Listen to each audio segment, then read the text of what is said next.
as well as our Honorable Ambassador for Vision Zero in Uganda. We had a colorful ceremony of swearing her in. For those who were present, you remember that. In the technical side, we had a lot of discussions. There were actually 8 technical papers which were presented, and they were divided into 3 key sessions. So I will not go into the details of the technical papers, but really the sessions, those 3 sessions. The first one was talking about leadership and its importance in promoting the Vision Zero. The second session of technical papers was talking about National Vision Zero implementation, how it's being done in the various countries around the world. The third session, third and last, was talking about Vision Zero and how it's being implemented in industry. So we got examples from different industry and sectors, and they showed us exactly how they are doing it, what their challenges are, what their achievements are. We had planned a panel discussion at the end of the day. However, due to time constraints, this was not held. So I am hoping that today we can be able to cover what we need to cover so that we don't leave any stone unturned. Briefly, that is what we covered for yesterday. And as we promised, the technical papers will be shared through the website that you used for registration. I thank you very much.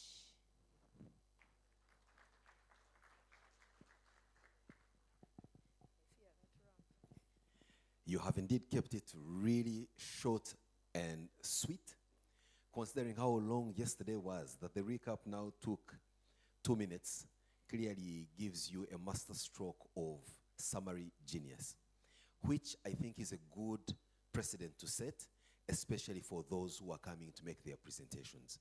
We will go by the acronym KISS. Keep it short and sweet, so that at the end of the day, if we don't remember what you said, at least we remember how short and presentable your presentation was. All right? And that's for sure, because I know for a fact that by the end of these 2 days, you may never remember a simple word or a single word that I said. But what I know for a fact is you remember at least how I looked like. He had a bow tie all the time. So at least in your presentation, make sure there is that something memorable that will take away from you. I'm surprised, Madam Commissioner, that in your recap you didn't mention the 7 golden rules. I thought everybody had 7 golden rules, including the Prime Minister and the Master of Ceremony. That said, we'll have a sponsor's message coming in from the South African Mineral Council, and it's going to be presented by no other than Dr. Tutula. Most welcome. I think she deserves a hand clap.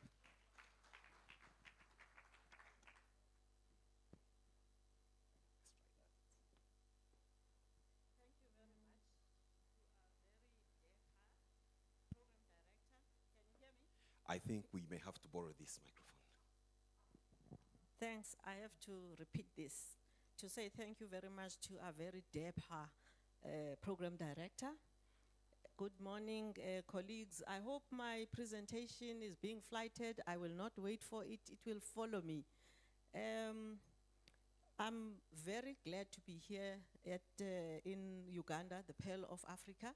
And I'm talking about my organization, the Minerals Council South Africa, which is an employer organization.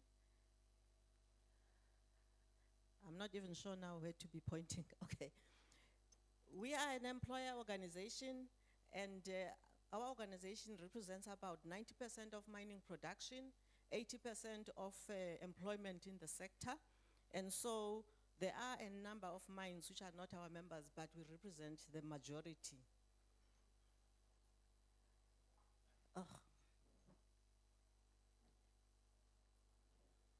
We have a long history. We started as the Chamber of Mines around 1887, and in 2018, that's when we rebranded ourselves to be the Minerals Council South Africa. And a snapshot, we have all of those minerals represented in our membership, and the mining industry as a whole, not just our members, in South Africa in 2024 had about 470 4,000 employees, and we account for about 6.1% of GDP, which is a huge difference from more than 20 years ago, where we were on upwards on about 20% of GDP.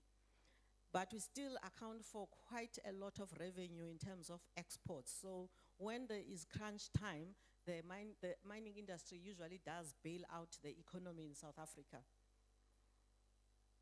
I will not go into that, but just to say, that circle there in red, that's health and safety, just to show that it's just one of many, many other functions that the Minerals Council has. Those are our leadership forums. Again, I won't go into those. I'm gonna end with these 2 slides about Masoyise Health Program. I do have my colleague at the back who has got a shirt. That logo, when you see a gentleman with that logo, that is our flagship health program, where we actually advance issues of health, and there is a lot. It covers all aspects: TB, HIV, non-communicable diseases, mental health, women's health now, and it is based on those SDGs. It is a program that we are very proud of, and the other big thing, welcome. The other big thing about it, it's a multi-stakeholder initiative. So we have 2 government departments, health, mineral resources. We also have 5 labor unions in it. We've got the UN organizations and many other stakeholders. And in fact, some of what we'll be talking about today is collaboration, and the message about Masoyise and the success of Masoyise has actually been collaboration. So thank you very much. At least I know now you are aware of the Minerals Council South Africa. Thanks.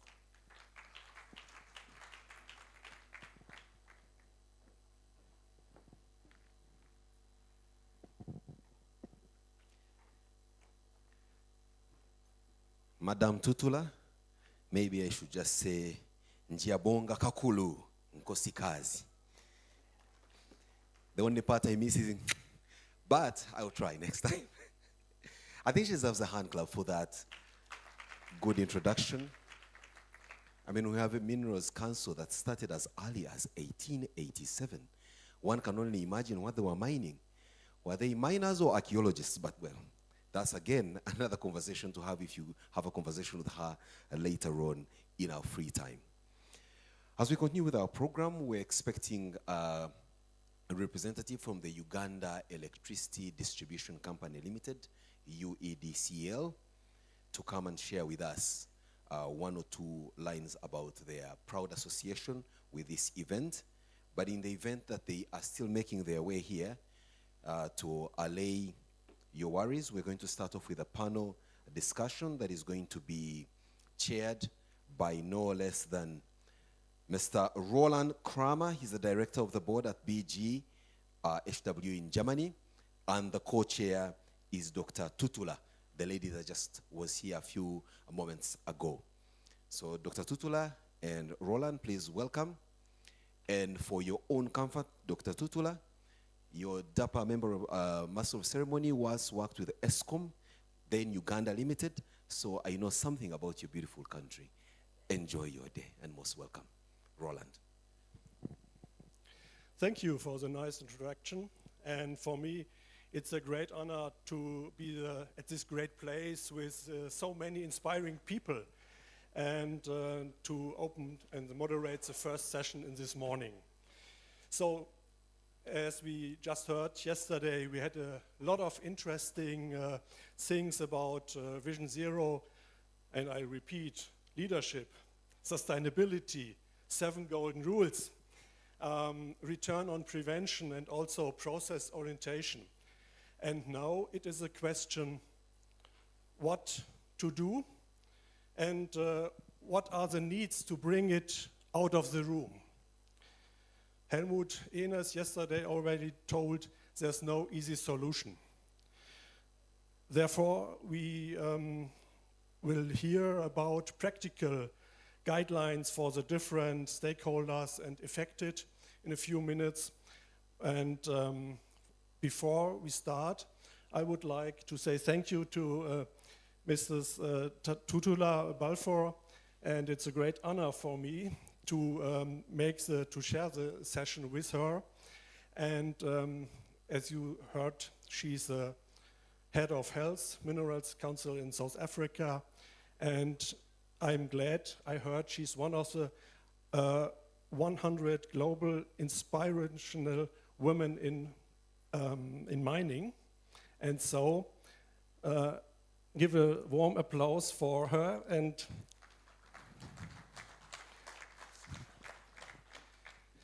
Tutula, you start with the introduction of the first speakers. Thank you very much, my co-chair, Roland. I think we've come, we've sort of started on a very good note in terms of time. We were very worried.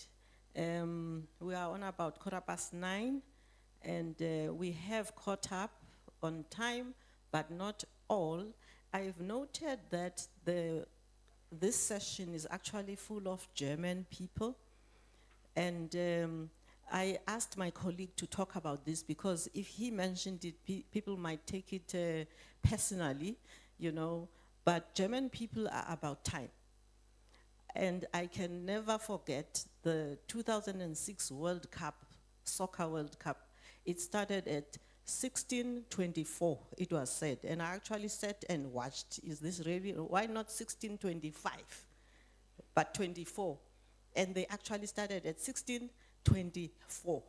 So this session is going to be run along those lines, and would like our presenters to be aware. Our first presenter is Ms. Sigrid Roth.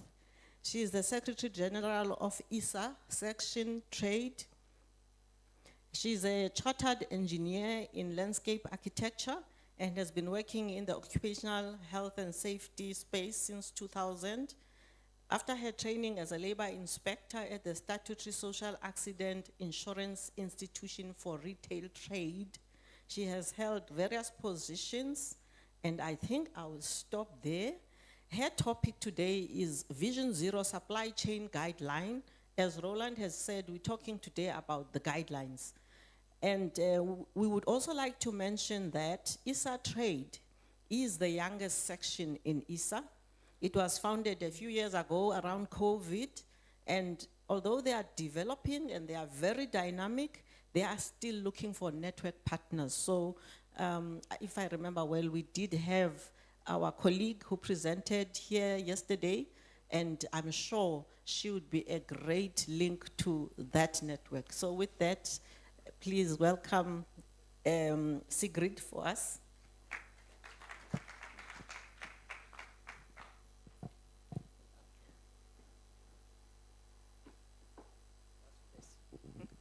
Thank you very much.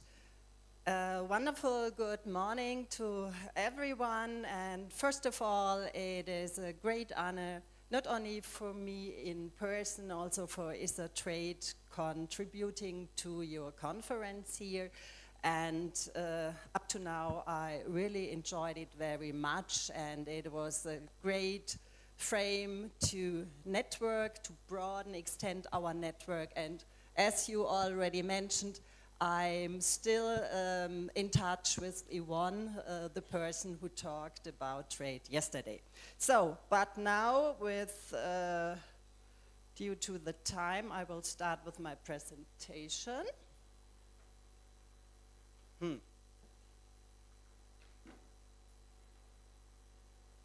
Sorry, I need, this one.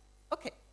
So I don't want to repeat everything what we heard already yesterday, but I want you to remember that the current situation in trade is that we live in a globalized world, and that the companies organize their business, their processes, and so on by supply chains.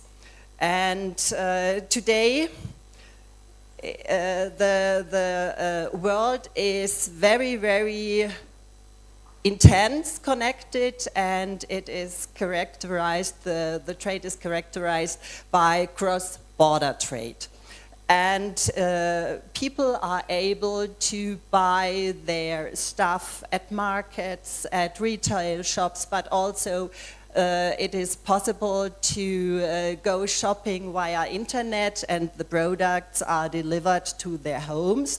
And all these different aspects need to be in the focus so we can live in a safe and healthy environment, and not only environment, also working conditions. And I want to repeat what we heard in parts yesterday in the presentation of Yvonne. The supply chain is very, very complex today. It is that many of the companies focus on their core business, and they specialize more and more, and this is the reason why the chain is very complex, and the chain is not anymore a chain, it is a network. And 80% of the world trade is based on global supply chains. This is the information per UNCTAD. And it is a means of existence for more than 450 million people.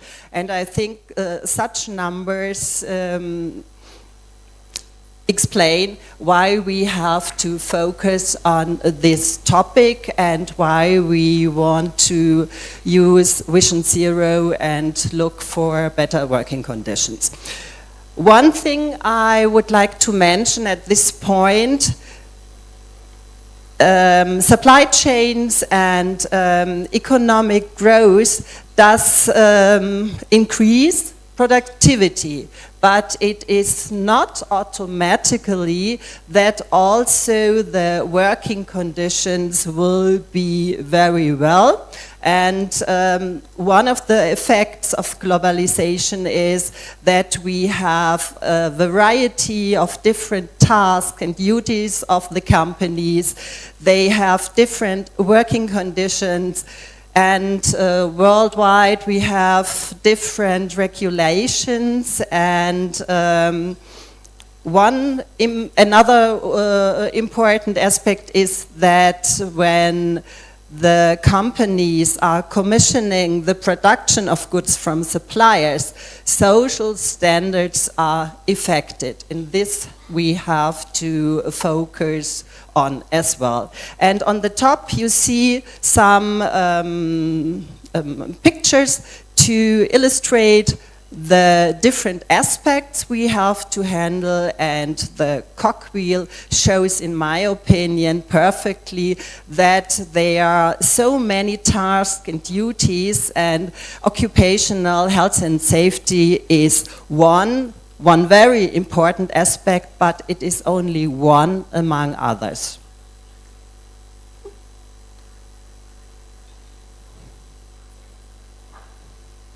What are the challenges to global supply chains? We have fierce competition among suppliers, and this leads to a downward pressure on wages and working conditions. Cost-cutting pressures are in reality, and this finally ends in failure to respect basic human rights and/or safety and health regulations.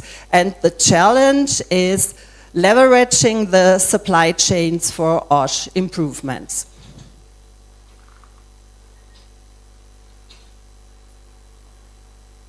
Just a little bit repetition what we heard yesterday. We have fatal accidents globally, approximately 3 million deaths per year. This means more than 8,000 deaths per day.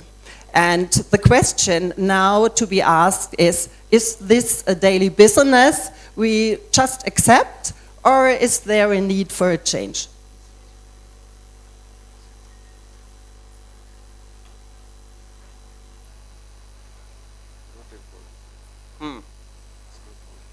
Okay, so we switch over.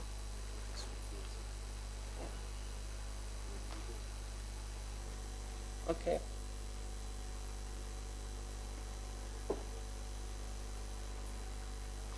Otherwise, I tell you. Sorry. Now the presentation is interrupted. So what to do?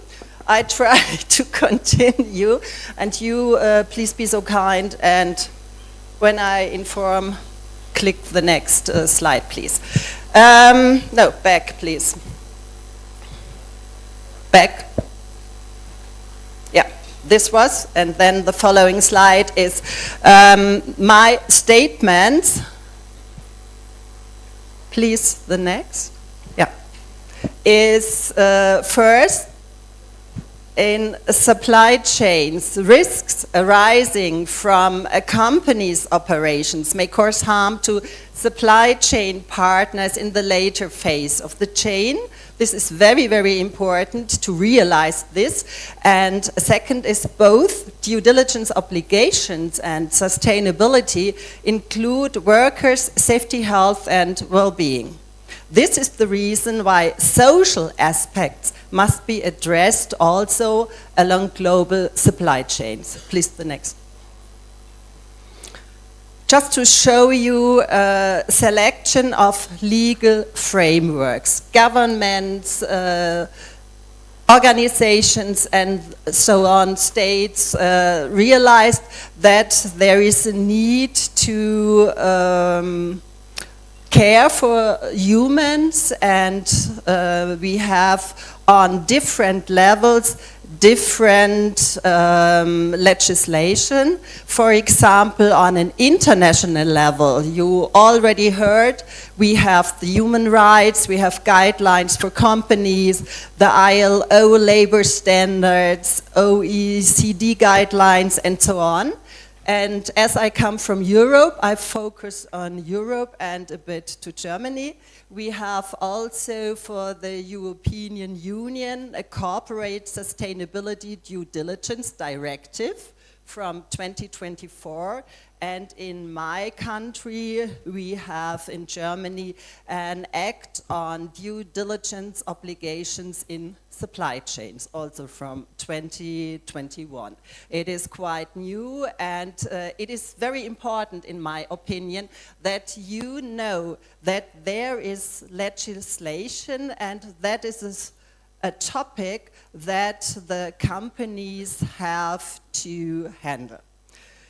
Next is Vision Zero. As I'm from ISA Trade, I'm part, not me in person, but my section is part of the ISA family. We are committed to the ISA Global Prevention Strategy of Vision Zero. And I won't go in detail because we heard a lot already yesterday, but I want to make sure that you remember the aim of Vision Zero is that it is a universal people-centered strategy with zero fatal accidents, zero severe accidents, zero occupational diseases. And it has 3 pillars: safety, health, and well-being. Next, please.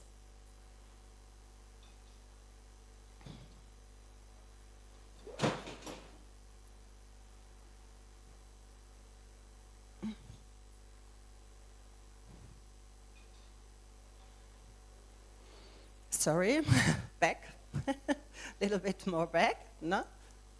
One more back. So, I just tell you in between, as we are committed to Vision Zero, we created the idea, thank you, this is the right one, to develop an ISA guide, especially for supply chains.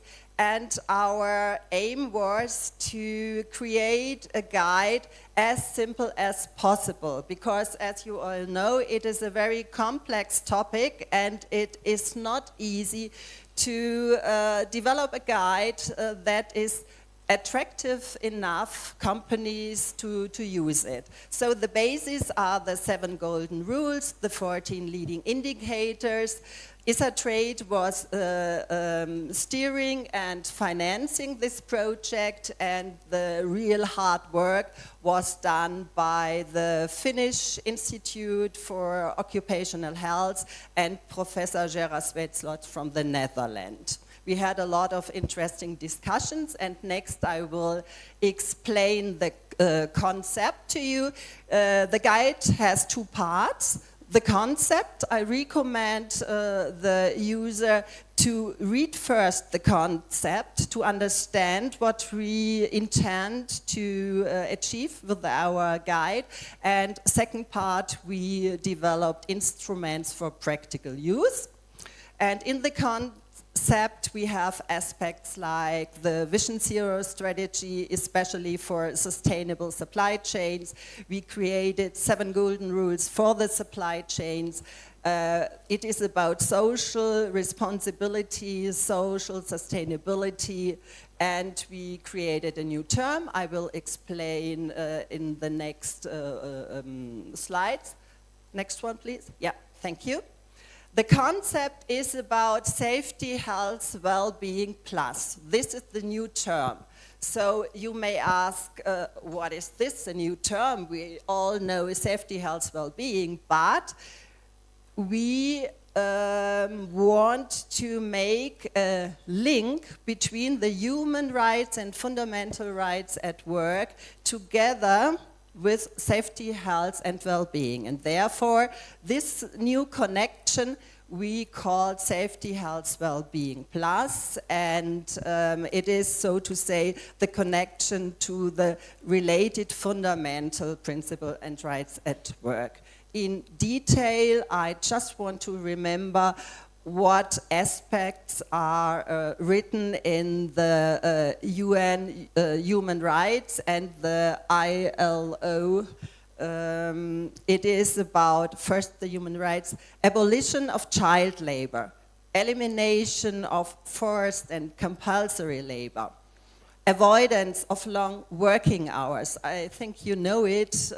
I have seen a lot of people working here very, very long time, and therefore I think it is very important to look that they have enough time to rest. Then it is about freedom of association. It is about elimination of discrimination and entitlement of adequate living wages. And if you see, the human rights are from 1948, and almost all countries signed this declaration, and therefore I think it is important to remember this and to look that it really becomes reality. We have created a 5-step process.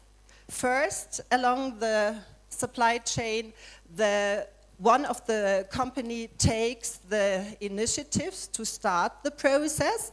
Then this company makes a self-assessment with the 7 golden rules for supply chains. Then next, this is the heart of the concept. In step 3 and step 4, the supply chain partners will be involved. In step 3, there will be first an assessment. In step 4, there will be an action plan. And finally, as cooperation is based on communication and on trust, during all the processes, the communication and collaboration has to be improved. Next slide, please. Yeah, okay, this one. We developed low threshold instruments, only 3 instruments in that brochure. The checklist A, I already told you, is for the initiating company. It is the self-assessment to present evaluate the present status of SHW Plus in this company, because this is, so to say, the baseline to compare the things needed, for example, in the supply chain partner companies. Next is checklist B. No, sorry. Yeah. This checklist B, as I already told, has two parts. First, the assessment to see the present status of SHW+, and based on this gathered information, there will be an action plan to optimize, to develop, to improve safety, health, well-being plus. And finally, back again to the initiating company, we have a synoptical table. It is for the overview of the supply chain and to show the maturity level of the supply chain partner companies as well as the entire supply chain. Next one, please. I want to show you with some screenshots how these checklists look like. On some of the tables, we have, the colleagues have put some information brochures. You can look there, but you also can download them. I will share later on. We have checklist A. It is based on the 7 golden rules, adapted for supply chains. It is the same structure, 1 page for each of the rules. We have a short introduction, the basis, the fundamental information, and then only for question. And as I told it already, the aim was to keep it as simple as possible. We have a traffic light assessment, green, yellow, red. I think this I need not to explain. Next one, please. And checklist B. Here you see the first part, the assessment, which is sent out for the supply chain partners. We have some general information also asking about the Vision Zero. Is it known? What level did you reach? And so on. And then after this, the achievements in safety, health, and well-being should be documented. Next slide, please. And of course, as it is SHW plus assessment, also the achievements regarding human and social rights are part of this list. Next one, please. After this, you know how good or how much improvements are necessary in this supply chain company. Then you will do the SHW plus action plan. It is always the same structure like the original 7 golden rules. We have a 1 page. We have listed the, in our opinion, most important aspects. For example, it starts with leadership, it ends with invest in people. And so by defining, so to say, a minimum standard of OSH, our aim is that globally we can reach a Vision Zero harmonized standard for safety, health, well-being plus. Next one, please. The next should be, so I use the time, the synoptical table. Thank you. This is to visualize the overview. It is for transparency, and it is also the first step for the initiating company to show that the company started and what the company has reached in a certain time. And it is also possible to show that this is that they have the duty to look for safety, health, well-being, and that they document what they have done. Next one. So I come to the end of the presentation. I just would like to repeat the key facts. Most of the things I think you have already heard yesterday, but please, as I have the presentation, I want to remind you the important things. Vision Zero is a simple strategy that is universally usable for companies of all sectors, all sizes, and regardless of national legislation. We introduced a new term, SHW+, in order to broaden SHW to the related fundamental principles and rights at work. Cooperation and involvement of supply chain partner companies is very, very important because SHW Plus is a common task and you need to cooperate. So without cooperation, without communication, there won't be any improvement along the supply chain because you need to know, are there, for example, risks arising from a company's action to the other, and this should be solved so that there won't be any personal risks anymore. We provided 2 checklists and a template for a synoptical table, and with this guide, we are on the way to reach a harmonized level of SHW plus along the supply chains. Next one. If you have next one. If you have any question, please don't hesitate to contact us, and I cordially invite you to try our guide. We are very, very interested in your feedback because, as I told you in the beginning, it should be a practical guide for practical use. And if we don't get the feedback, especially of the companies, we don't know if it works. And if there is a need for improvement, be assured we will do it, but we need, please, the interaction with you. Thank you very much, and I wish you a very interesting conference.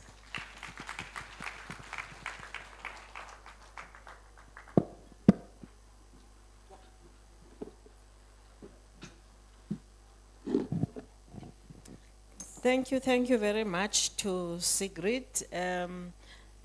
At least now we know what the steps are, and you also have the materials that you can utilize, and you can contact her. You've also been not bad on time, a little bit over, but not bad. Our next presenter is no stranger. We have had to, the original speaker could not make it, but Mr. Helmut Ernest, the president of ISA Mining, will be providing us with the topic Vision Zero guideline for occupational safety and health and labor inspectors. Mr. Helmut Ernest is also the chairman of Vision Zero Steering Committee in Germany. Thank you. Please welcome Helmut.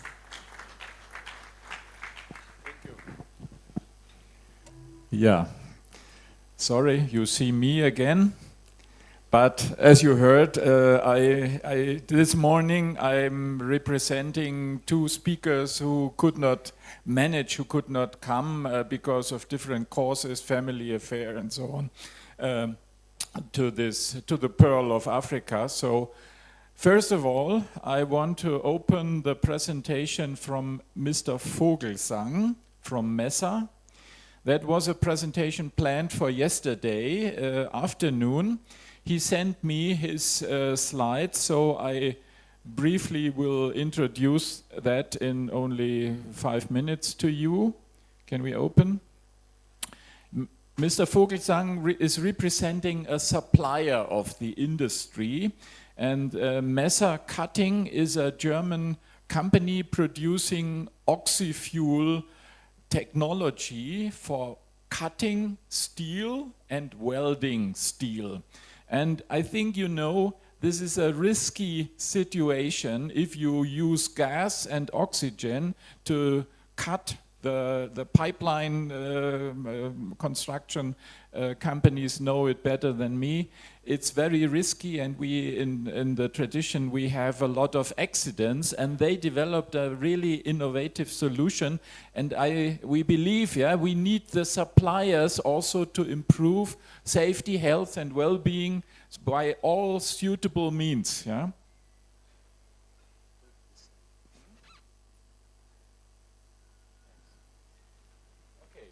This is the presentation from Mr. Vogelsang. The topic was Vision Zero is possible with zero explosion risk in oxy-fuel cutting and welding. And now, this is, as I mentioned, is a family-owned business. Germany has a lot of family-owned business. This is the strength of the German economy. And this company is active since 125 years in 5 production locations and active in 132 countries. So I'm sure they are also here in this region of Africa active.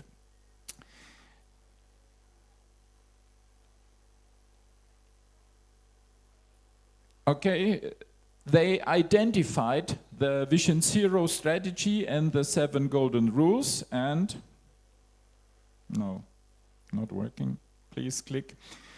And they considered where is our link to the 7 golden rules. So, of course, as a supplier, you are responsible to know about the risks and the hazards to manage them.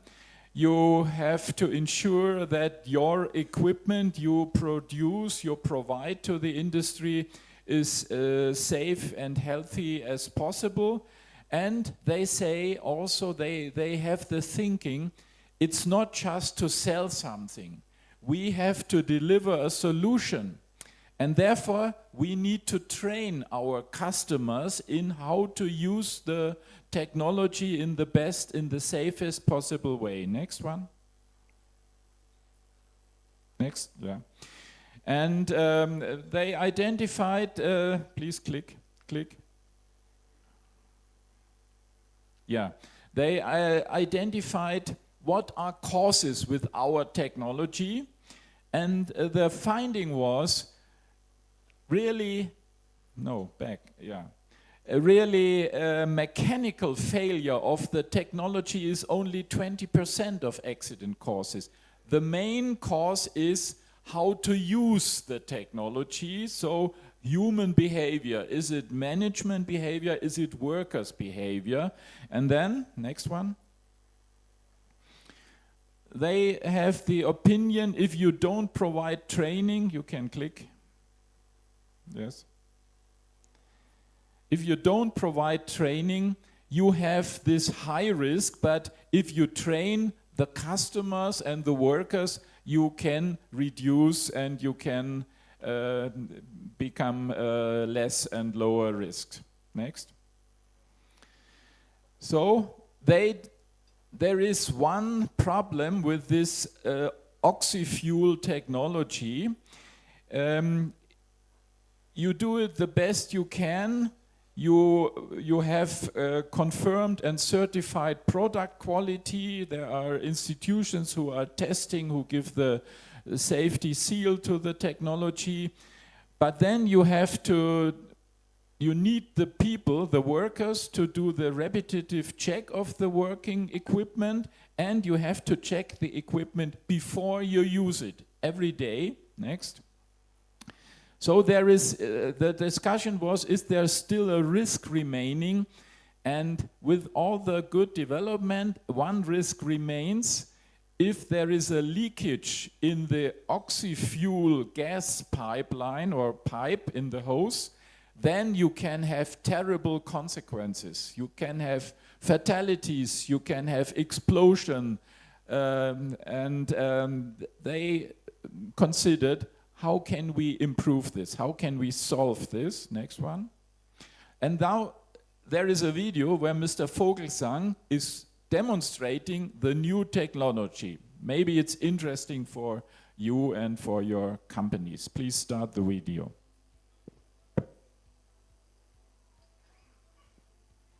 Mr. Vogelsang is on the right side.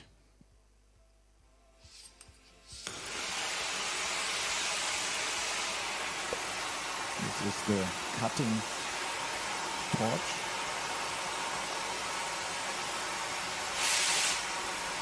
You see the PPE they have to use.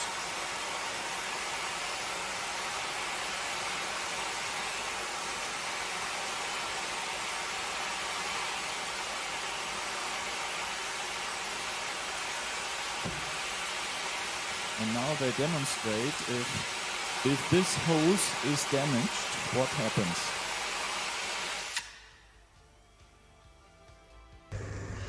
With the traditional technology, the gas is constantly flowing and it's out, and then the explosion can happen. And now I think they show the new technology. In this presentation, we will light the torch and we will simulate what happens if a complete acetylene hose is burned, maybe by the sparkles from welding. The procedure is equal. These are rough We can open the circumstances, rough, and there can be Check easily a damage to this No to gas these is coming hoses. We open the oxygen, light the torch.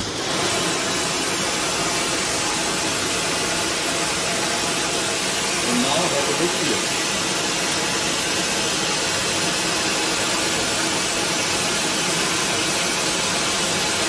Now he's destroying the hose, simulating the mechanical damage to the hose.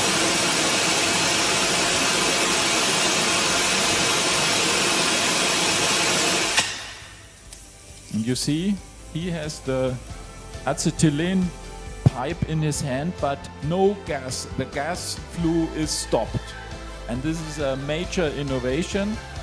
And we help them to promote it because it contributes to our target, Vision Zero. Zero accidents, zero explosion. So, next one. Next one. No, not again. Yeah. So this is how the technology looks like. Next one. And if you want to know more, you please scan this QR code, because then you can get in contact with this company and with Mr. Vogelsang, and I'm sure he is very happy to help you and to give you more information. So this is what I can say about his presentation.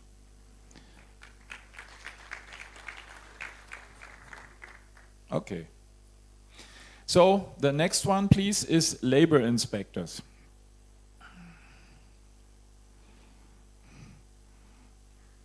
Du ziehst aber die Leer. Please start the presentation. Yeah. So I talk about the role of labor inspectors.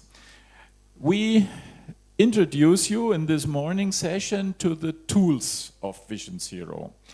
And the idea is, who can have an impact on the workplace safety and health situation?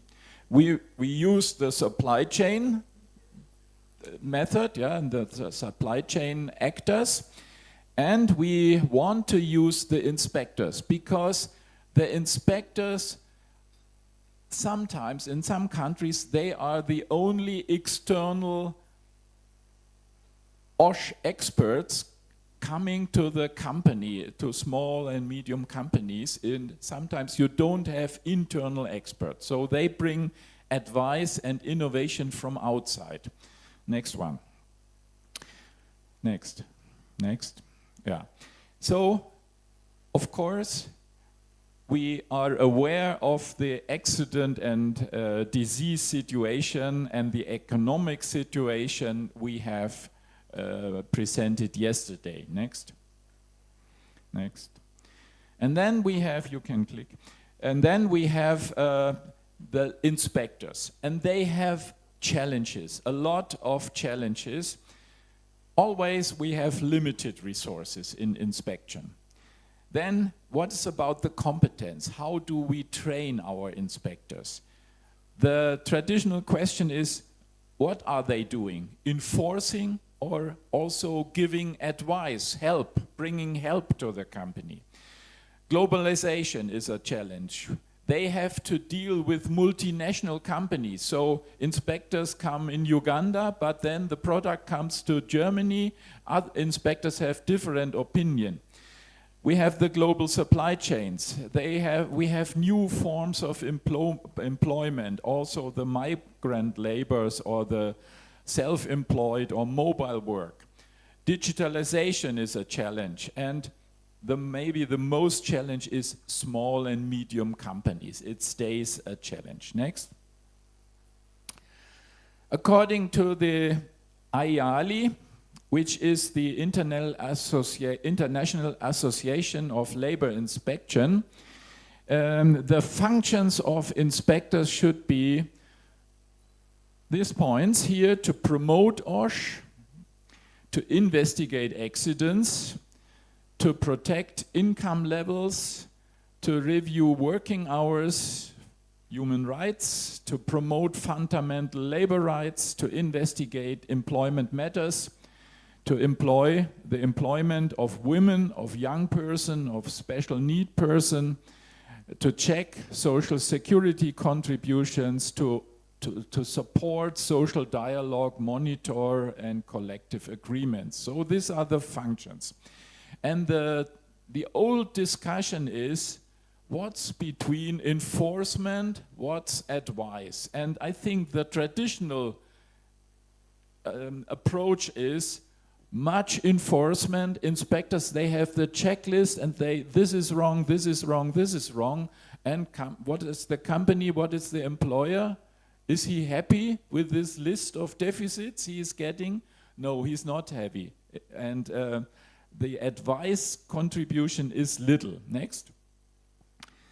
But according to the ILO Convention number C81, the inspectors have different jobs. Next. First is to secure the enforcement of the law. And second, to supply technical information and advice of employers and workers. So it's in the ILO convention already that they not should say only wrong, wrong, wrong, yeah, but to say what is a solution, how can it be improved. Next one. And therefore the IALI has the position, of course, they have to enforce. But modern inspection, in addition to the enforcement, they bring also advice, they bring engagement. So they understand that enforcement and engagement is both means to the same end. And the key is knowing when to enforce and knowing when to bringing advice and when to engage. Do we have inspectors in the room? Please show up. Oh yes, we have a lot of inspectors. So, do you agree what I say so far? Yes? Thank you. Okay, next one. So, I believe it should be on a good balance, yeah? To bring a solution, to recommend how to improve, and to finally to say, okay, if you don't do it, I have to enforce. I have the power to enforce. Next one. It belongs together. So what to do with this situation? Next. You know, next one. We talk about Vision Zero a lot here. Next. This is our answer from the ISA, and we have the discussion with the IALI. Next. Next. We think we must go beyond compliance, and the inspectors should bring this message to the industry and to the small and all of the companies. Next. So what can be the role of inspectors? Next. A little bit reflection. We come from identifying technical deficiencies. Then we focus on safe and healthy organization, how to organize work. Then we discuss how can we influence and motivate behavior. The next level was safety management system. We say the best one is to have an integrated system. And now we want to support a new culture and a change in the mindset. Next one. So we develop from deficit-oriented enforcement to proactive engagement. Next. And the outcome of this collaboration with the IALI is the guideline for labor inspectors.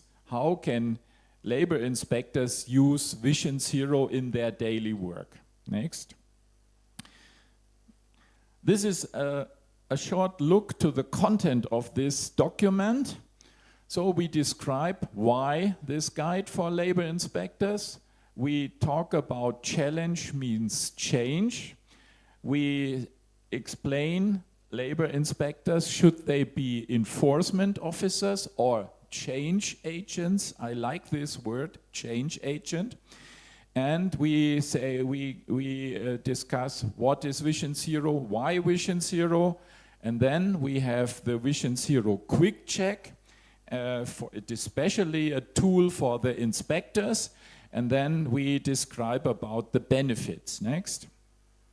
So I think you know this this graph. The aim is to, next please, to move from this enforcement point in this graph to the engagement point.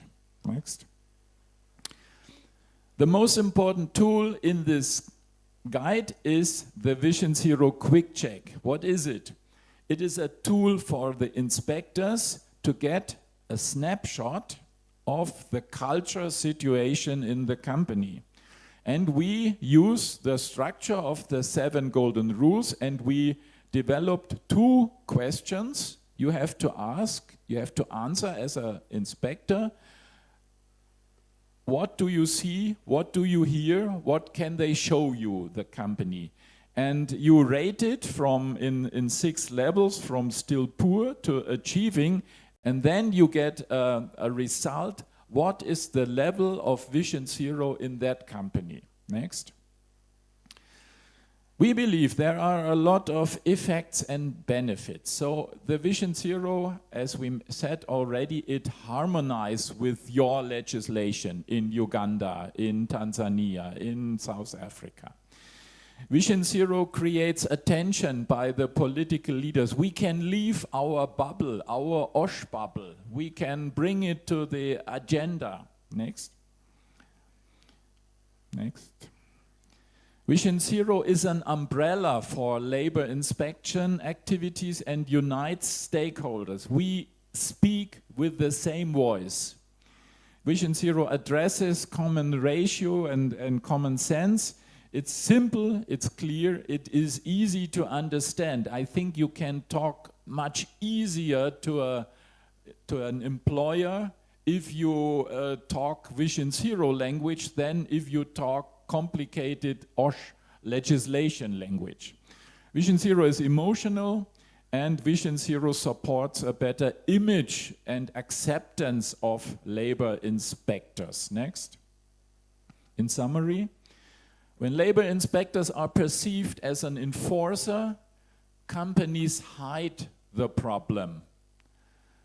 On the other hand, inspectors who engage companies, who bring Vision Zero, the company may invite the inspectors and say, I have a problem, can you help me, please? So this should be our target, this should be our aim. Next. Yes, and I mentioned this yesterday. Our idea is, our recommendation is to train the labor inspectors with this Vision Zero concept, or to train the trainer activities, and inspectors can be the driving force to develop such a national Vision Zero strategy. Vision Zero is an offer for inspectors to increase sustainable compliance and, next, to increase sustainable impact, to have a real impact. So, next one. This is the advertising for our Bochum Vision Zero conference. I don't repeat it. Thank you very much for listening.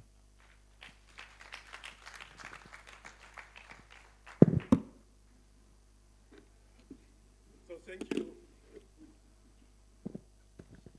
Thank you again, Helmut.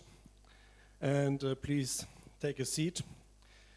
I think it's a very interesting speech, because the role of the inspectors changes, and it could be a win-win situation for everybody if there would be a new kind of consulting by the inspectors, and so we will see what we will get. And now, as we said, we keep it short and simple. I would like to please Commissioner Eva Kutazabi to us on the floor. And she is well known. She's been several times here, and she will give us some information about the Vision Zero guideline for informal work. Please welcome.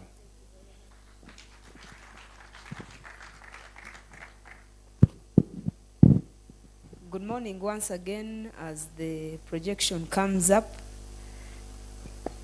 I have been introduced, so I will not introduce myself. I'm going to talk about a draft guideline that we are coming up with as a department to address the informal sector. It is still in very, very preliminary stages because we haven't yet involved stakeholders.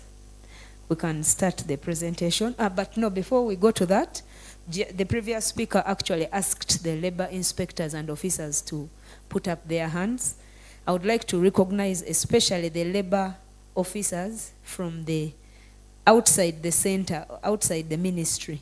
So if you could please stand up, because someone before the session asked me, are there labor inspectors or officers in the room who are not from the ministry? So I'm requesting those who are from other local governments, please stand up for recognition. Thank you very much for joining us. Thank you very much. It is a pleasure to have you. And like he has said, you'll be our ambassadors in those workplaces together, working with the rest of the stakeholders. So yes, let's please move through the presentation. So let's skip that. I'm going to try to keep it short and sweet. So I realized that we hadn't told you more about Uganda, so I just thought I would just flash that for us to know that while you're in Uganda, please don't miss out on visiting places where you'll see our wildlife if your visas allow for you to extend and stay longer. Please make sure you eat a Rolex while you're in Uganda. And then I was also just showcasing some of our culture. I had hoped that some of my fellow Ugandans here would come with our traditional wear. One we call a gomasi, another one we call a shuka, but apparently they're reserving it for the evening. Let's move on. So in terms of labor force, our statistics indicate that a big percentage of our employees are in the subsistence agriculture. In terms of the work they do, the largest number of people reported to have been self-employed. And then in terms of industry, a biggest section of our workforce is in the agriculture sector. Next, please. Then speaking specifically to the informal sector, it is a significant contributor to our economy as a country. It accounts for about 92% of our workforce. That includes agriculture services and others. And approximately 49% of the people working in the informal sector earn less than $50 a month. And most youth, because of the unemployment in Uganda, tend to seek refuge within the informal sector. The statistics address the need for us to pay attention to the informal sector as we drive this Vision Zero for our country. Next. The characteristics of the informal sector in Uganda, I don't know if it is similar to other parts of the world and Africa. Most jobs, of course, it is oral agreements. They don't have any formal contracting between employer and employee for those who are not self-employed. They have very limited access to financial services. So these are some of the characteristics that we are going to keep in mind as we progress this draft guideline. Most of them are vulnerable to economic shocks. There is insecurity in terms of their income. They are not sure if they will be able to earn tomorrow. Their income patterns are irregular. Then they have no access. Most of them, they have limited access to social protection programs within the country, including health insurance and the like. Many of them are unregistered, of course, with the Registration Bureau and the authority in charge of revenue collection in the country. But we know that most of them provide very essential services, and if they did not provide these services, we would feel the gap and the pinch. So they are a very critical component of our economy. Next, please. So specific examples of the people we need to keep in mind as we come up with this draft guideline. The border riders. We know we have a lot of accidents which are credited to border riding. We have a lot of domestic workers. We have skilled trades or craftsmen, people who do carpentry, tailoring, and the like. I'm sure if you've driven through Kampala, especially the outskirts, you've seen metal fabrications along the roadside. We have traders in the markets. We have small traders in shops. We have farmers who are operating at subsistence level or very small scale commercial. And then we have transportation services. Most of the transport in Uganda is private. It's not formal or official. Then we have repair services for different repairs, electronics and so on. Then there are those who offer us services, the ones who give us food. At the roadsides, many times we find people vending foodstuffs. We have barbers who groom people's hair. We have people running small canteens and the like. All those people we have to keep in mind. I just thought I would give you a picture of the ministry that I'm representing here. We have 9 departments under the ministry. The ones in green are the ones which are specifically in charge of labor matters. We have a department for labor and industrial relations and productivity. We have a department for employment services, and the commissioner is here present. Commissioner, I'm requesting that you stand up for recognition. Thank you very much, Mr. Gulu, for being here. And then I am acting commissioner for the 3rd department, Occupational Safety and Health Department. Next, please. I will not dwell on that slide. It is just to paint a picture of the fact that by addressing the informal sector, we are talking to our national development plan, because the theme is to have sustainable industrialization, inclusive growth, employment, and sustainable wealth creation. So to achieve that dream, we cannot afford to ignore the informal sector. The 4th objective in that plan is to enhance productivity and social well-being of the population, of which the informal sector is part. And specifically, there are programs under that development plan. The one that we contribute to as a ministry, as a department, is the Human Capital Development Program. So what we are saying is this guideline is actually aligned to national frameworks, and we hope that it will contribute to the achievement of our national development goal. Next, please. In terms of implementing Vision Zero in our informal sector, of course, we are looking at the 3 pillars of Vision Zero. We're going to look at how to address safety needs. of the informal sector, their health needs, and then their well-being. The objective being to promote sustainable work practices for safety and health, to enhance occupational safety and health awareness and promote a good culture for safety and health, to reduce risks of exposure for the people who are in the informal sector, and then to support them through regulation and enforcement so that they do their work better. Next, please. The guiding principles for these guidelines that we are putting up. Again, we are picking all this information and guidance from the ISSA website and the literature that has been provided online free of charge. We really appreciate that. Thank you very much, ISSA.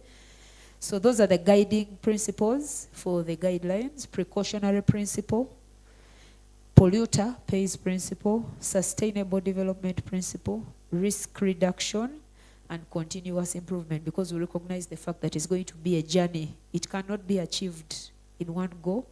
It may be a journey of 5 years, 10 years, 20, we do not know, but we have to start on the journey somehow. We need the workplaces, whether formal or informal, to recognize that there is a right for every worker to life and to well-being. And then there is a need to commit to identify harm, injuries, and diseases.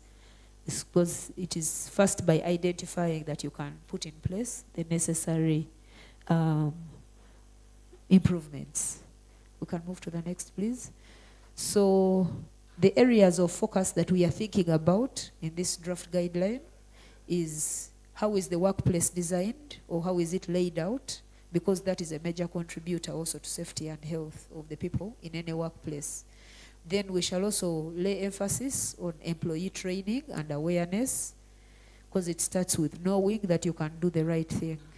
Then we shall also emphasize and show them how to do risk assessment at their level in their own different sectors.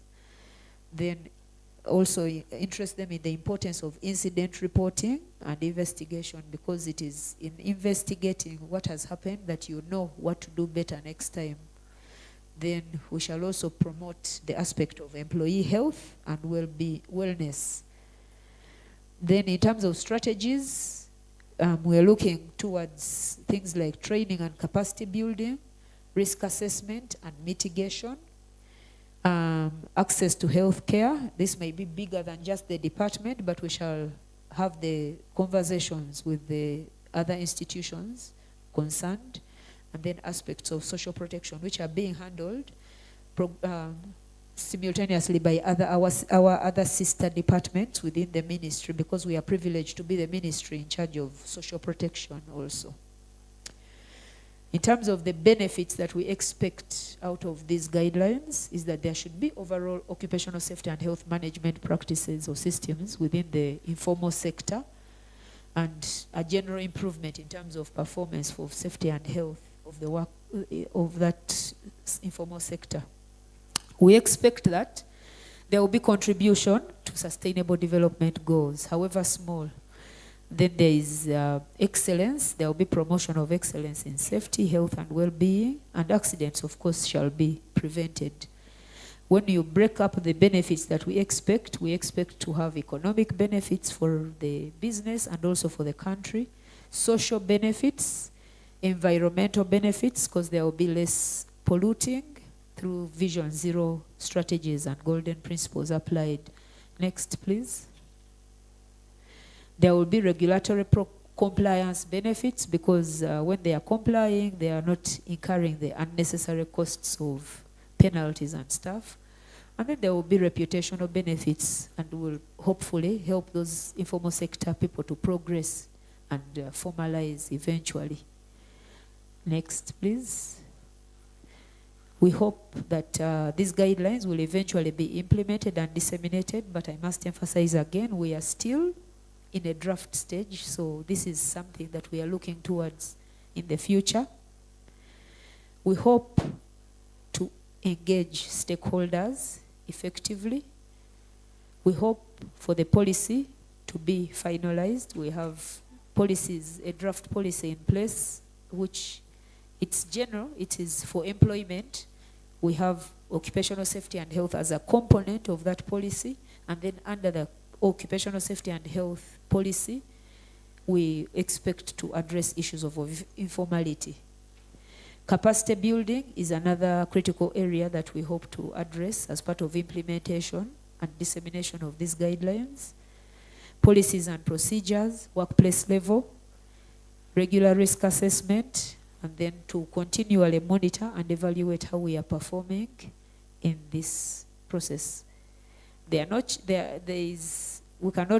run away from the fact that there are challenges already ongoing and which we expect to be in our face as we progress these guidelines, but we are ready to address them one at a time as we finalize the guidelines. I will not read. I'm requesting that we share these presentations after for your detailed engagement with them. Yes. So in terms of interventions, the ones that we are looking at is to finalize regulations, because we have an act that was amended. All the speakers and officials yesterday talked about them.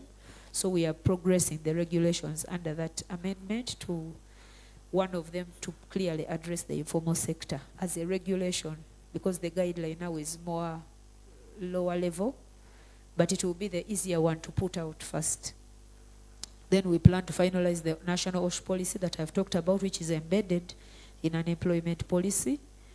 We hope to empower officers, occupational safety and health officers, because we have been used to focusing on the formal sector. Now we have to think through how to really address ourselves to the informal sector. Continued occupational safety and health awareness raising, which we hope to interest institutions of higher learning, those which do not already have occupational safety and health component, to include it. Research, it is an area that we have not paid attention to, but more and more we are seeing the academia and people in the practice showing interest in researching this area further. So we are agreeing to partner with them to do these researches. We shall continue to lobby because we have challenges of staffing. So we hope that the structure of the inspectorate and also at the local government levels will be improved to enable us to effectively deliver on this guideline. We have, within the Amendment Act, opened up the space to private occupational safety and health practitioners. So we expect to deliver some of our services through those practitioners, particularly things to do with audits and stuff like that. So our impact should be felt a bit more going forward. Capacity building, tripartite engagements, those continue. As government, we don't operate in isolation. According to the ILO framework, we continue to work with our partners, the employers and the workers. Then to continue on the multi-sectoral approach and collaboration through partnerships and synergies with fellow government ministries, departments and agencies. Next, please. Okay, I thank you very much for your kind attention. That is what I wanted to present in terms of the draft that we are coming up with as a department. Thank you.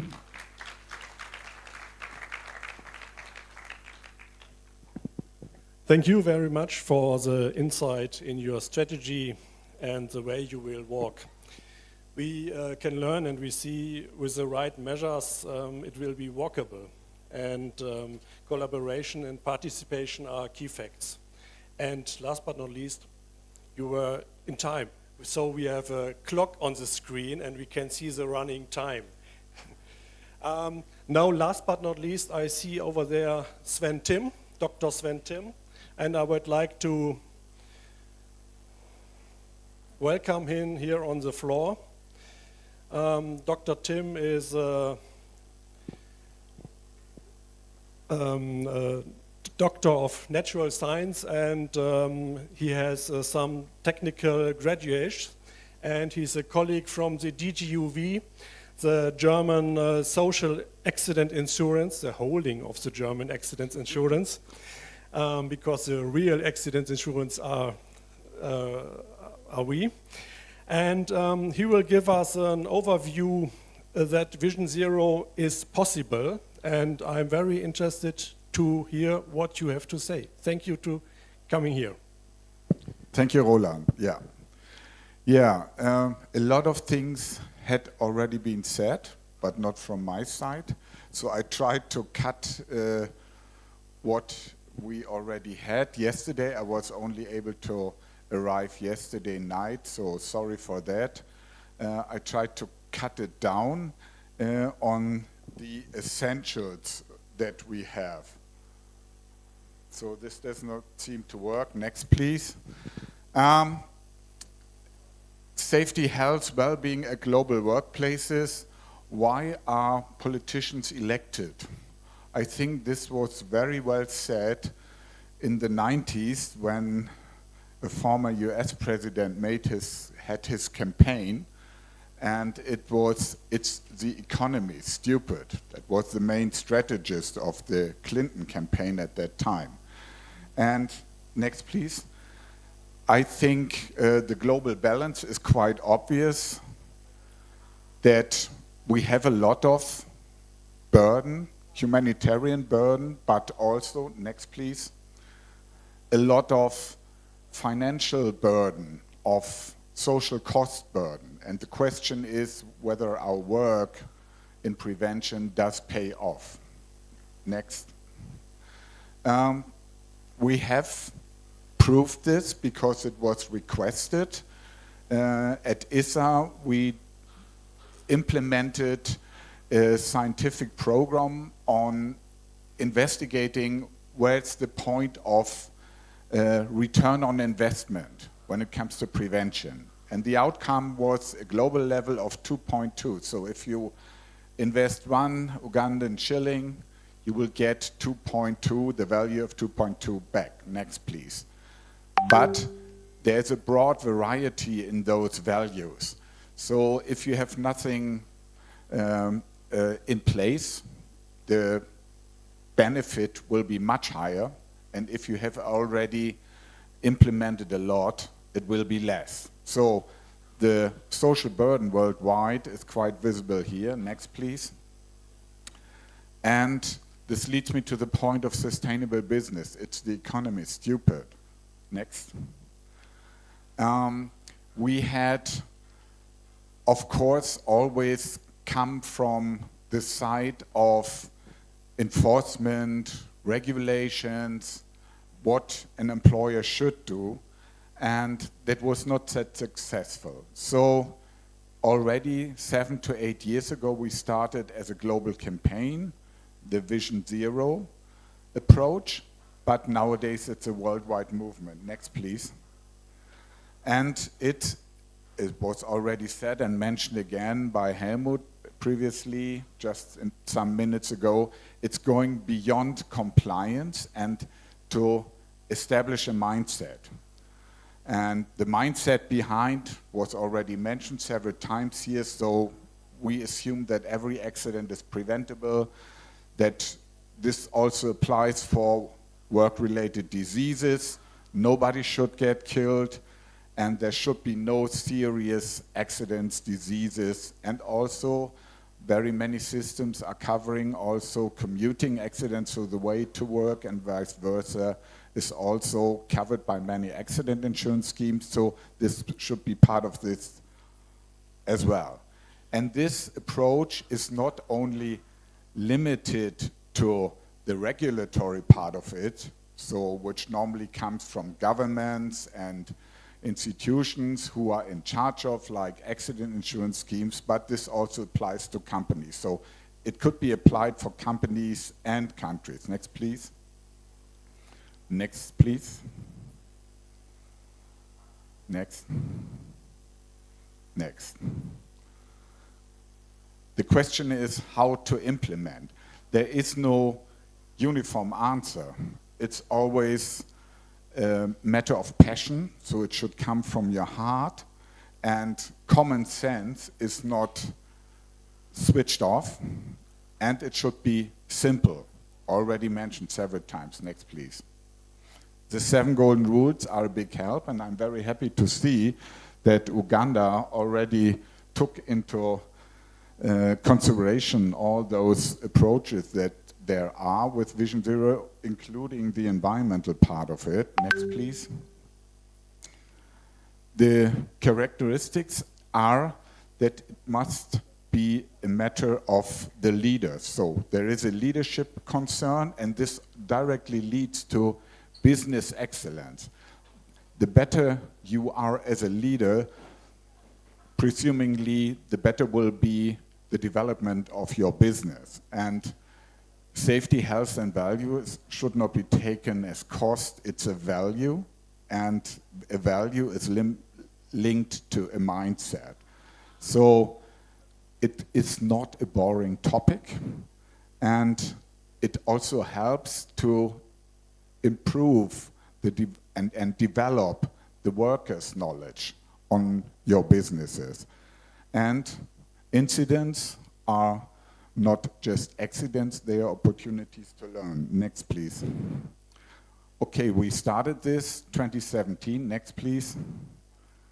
And it's already in all continents, in practice, in implementation, in consideration. And we have more than 20,000 supporters. Next, please.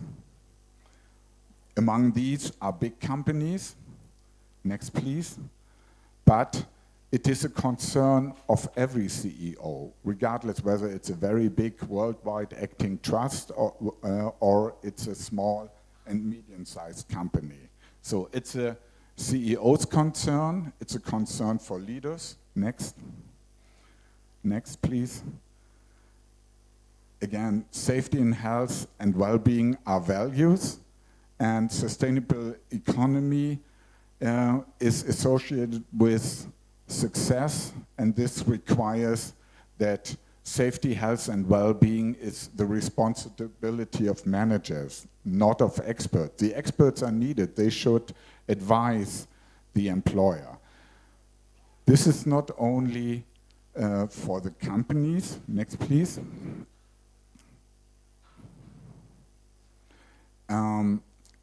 It is all over for the whole, let's say, territorial regulatory framework, but also for companies that it is to develop a prevention culture and a strong commitment. If the leaders are not convinced, it will fail. Next, please.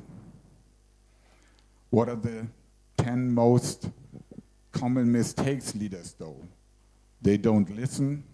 They don't know how to motivate and incorporate the ideas of employees. They don't trust their workers. They prefer to do the job themselves. And leaders don't show emotions, because then you're not a tough guy. Next, please.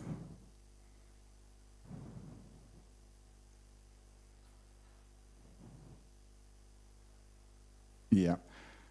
They don't communicate at equal levels. So it's always a top-down approach. And they are mostly or very often not caring for conflict. Discussions are not really brought to an end. They are just simulated. And leaders in the middle management positions themselves, they think that they are helpless against the top management, but good arguments can help. And leaders misuse the achievements of the team for their own career. Next, please. Yeah, we were talking, or I was talking about implementation at country level. Next, please. We were very happy to experience this in cooperation with Pakistan, and especially the province of Punjab in Pakistan. It's not a very small entity, 120 million people living there, so it's the biggest province in Pakistan. And their idea was to have developed or get developed a national OSH strategy. And we proposed, Helmut was among the team lead of this project. We proposed to have Vision Zero as the basis for the national strategy. And it was accepted by all the ones who were in charge of. First, it were just the governmental institutions which were involved. But then, when it came to the implementation of the project of developing a national strategy, we recommended to have all stakeholders involved. And that was an interesting story. In an essential workshop, it was hard work to get them all on board, and finally we got them all in one room. I think, Helmut, there were 6 tables, and each interest group was sitting at its own table. So employers, the representatives of the big companies, NGOs, trade unions, and of course the labor administration and the officers who are in charge of implementing health and safety advice. And they were all of their own. And then we said, okay, let's work together, let's mix up the groups. It took us approximately 3 hours to convince them to get them all mixed up on the tables. Finally, we made it, everyone was involved and very, very much engaged. So there were big leaders, leaders of big companies, very big companies with employing more than 100,000 people who were really active part of it, kneeing and writing down what they expect from the national strategy. And finally, we developed a plan jointly together. We were just the mediators. It started with an inventory phase. We did an analysis together with the stakeholders, and we generated a common understanding of this approach. And then we developed jointly together targets, action plan, and concrete measures we want to reach. Next, please. That was associated with a lot of other minor elements or smaller elements in this context. And finally, this led to the situation that the other 3 provinces of Pakistan looked at it, what they had in place in Punjab, and this national strategy based on Vision Zero was announced last year in May and officially published. And the other provinces said, we want to be part of it as well, and now, therefore, it's a national strategy. And I think this is a wonderful approach. We have other examples of different areas in the world and regions, but it works very well if you're involving everyone who is part of the team. And I think I cut it down everything because a lot of things were already said. Thank you very much.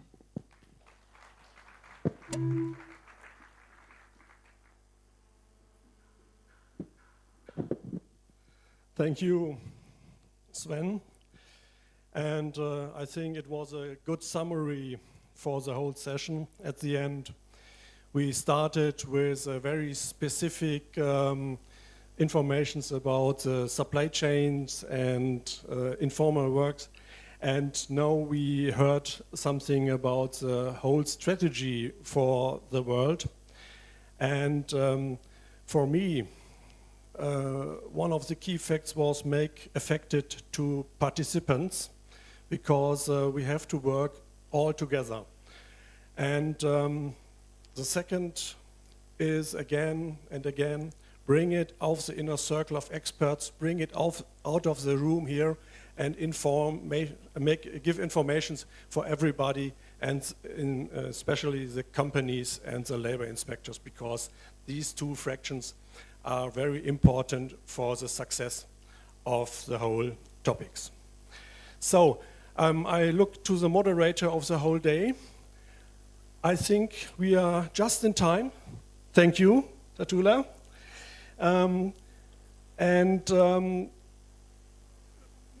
The question is, we are just in time, but we had no panel discussion. And there should be a break now. Maybe we can discuss with you outside and use the time. What do you think?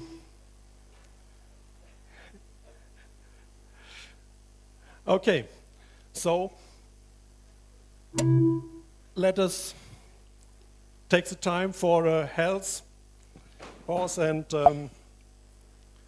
thank you.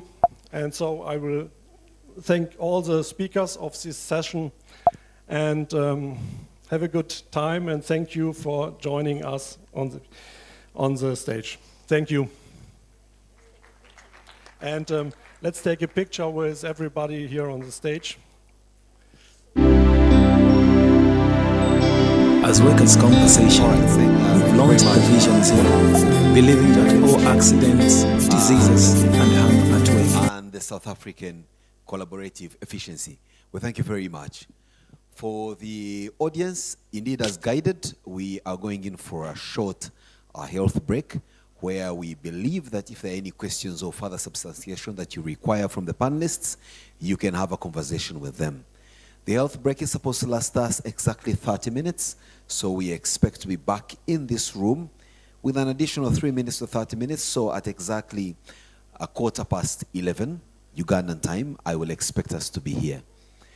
As guided by the commissioner, perhaps on the menu for our teas is the Rolex. I heard her say, you must eat a Rolex before you leave this place, and I saw some faces going green. In Uganda, we don't wear them much on our wrists, we eat them. So you just ask at the nearby food stall, serve me a Rolex, and there you'll be having a nicely made, not Swiss made, but Ugandan made Rolex for a meal. Enjoy and good morning.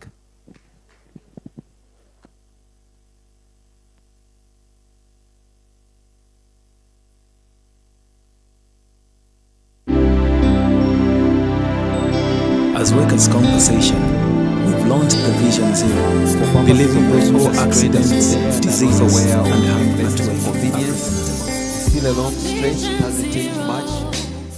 Outside the gates, take an immediate left, walk with a view of the lake right in front of you, and the first right turn you take should be able to offer you direction. Again, if you're not in a room that's fitted with the necessary facilitation and furniture for a place of convenience, you are not yet there. So don't do it in the lawn or in the lake. Thank you.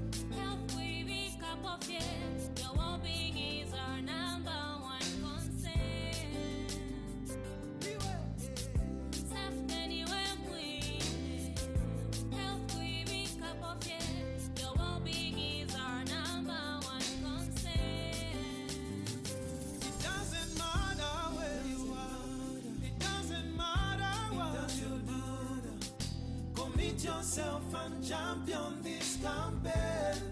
Hey, hey. Invest in people, but be a leader. Ensure self-turned in what you do. Don't send it by zero. Sound check. All right.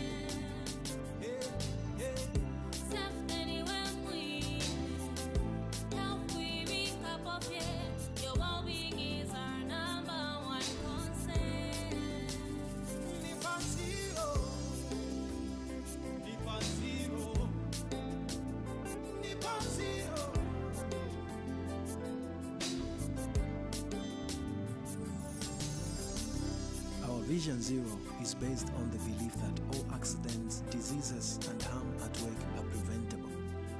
Remember that lack of proper safety and health measures has claimed a number of lives. Therefore, let us hold hands and speak against every malpractice relating to safety and health issues. You and I are responsible for our own future. Vision Zero.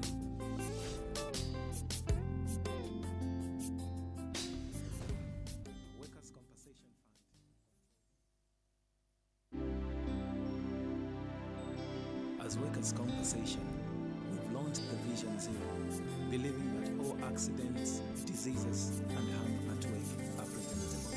Our Vision Zero, we believe all accidents and diseases are preventable, and they can come to zero. Our Vision Zero, we believe all accidents and diseases are preventable, and they can come to zero. Self anywhere we need, health we wake up of it. Your well-being is our number one concern. Self anywhere we need, health we wake up of it. Your well-being is our number one concern. It doesn't matter where you are. It doesn't matter what you do. Commit yourself and champion this campaign. Hey, hey. Invest in people, but be a leader. Ensure self and health in what you do. Don't send it by zero. Don't send it by zero. By zero. Don't send it by zero. Don't send it by zero. Ayowandi, when we won't feel one. Don't send it by zero. Don't send it by zero. Don't send it by zero. Tata wandi, when we won't feel one. Anywhere we need, help we wake up of it. Your well-being is our number one concern. Self anywhere we need, help we wake up of it. Your well-being is our number one concern. By zero. By zero. By zero.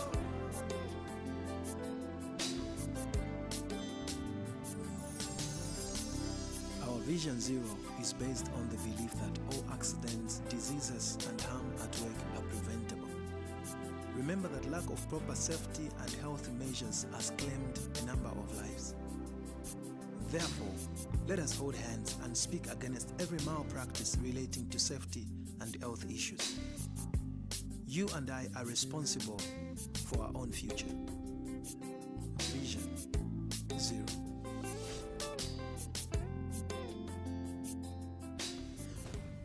Workers' Compensation Fund.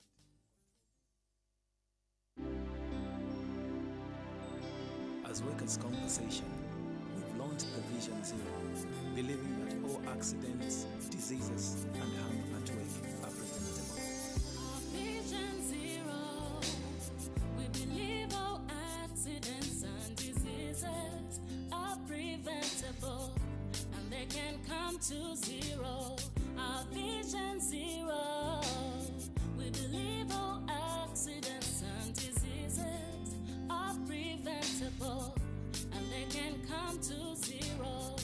Self anywhere we need, help we wake up of it. Your well-being is our number one concern. Self anywhere we need, help we wake up of it. Your well-being is our number one concern. It doesn't matter where you are. It doesn't matter what you do. Commit yourself and champion this campaign. Hey, hey. Invest in people, but be a leader. Ensure self and health in what you do. Don't send it by zero. Don't send it by zero. By zero. Don't send it by zero. Don't send it by zero. Ayowandi, when we won't feel one. Don't send it by zero. Don't send it by zero. Don't send it by zero. Tata wandi, when we won't feel one. Anywhere we need, help we wake up of it. Your well-being is our number one concern. Self anywhere we need, help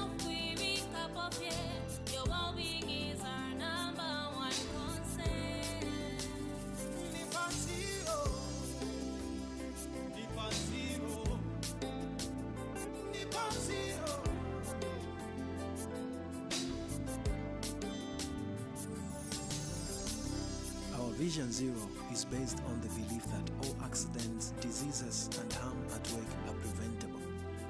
Remember that lack of proper safety and health measures has claimed a number of lives. Therefore, let us hold hands and speak against every malpractice relating to safety and health issues. You and I are responsible for our own future. Vision Zero.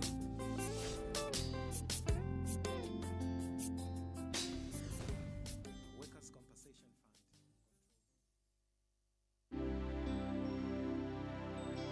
As workers' compensation, we've launched.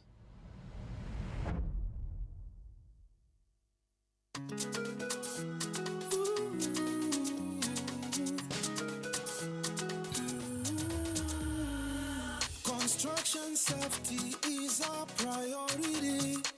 We believe once we hold our hands, we can do, we can achieve everything, everything we focus on. We can do it, we can bring all accidents to zero. We can do this, we can do this. Just tell everybody we follow lay down rules. Our vision zero, let's champion this campaign. Construction safe, let's champion this campaign. Protect yourself, If you love yourself. I'll protect myself, 'Cause I love myself better. Our vision zero, let's champion this campaign. Construction safe, let's champion this campaign. Protect yourself, if you love yourself. I'll protect myself. 'Cause I love myself better. Injuries and accidents can be avoided if you work on heights. Ensure you are safe by having the right PPE. Your safetyness should be good. Ensure your scaffolds are strong. We can do this. Just do your part, and I will do my part. I know we can do it. Our vision zero, let's champion this campaign. Construction safe, let's champion this campaign. Protect yourself, if you love yourself. I'll protect myself, 'cause I love myself better. Our vision zero, let's champion this campaign. Construction safe, let's champion this campaign. Protect yourself, if you love yourself. I'll protect myself, 'cause I love myself better. Vision, vision zero. I said Vision, vision. zero. Protect yourself, If you love yourself. I'll protect myself, 'cause I love myself better. Vision, vision zero. Vision, vision zero. Protect yourself, if you love yourself. I'll protect myself, 'cause I love myself better. Vision, vision zero. Vision, vision zero. Protect yourself, if you love yourself. I'll protect myself, 'cause I love myself better. vision, vision, vision, vision, zero.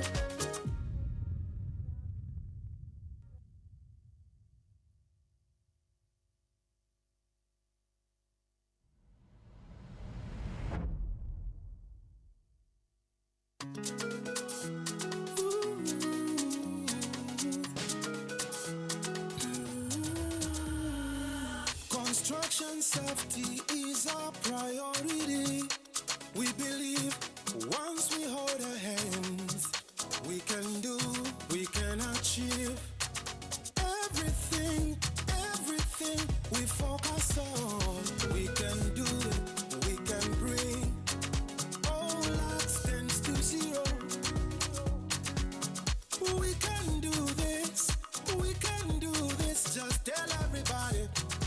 follow, lay down rules. Our vision's here, let's champion this campaign.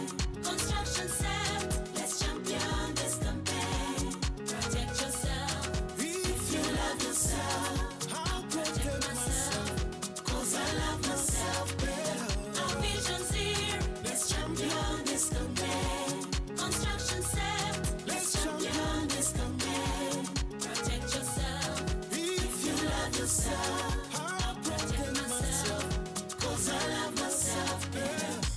Injuries and accidents can be avoided if you work on heights. Ensure you are safe by having the right PPE. Your safetiness should be good. Ensure your scaffolds are strong. We can do this. Just do your part, and I will do my part. I know we can do it. Our vision's here, let's champion this campaign. Construction set, let's champion this campaign. Protect yourself, If you love yourself, I'll protect myself. 'Cause I love myself better. Our vision's here, let's champion this campaign. Construction set, let's champion this campaign. Protect yourself, if you love yourself, I'll protect myself. 'Cause I love myself better. Vision, vision, zero. I said vision, vision. Protect yourself, If you love yourself. I'll protect myself, 'cause I love myself better. Vision, vision, zero. Vision, vision.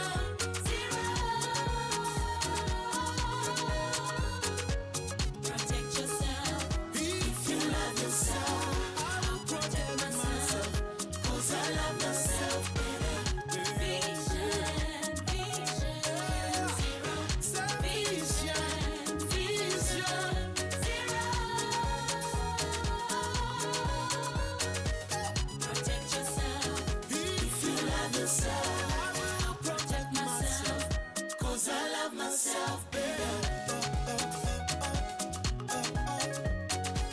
Vision, vision, vision, vision, zero.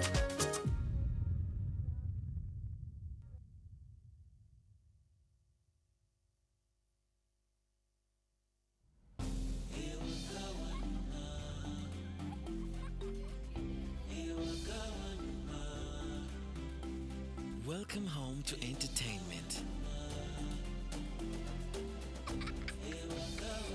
To Wi-Fi everywhere.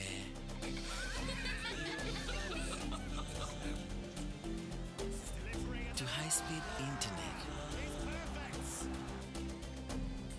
To security.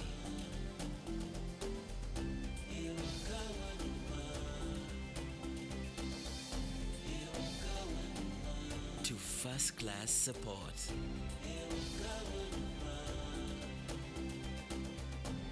To convenience. Welcome home to MTN WakaNet, superior internet for every home. Visit www.mtn.co.ug/wakanet. Welcome home. Together, we are unstoppable.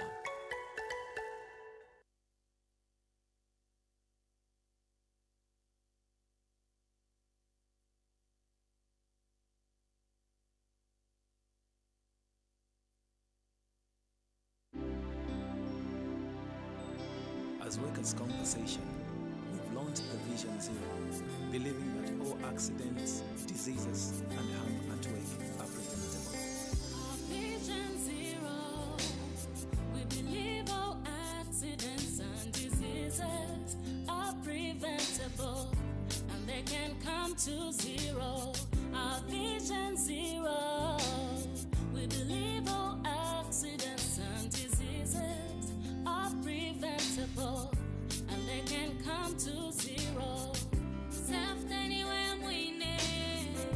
Health we be cup of it. Your well-being is our number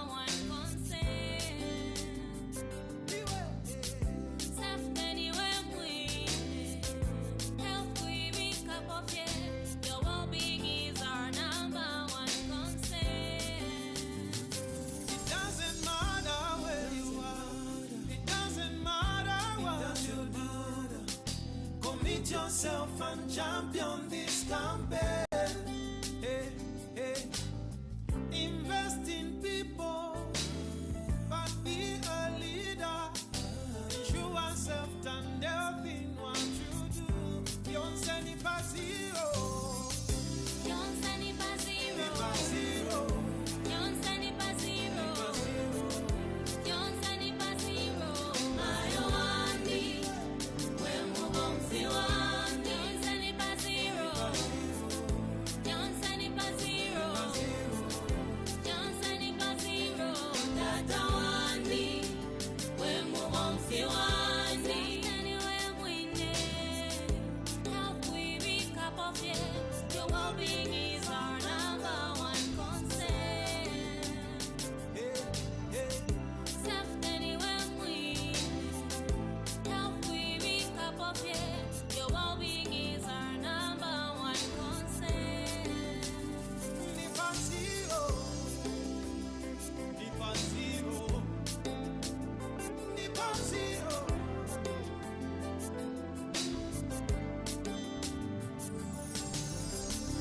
Our Vision Zero is based on the belief that all accidents, diseases, and harm at work are preventable. Remember that lack of proper safety and health measures has claimed a number of lives. Therefore, let us hold hands and speak against every malpractice relating to safety and health issues. You and I are responsible for our own future. Vision Zero.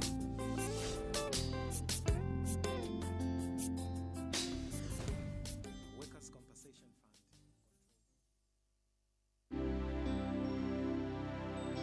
Fund. As Workers' Compensation, we've launched the Vision Zero, believing that all accidents, diseases, and harm at work are preventable. Our Vision Zero, we believe all accidents and diseases are preventable and they can come to zero. Our Vision Zero, we believe all accidents and diseases are preventable and they can come to zero. Self anywhere we need, help we pick up of it. Your well-being is our number one concern. Self anywhere we need, help we pick up of it. Your well-being is our number one concern. It doesn't matter where you are. It doesn't matter what you do. Commit yourself and champion this campaign. Hey, hey. Invest in people, but be a leader. Ensure yourself and health in what you do. Don't send it by zero. Don't send it by zero. By zero. Don't send it by zero. Don't send it by zero. Ayowandi, when we won't see one. Don't send it by zero. Don't send it by zero. Don't send it by zero. Tata wandi, when we won't see one. Anywhere we need, help we pick up of it. Your well-being is our number one concern. Self anywhere we help we pick up of it. Your well-being is our number one concern. By zero. By zero. By zero.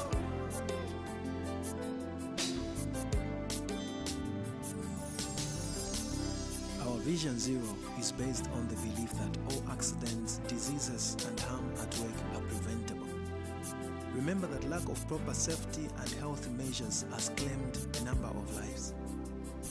Therefore, let us hold hands and speak against every malpractice relating to safety and health issues.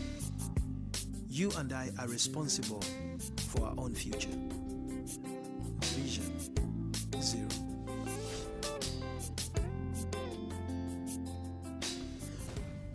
Workers' Compensation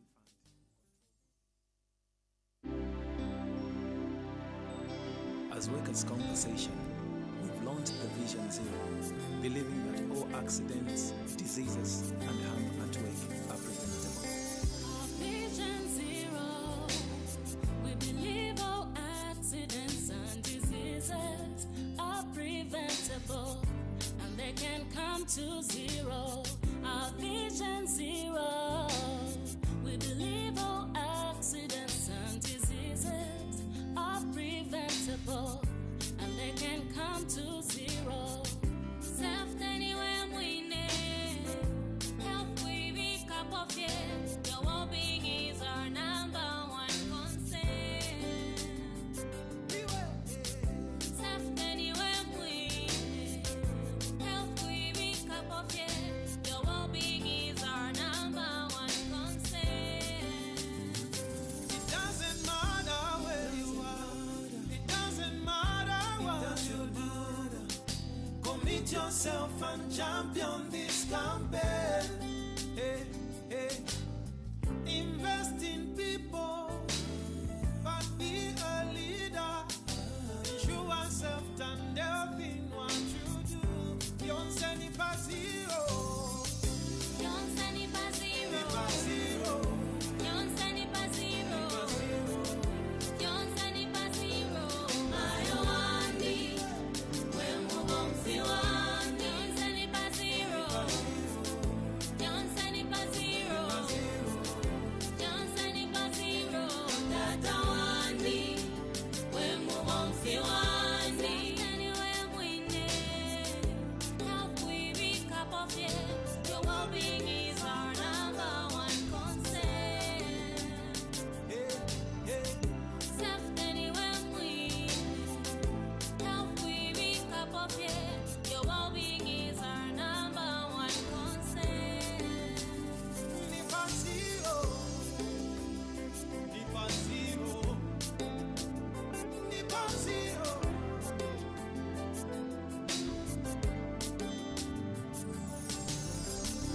Our Vision Zero is based on the belief that all accidents, diseases, and harm at work are preventable. Remember that lack of proper safety and health measures has claimed a number of lives. Therefore, let us hold hands and speak against every malpractice relating to safety and health issues. You and I are responsible for our own future. Vision Zero.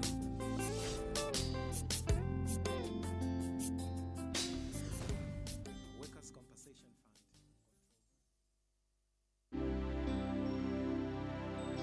Fund. As Workers' Compensation, we've launched the Vision Zero, believing that all accidents, diseases, and harm at work are preventable. Vision Zero. We believe all accidents and diseases are preventable, and they can come to zero. Our Vision Zero. We believe all accidents and diseases are preventable, and they can come to zero. Safety anywhere we need. Health we be cup of it. Your well-being is our number one concern. Safety anywhere we need. Health we be cup of it. Your well-being is our number one concern. It doesn't matter where you are. It doesn't matter what you do.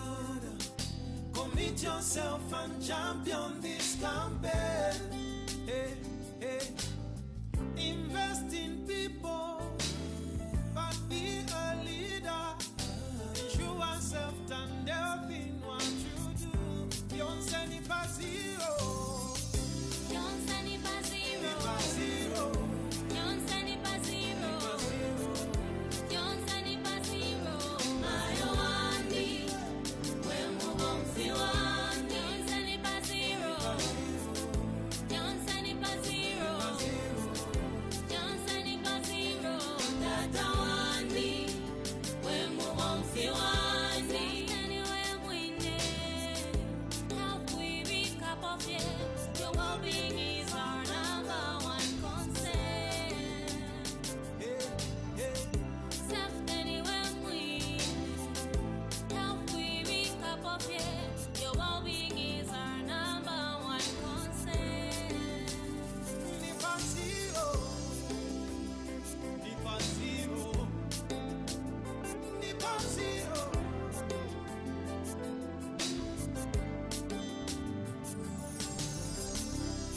Vision Zero is based on the belief that all accidents, diseases, and harm at work are preventable. Remember that lack of proper safety and health measures has claimed a number of lives. Therefore, let us hold hands and speak against every malpractice relating to safety and health issues. You and I are responsible for our own future. Vision Zero.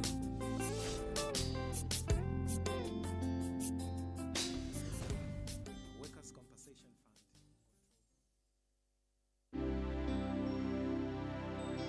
As Workers' Compensation, we've launched the Vision Zero, believing that all accidents, diseases, and harm at work are preventable. Vision Zero. We believe all accidents and diseases are preventable, and they can come to zero. Our Vision Zero. We believe all accidents and diseases are preventable, and they can come to zero. Self anywhere we need. Health we wake up of it. Your well-being is our number one concern. Self anywhere we need. Health we wake up of it. Your well-being is our number one concern. It doesn't matter where you are. It doesn't matter what you do. Commit yourself and champion this campaign. Hey, hey. Invest in people, but be a leader. Ensure self and health in what you do. Don't send it by zero. Don't send it by zero. By zero. Don't send it by zero. Don't send it by zero. Ayowandi, when we won't see one. Don't send it by zero. Don't send it by zero. Don't send it by zero. Tata wandi, when we won't see one. Anywhere we need. Help we wake up of it. Your well-being is our number one concern. Distinguished delegates, let's reconvene for our next session. Worry not, you can walk in with your cup of coffee or cup of tea. We can always have a working refreshment. This is a final boarding call to all of you delegates that are outside the hall, that we're about to get ready for takeoff for our next session, and we invite all of you to get back to your seats Remember that lack of so that proper we can safety begin and in health earnest. measures has claimed And this is a very important session we're going for. Therefore, It's the let us session hold before hands and lunch. speak against every And if for malpractice nothing relating else, I to think the safety most important and meal health of the day issues. is a good You and lunch. I are responsible for our own future. Vision Zero.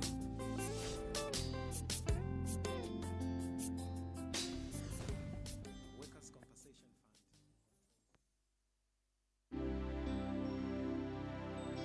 As Workers' Compensation, we've launched the Vision Zero, believing that all accidents, diseases, and harm at work are preventable. Vision Zero. We believe all accidents and diseases are preventable, and they can come to zero. Our Vision Zero. We believe all Very final call.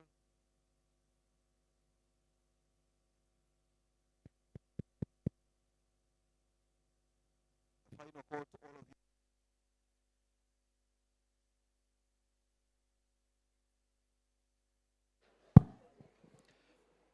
A very final call to all the delegates who are outside the room. We're going to start our next session. And we're going to start it in some very informative way.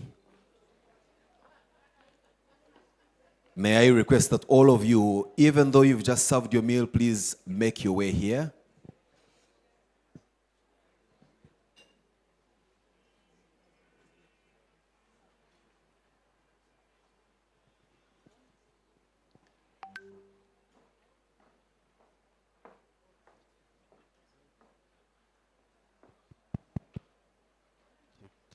Check 1, 2. All right, 1, 2.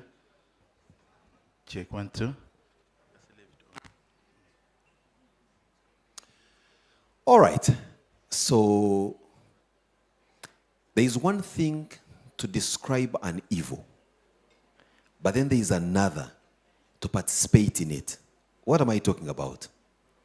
Has it ever occurred to you, those of you of the Christian faith, why one or perhaps the greatest apostle or the greatest evangelist was Paul?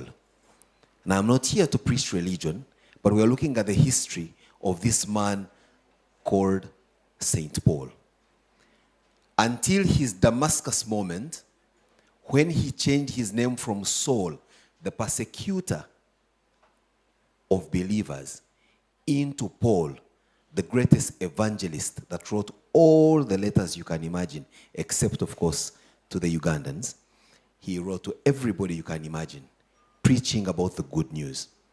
He was more believable, perhaps, than my namesake Simon Peter, whose only crime was overfishing. But Paul did all the wrong things and now came to preach. So when we sit here and talk about safety, operational safety and health, accidents at workplaces or outside the workplaces, we can only imagine, we can only try so much to personify what an accident could be if it happened to you or someone you know. But to bring this closer to ourselves, for us to understand the gravity of which, you will agree that for fatalities, those who are through fatalities never live long enough to tell the story. But those who are lucky to survive a fatality, I believe have something more to share on, especially prevention, because they have crossed the Rubicon and they are lucky to have survived. Now, folks, in this room, I'm happy to invite for about 3 minutes a distinguished gentleman who has gone through what we are trying to prevent. Unfortunately, he crossed the line of prevention and came face to face with an accident at his workplace. That accident never left him the same, and he's here to show you what he has become and inform you that he was just like you and I, walking on his toes and able to function as normally as a proper functioning person does. His name, Abdulaziz Shambe, from the United Republic of Tanzania. He's a board member of the Workers' Compensation Fund of Tanzania. Please welcome with me, Mr. Shambe. Shambe is on the board of the Workers' Compensation Fund in Tanzania, not just for affirmative action, but to ensure that he is there to ensure that those like him receive the justice they demand, because he's gone through it. He went through his accident, he went through the recovery, he go through his compensation, and he would never wish it for anyone else to go through it. Now, I am not as convincing as he would, and that's why he's here to share with us his brief testimony. Shambe, tunashukuru. Karibu sana kwa Uganda. Shikamo baba. Ya, habarini za asubuhi ndugu zangu washiriki. A very good morning to you all. Naitwa Abdulaziz Shambe, My name is Abdulaziz Shambe. ni board member WCF. I'm a board of trustees from Workers' Compensation Fund, WCF. Nilipata ajali nikiwa kazini. I got an occupational accident while at work. Kwa baada ya ajali ndio iliyopelekea kupata ulemavu wa After the kudumu. accident, I got disability, permanent disability. Baada ya kupata ajali nilikaa hospitali kwa muda mrefu, na baada ya kutoka hospitali nilishikwa mkono na WCF na walianza kunihudumia na kuanza kunijengea uwezo ambao ulionifanya kuweza kujiamini na kufanya awareness kwa wenzangu wanaopata ajali wakiwa kazini. After the accident, I went to the hospital, I got treated, and I was helped by the compensation institution where I was rehabilitated and compensated. But later, the compensation institution helped me and build a capacity for me that I was able to give awareness to other people, employers and employees, in terms of prevention and other issues related to prevention of accidents. Na nashukuru Mungu, baada ya jitihada zangu za kujenga uwezo kwa watu wanaoumia wakiwa makazini, ndio serikali iliona inawapendeza kuniteua kuwa board member, ambao nitaingia katika mfuko wa WCF kwenda kuwatetea watu wanaoumia makazini na kuwasaidia kutoa miongozo ambayo inaogusa kabisa maisha ya watu walioumia kazini. After this and the capacity building and me doing awareness to other people in terms of prevention issues, the government of Tanzania saw it fit to elect me into the board of trustees for the Workers' Compensation Fund, where I sit and now oversee issues related to victims of work-related accident, overseeing that all things are decision-making put forward the welfare of the victims. Na kwa kweli kutokana na mafunzo kama haya tunayapata kwamba kwanza tunaweza kutoa ushuhuda kwamba mafao ya utengemao yapo na yanafanyika kwa serikali zetu, lakini cha muhimu kabisa ni kwamba tutumie Vision Zero kulinda maafa, sio kutibu, kwamba kinga ni bora kuliko tiba. Forums like this are very important because now they put us in a place where we can see how prevention is better, and you can see that governments recognize that victims have to be rehabilitated and have to be compensated and protected from work-related injuries. Na asanteni kwa kunisikiliza na washukuru sana. Thank you very much. Asanteni sana. Indeed, asante sana Bwana Abdulaziz Shambe. Tumeshukuru sana.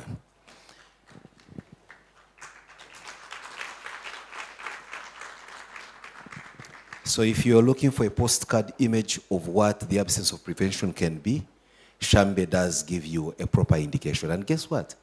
He's one of the luckiest. Many never live long enough to tell the story, or when they do live long enough, they are so incapacitated that they are confined in places unable to make movements such as he's done. As I invite the next panel, I can tell you without a fear of contradiction that I've had the brush of observation on workplace injury while working at the country's oldest hydropower station. During one of those maintenance regimes, one of the maintenance engineers was down in the turbine pit, and I think there was an absence of communication between him in the turbine pit and those that were out in the control, and the turbine was switched on. Long story short, he was split into two and took him at several hours to pass on. You can imagine the agony, the sight, and the horror of what we saw our colleague had gone through.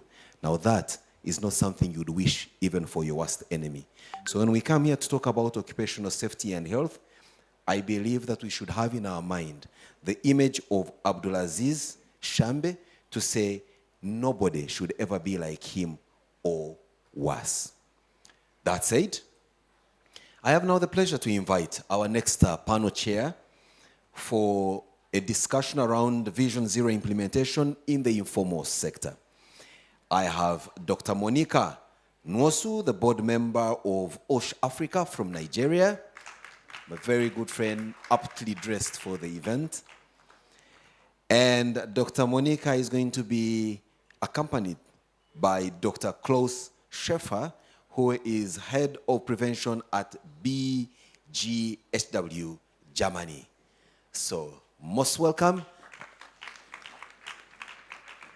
And we believe that indeed we'll have a collaborative efficiency of Nigeria and German to deliver this session in such a manner that we will have some time for a panel discussion, because the feedback from the audience is such that we are having more or less monologues where we have conversations from the podium down and we are not getting feedback from these incredible people that have traveled far and wide to have a conversation with us as we share, because we are all professionals and we may, for a moment, pick a word or two.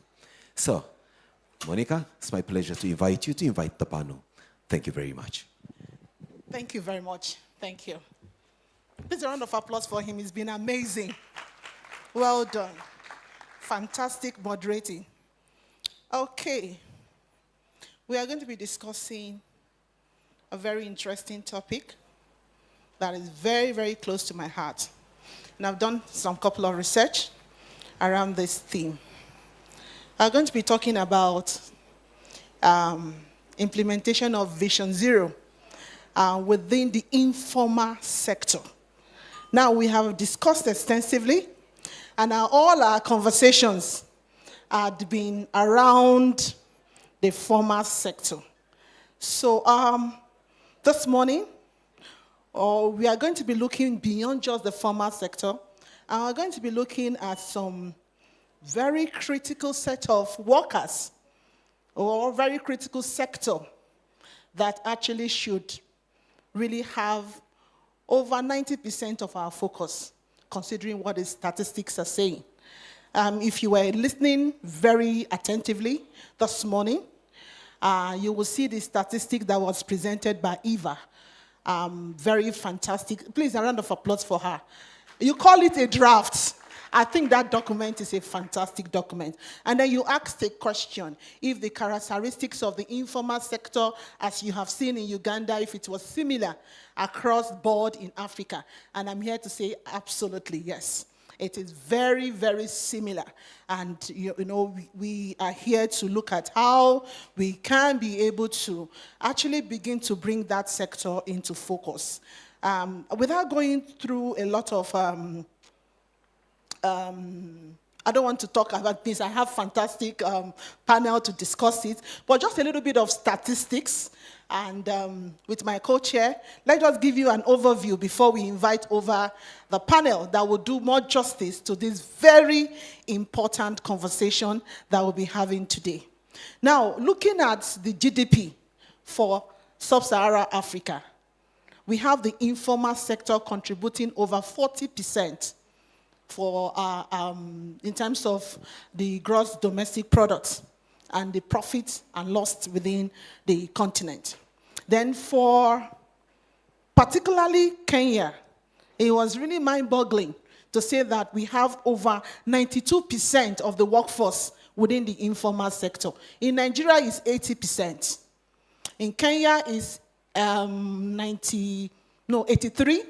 In Zambia, I don't know, maybe close to that figure as well. So you can imagine if you have workforce, about between 80 to 85% of the workforce focused within this informal economy or informal sector, you can see the reason why it is very crucial that we look at what is happening within this sector. Okay, so without wasting too much of our time, let's go on and invite our panel. Please come. Let's do this together. Let's invite our very distinguished panelists. Sorry, I'm trying to bring up their names. Oh, okay. Okay, that's the first. So do you want to take that? Okay. Oh, okay. Thank you. Thank you so much. Okay, so first on the list, we have Dr. Deogratis Sekipi. He's the technical advisor for the Public Occupational Institute in Uganda. And he is actually a very well-known health specialist. He is dedicated to promotion of health, safety, environment, and development issues across Uganda in particular, across the Great Lake region of Africa.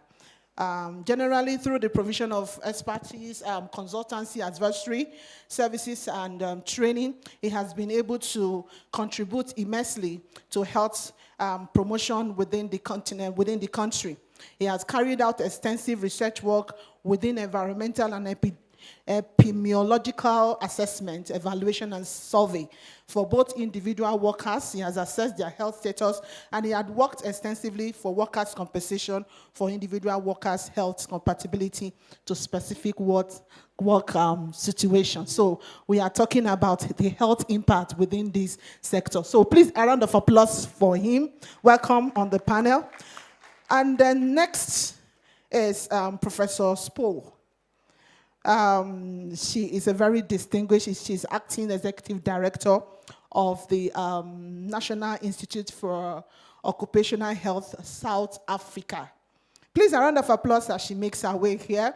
She has received many awards for her outstanding work globally, and today she will be joining us to do justice to this topic. So let me yield the floor to my co-chair to do the remaining introductions so that we can have a complete panel. Thank you very much. The third speaker is Professor Adam Chati. He is from Morocco, from Casablanca in Morocco. And he's professor and researcher, proficient in career development and human resources management, holds a PhD with a focus on well-being at work and organizational outcomes. His research delves into the impact of emerging challenges on the future of academic life, work, and workers' well-being. Welcome on stage. So, Professor Adam Chati is not here in this audience. So then we come to the fourth or third speaker, in this case, Dr. Lamia Buscarou. She's the head of Occupational Medicine Department at University of Monastir. And today she talks about economics impact on employees' health and well-being. Welcome to stage. She's also not here. So this is a small group with only 2 speakers. All right, thank you. We have with us here also on the panel the Director for Workplace Health and Well-being in the Informal Sector, the chairperson for Uganda Country Coordinating Mechanism for the Global Fund. It is the MD of, it is the chair for that council, and we are talking about no other person than Mr. Medad. Okay? Oh, representative, thank you. And then to also join us is the CEO of Roofings Group, Stout Jason Mesikwa, the CEO of Roofings Limited. Please, are you in the room to join us? The Roofing Group, one of our sponsors. Okay, so these are the people that we will work with this morning. So without wasting much of our time.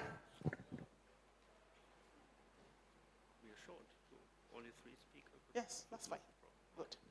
Yes. Without wasting much of our time, I'll just invite, I will quickly invite Dr. Diokratis. Please take the stage, sir. Thank you. Please, round of applause. The room is quiet. Why? Because we are discussing the informal economy. Thank you so much, sir. Thank you. So good morning, ladies and gentlemen. I've been introduced as a veteran in occupational health and safety.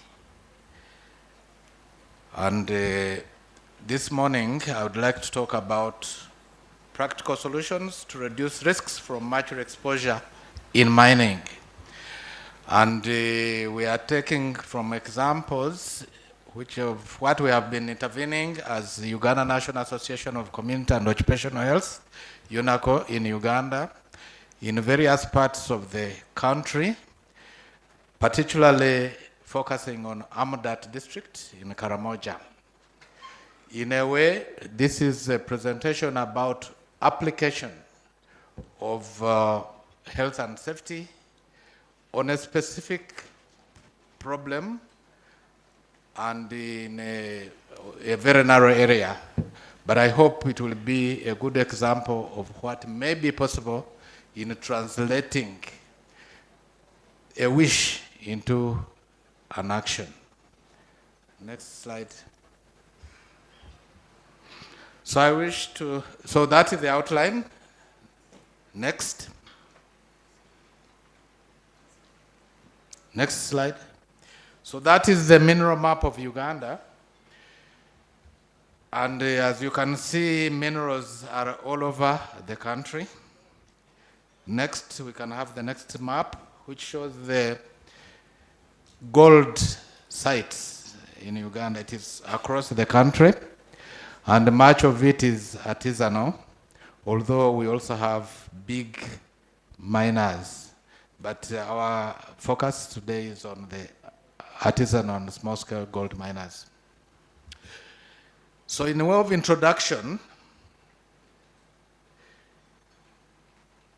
I think I missed, there was a slide. I wanted to acknowledge all the people who organized this conference and those who have been able to make it to Uganda. You are welcome. And also those of you who have helped us in one way or another to be able to work on this area of helping the miners, the artisanal small-scale gold miners, but in a way also expanding to other sectors of mining. In a way of history, it has been asserted that Mansa Musa of Mali Empire, who lived in the 14th century in Africa here, has been the richest man in the world ever, and it was because he had a lot of gold. And I think up to today, as you may be aware, gold is still a big product in West Africa, particularly in the Sahel, and much of it is artisanal, although there are also big companies. Now, in the 16th century, in Bohemia, in that Central Europe, there was a place called Joachimsthal, where there was mining going on, and some two people, one called Paracelsus, the other one called Agricola, did write about the hazards of mining in that area. And according to Agricola, at that time, the people who were involved in mining were so much affected, particularly by TB or other affection of the lungs, that they used to die at a very early age, which unfortunately still is the case in our mines here today. The important thing is that also when Bernardino Ramazzini, who is the father of occupational medicine, was writing, he did write also about the hazards of mining. And I think, unfortunately today, up to today, it is an area which is still disturbing us. Now, in Uganda, gold has become the main export. For very many years, we had what we called our black or brown gold, which was coffee, and it is still a very big export. But recently, gold is the main export. Now, we would like to look at what cost did we go through to get gold as the first or the main export in Uganda, and of which the artisanal and small gold miners contribute quite a bit. Now, the artisanal and small-scale gold miners in Uganda use rudimentary and unsafe technologies, leading to a lot of accidents and injuries.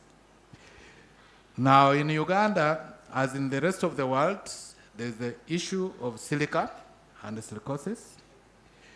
Then we know TB is associated with the silicosis. But also in our case, because of the high HIV prevalence, and HIV is one of the main comorbidities with TB, we get what we call a vicious triad or triumvirate. So you have HIV, you have TB, and you have silica in the same environment, and you can imagine that could be quite devastating. What we are talking about today, however, is the mercury exposure. And as we know, that mercury has been used a lot, particularly in the artisanal, small-scale gold mining, along other methods which are used by the bigger industry players. So mercury for the artisan and small-scale gold miners becomes a very, very, very big factor. And quite a number of people are affected, and many times they do not know that actually it is the mercury which is affecting them.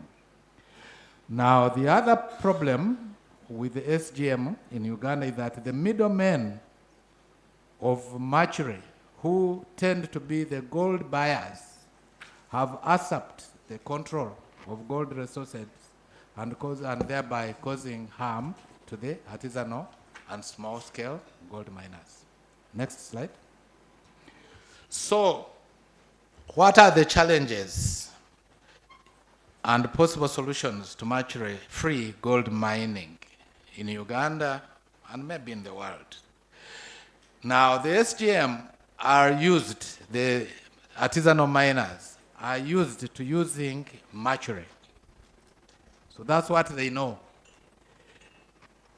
And also, mercury is ubiquitous because those who buy their gold, the artisanal gold, are the ones who give them the mercury to use in burning the ore concentrate. Now that means there is a supply, and then the demand for the gold is by those people who are actually supplying the mercury. So that causes a double problem for the small-scale miners.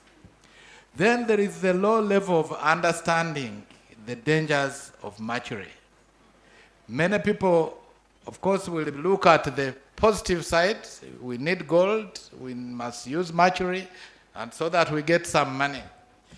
But they do not know the problems of the mercury which affects their body and leads to various challenges of health, which I will not dwell on so much today.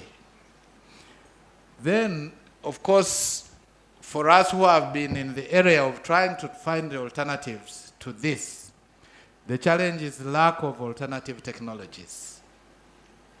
So you tell people mercury is dangerous. People will tell you what is the alternative. So you try here and there to get an alternative on a small scale, but there has been the problem of scaling. It becomes so you find one area, or you are an island in a very big pool of people who are using mercury, so you find that your influence becomes very limited. And that is coupled with the lack of enforcement of the law. So what would be the possible solutions to this? There is a need to create awareness about alternative technologies. And this has been a very big problem because our industry, as we say, has been dominated by the people who are providing mercury.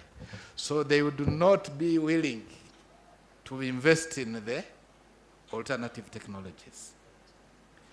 Then there would be need to control the smuggling of mercury by educating or apprehending errant gold buyers. As we had the discussion earlier this morning, the most important thing would be the education.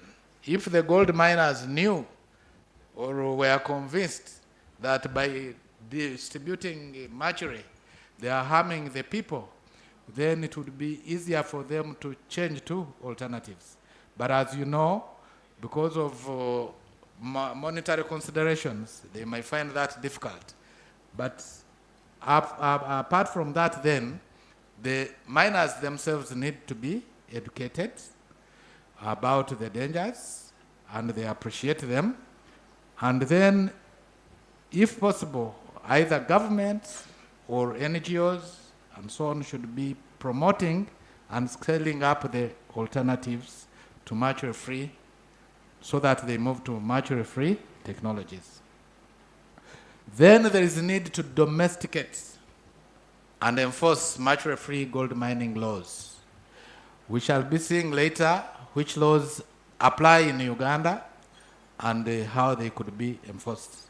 Unfortunately, at the moment, there have been limitations in enforcing those laws. Next slide. Now, what have been the interventions in Uganda? At national level, Uganda has ratified the Minamata Convention and has developed an action plan of implementing it. And that was a few years back, and some of us participated in it. Then there have been the new mining law specifically talks about banning of mercury in the mining of gold. Unfortunately, the implementation is still the problem. The Occupational Safety and Health Act talks about prevention of exposure to harmful chemicals and other agents. And then the National Environmental Authority is looking at the harming of the environment, of which mercury would be one of the main contributors to damaging the environment. Now, at the more local level, smaller level, there has been, or more implementation level, there have been legalization of artisanal and small gold miners. The government has gone ahead to say the artisanal and small-scale gold miners should be licensed. Now, if they get licensed, that means they become visible, and therefore that means they can be organized, and that means they can be educated, and that means there can be a level of change. That links up with the second, where it needs to have group formation of these miners. And in Uganda, we have got an association of Uganda Association of Small-Scale Miners, UGASAM, and it is across the country, bringing together artisanal miners, but maybe not the very micro miners, but at least it is a step in the right direction. Then the issue of involving the mercury, artisanal small-scale mining exposure as part of the Minamata Action Group in Uganda. It is considered that ASGM is one of the main exposures of mercury in Uganda. And therefore, NEMA, who are leading the action plan on Minamata Convention implementation, do play a big role in involving this sector in the control of mercury.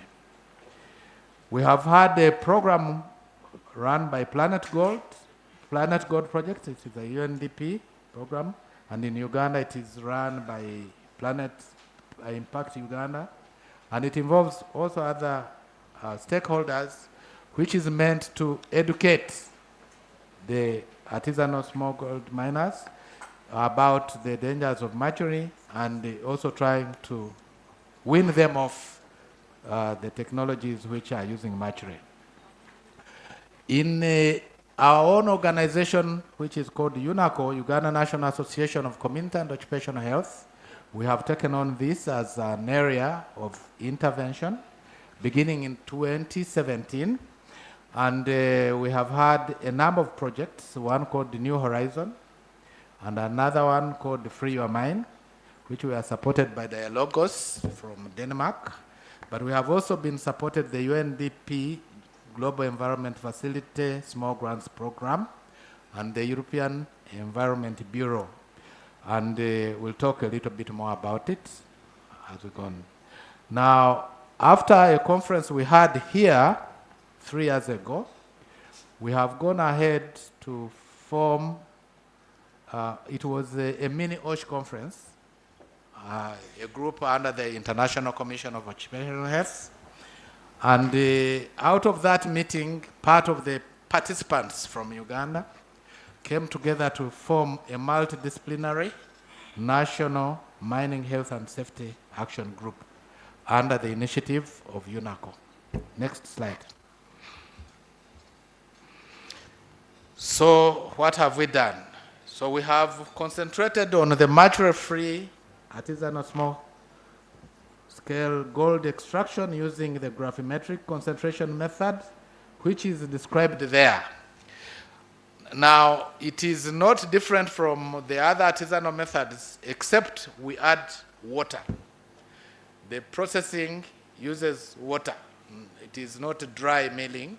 And then the sluicing is also slightly modified. So it serves another purpose apart from the mercury problem by reducing the dust and also reducing the noise. Next slide.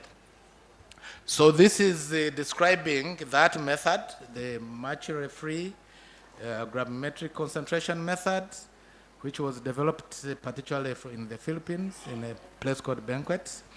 So the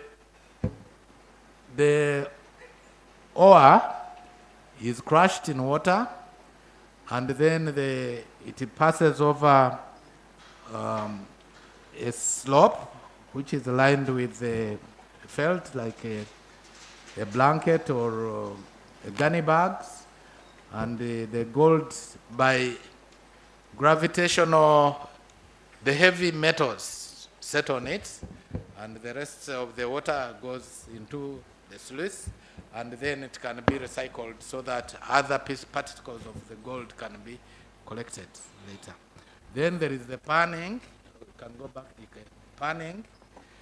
And as you can see at the edge there is gold without being collected, and now we can go to the next slide. After that, after the gold concentrate has been collected at the edge of the pan, it is put in a polythene paper and a polythene bag, a small one, and then it is burnt using borax. Now, borax does not expose people to mercury, and we are using charcoal, local charcoal, and sometimes the blowtorch, and then we get gold, which is purer than using mercury, because when you use mercury, you create an amalgam, and then you have to burn the amalgam, and that means even some of the mercury remains in, but in this case, you get the gold quite pure. And apart from the other advantages which we have. Next slide. In case you get the gold quite pure.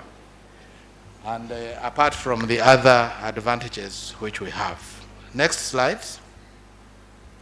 We are promoting the implementation of the Minamata Convention in Uganda's ASTM sector practically. And by using this method, we are stopping the use of mercury and replacing it with borax. Now, what I remember when we were young, they used to tell us that bicycles could be cooked. When bicycles used to break, they would use borax and some metal to weld it, and the frame gets back. So that is the chemical. So it has been around for quite some time.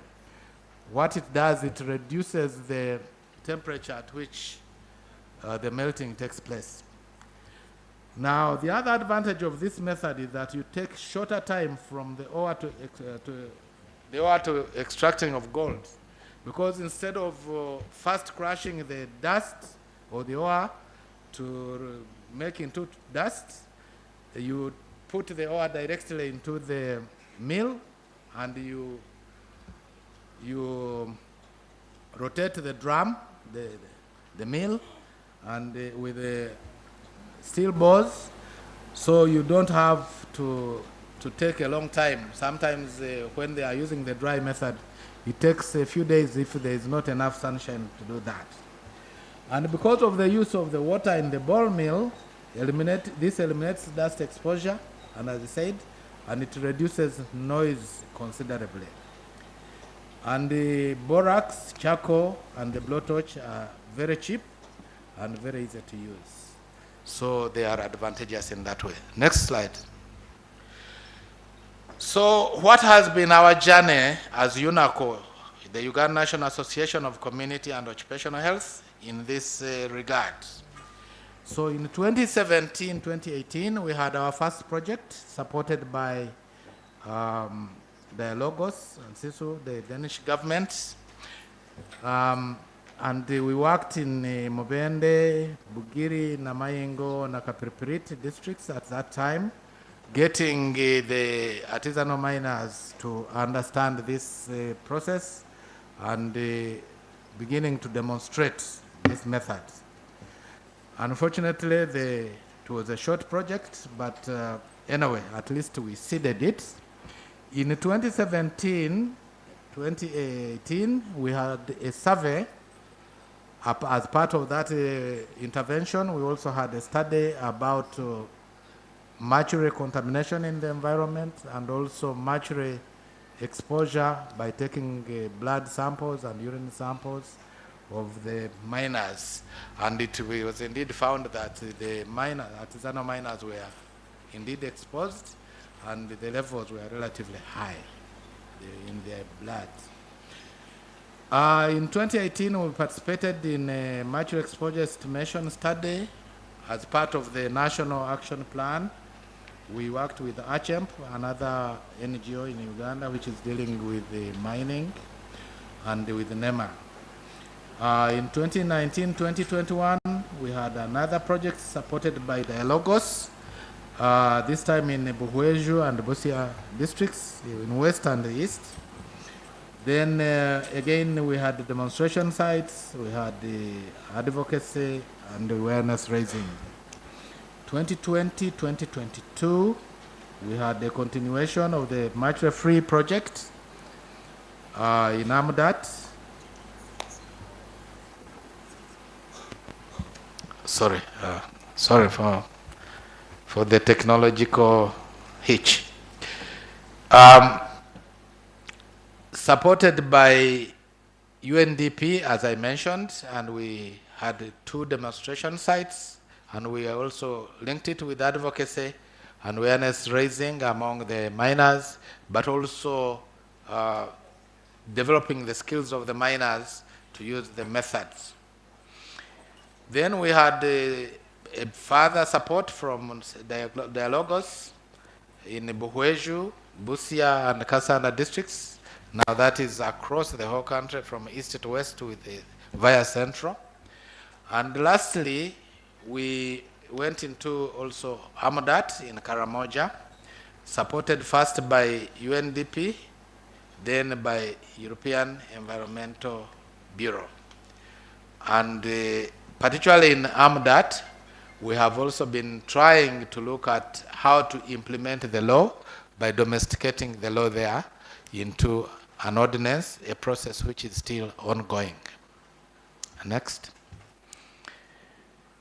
We also supported the Buhweju Artisanal Miners Association called Budumix to do an environmental impact assessment so that they could get a license for exploration in their district. Again, supported by their logos. And we have had other studies in Buhweju, Kasanda, and Busia, looking at livelihoods and apart from the health and safety, because the miners, of course, go into this because they want to make some money. So if you do not concern yourself about their earning the money while they are also remaining safe, they will think that you are not adding value to their work. And I did mention that we had this conference of MINIOSH here in 2022 together with the ICOH, International Commission on Occupational Health, Makerere College of Health Sciences, and UNACO, which we called the Joint Annual Scientific Health Conference. And the team, which we have started, also have mentioned about it. Last year, From last year, but one to last year, we started the relationship with the Stop TB partnership, because minors are a key and vulnerable population for TB. So in Uganda, we would like to look at Stop TB from the angle of mining and silicosis, silica causing silicosis, predisposing to TB, and therefore would like to break that linkage. And currently, we are participating in a multi-country study on occupational safety and health in artisanal scale mining, only not broader now, alongside Brazil, Uganda, Brazil, Colombia, and Zimbabwe, supported by Society of Occupational Medicine in the UK, the International Occupational Medicine Societies Collaborative, funded by NEBOSH of UK, which supports the training in health and safety, particularly in the English-speaking world. Next slide. This is some of the action we had in Amudat. In December, we had these sites. We had been away for some time. They had been sort of vandalized, as you can see on the left side. So we had a meeting with the local community and the district leaders, as you can see, under the that time no, it was not under the tree, to discuss how we revive this site so that we can continue implementing. That was in December 2005. 2024, sorry, it was 2024.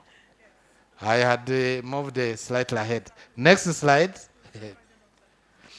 Apart from that meeting which we had under the tree, we also met the councillors in Amudat to try to explain to them the importance of a district ordinance on artisanal mining, not only for the gold, but for any mining that may be there.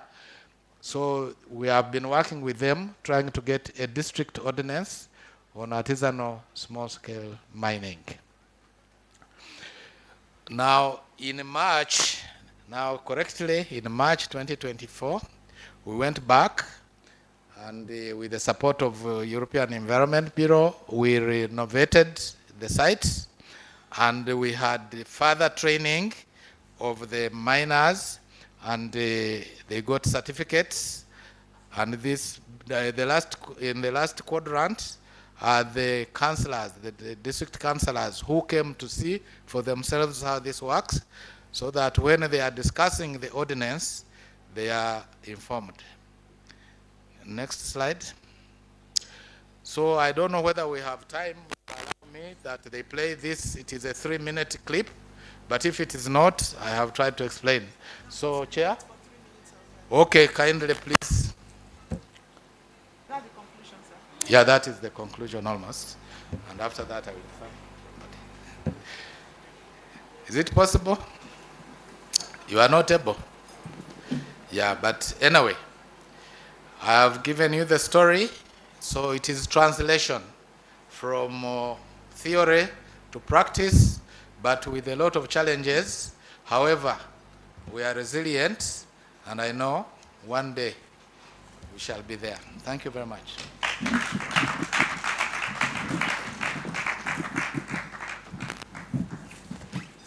Thank you very much for your introduction and overview about gold mining, especially the diseases and especially the mercury problem and the possible solutions you talked. And always technical solutions are the best, because if you have a technical solution, you can make the best prevention work. It's much better than organizational or PPE.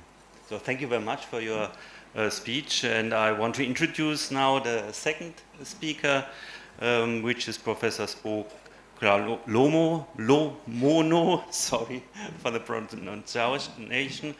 She's from South Africa, and her speech is about mental health in informal workers its determinants and possible interventions.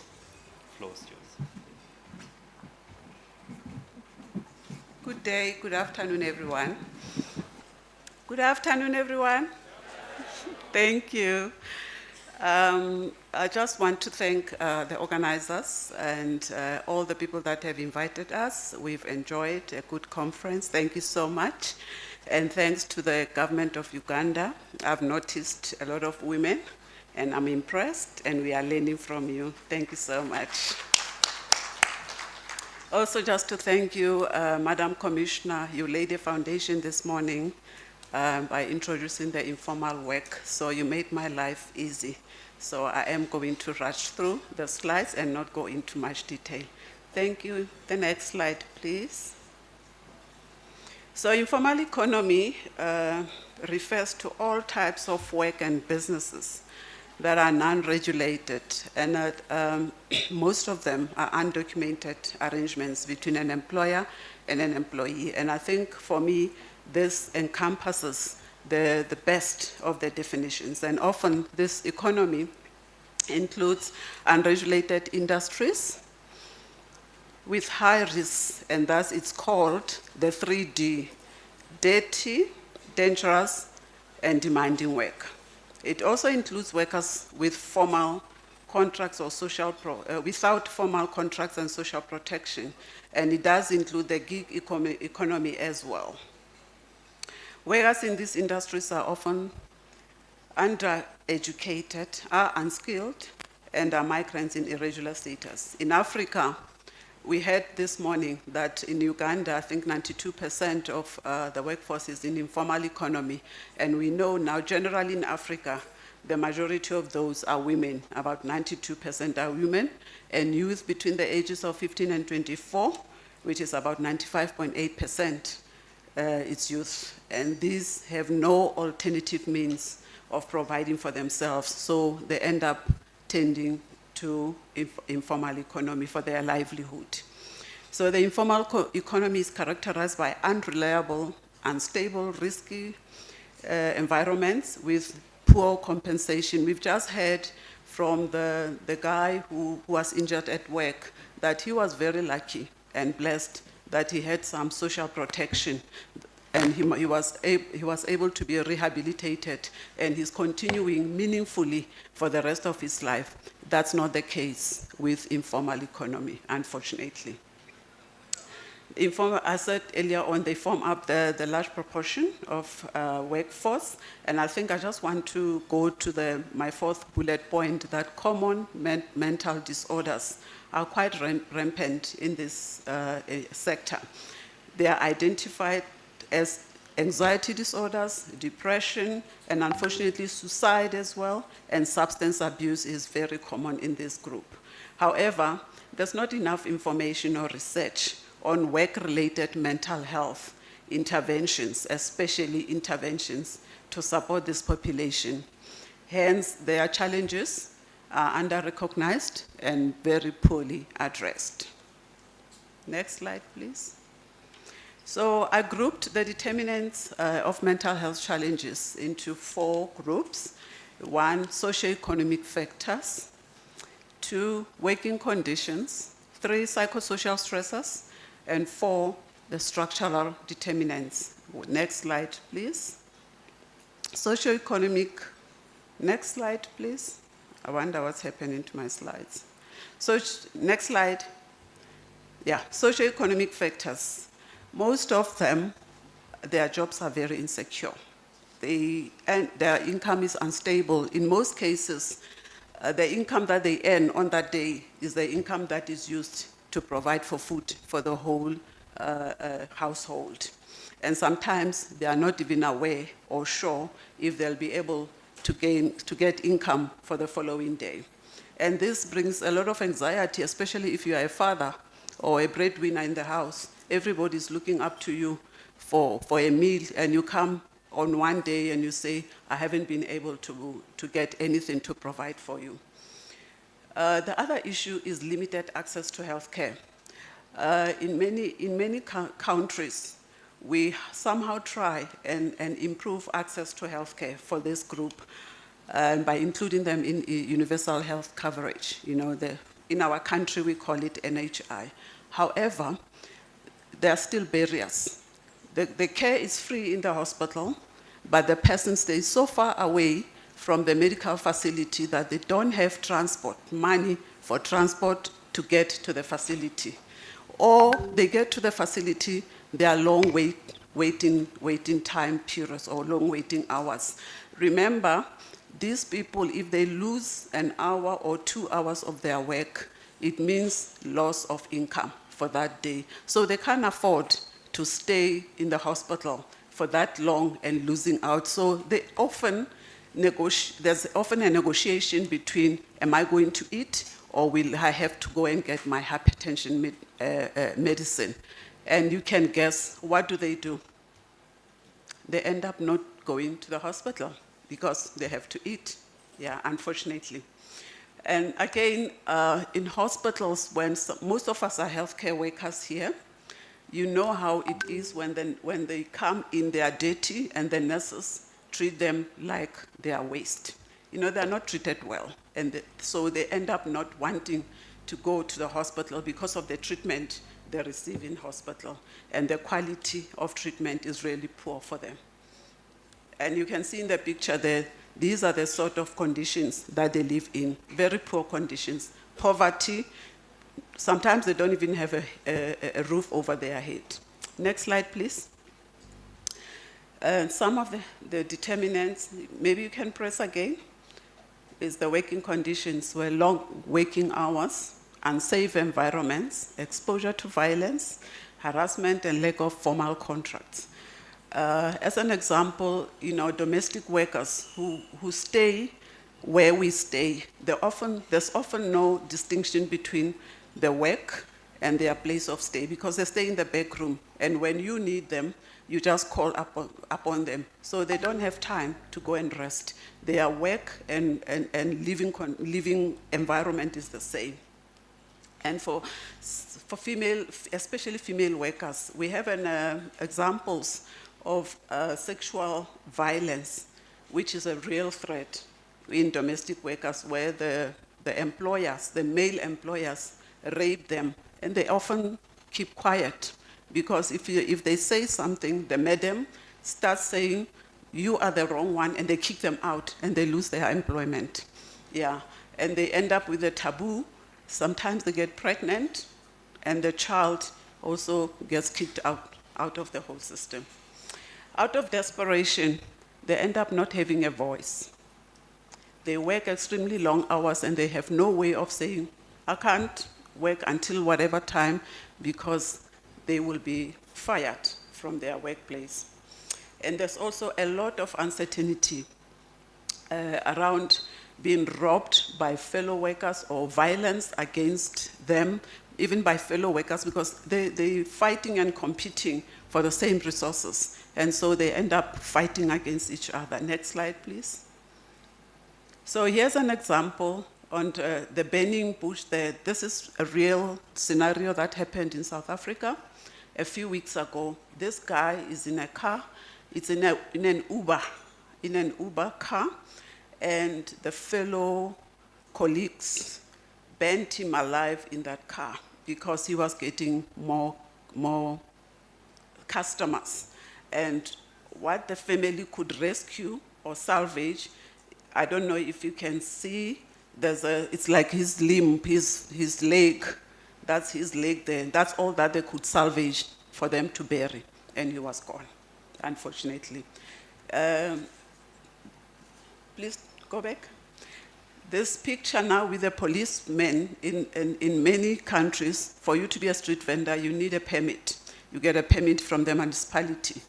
And unfortunately, currently, there were no permits in the municipality in South Africa. So the street vendors operated without permits, but the same police from the municipality came harassing them and confiscating their whatever goods they had, and they had nowhere to go. You can see there's a lady here carrying a child on the back and also holding a child here. Where is she going to go without that money? Thank you. Next slide. Other determinants are psychosocial stressors. There's a lot of stigma and discrimination and marginalization in this group, where, as I said earlier on, their work is considered as dirty. And because they work with waste, they are treated like waste. And these are, some of them are mothers and fathers of people, you know. So imagine your own mom and your own dad being treated like waste. They also lack family structure. In most countries, the immigrants are form the backbone of the informal economy.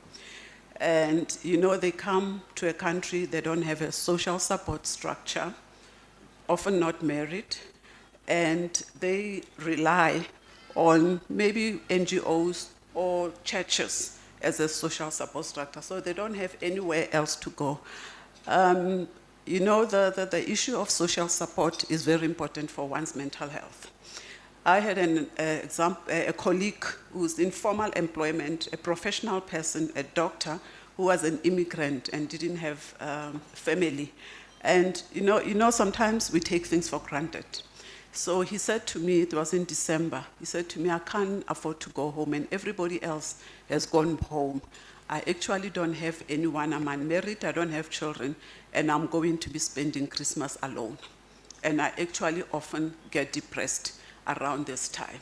This is somebody who has means to take himself out, maybe for dinner or lunch, yet the lack of social support affected him badly. So you can just imagine how then the lack of social support affects the informal economy. Next slide, please. The structural determinants.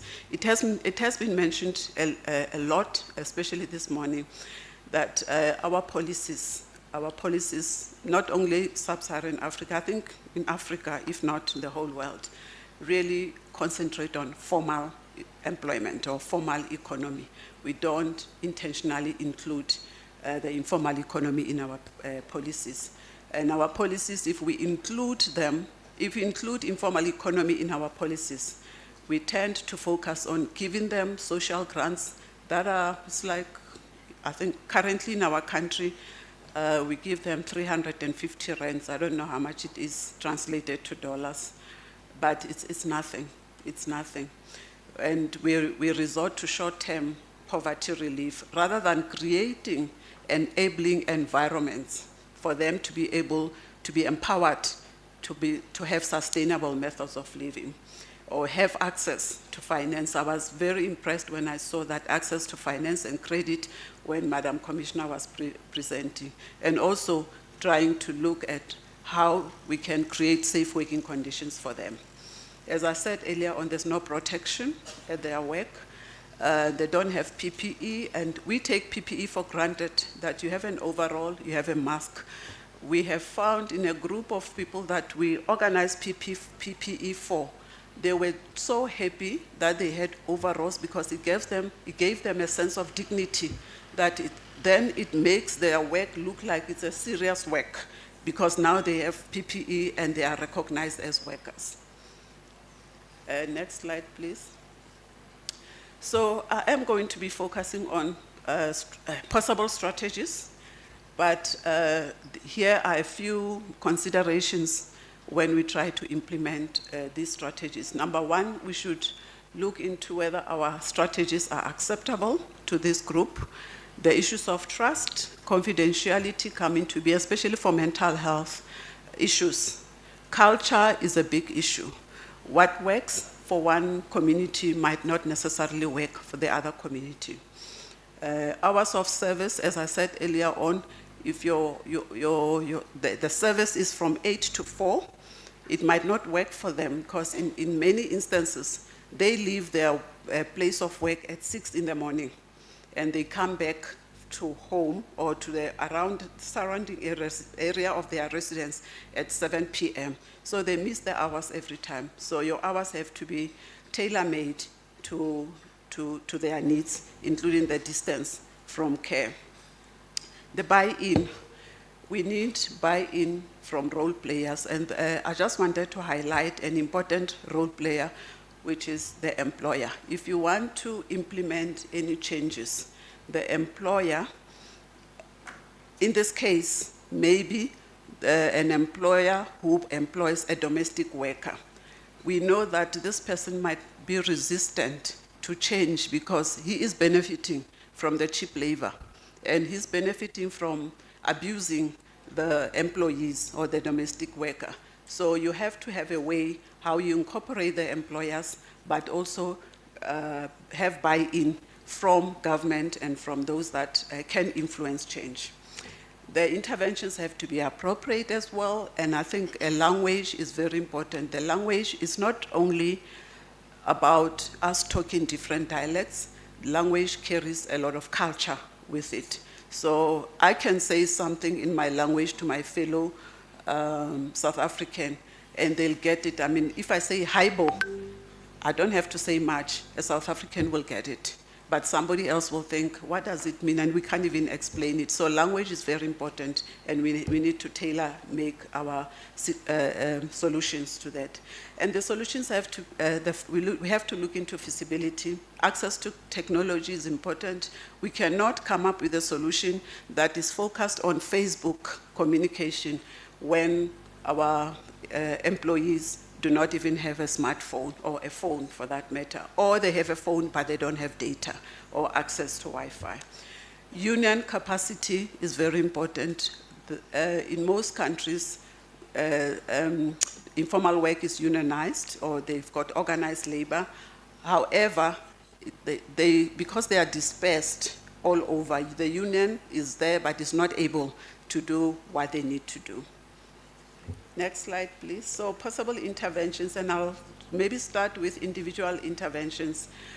Professional counseling is important. We instituted professional counseling in one of the districts, and we had a psychologist. It worked well because the psychologist was a resident person within the community.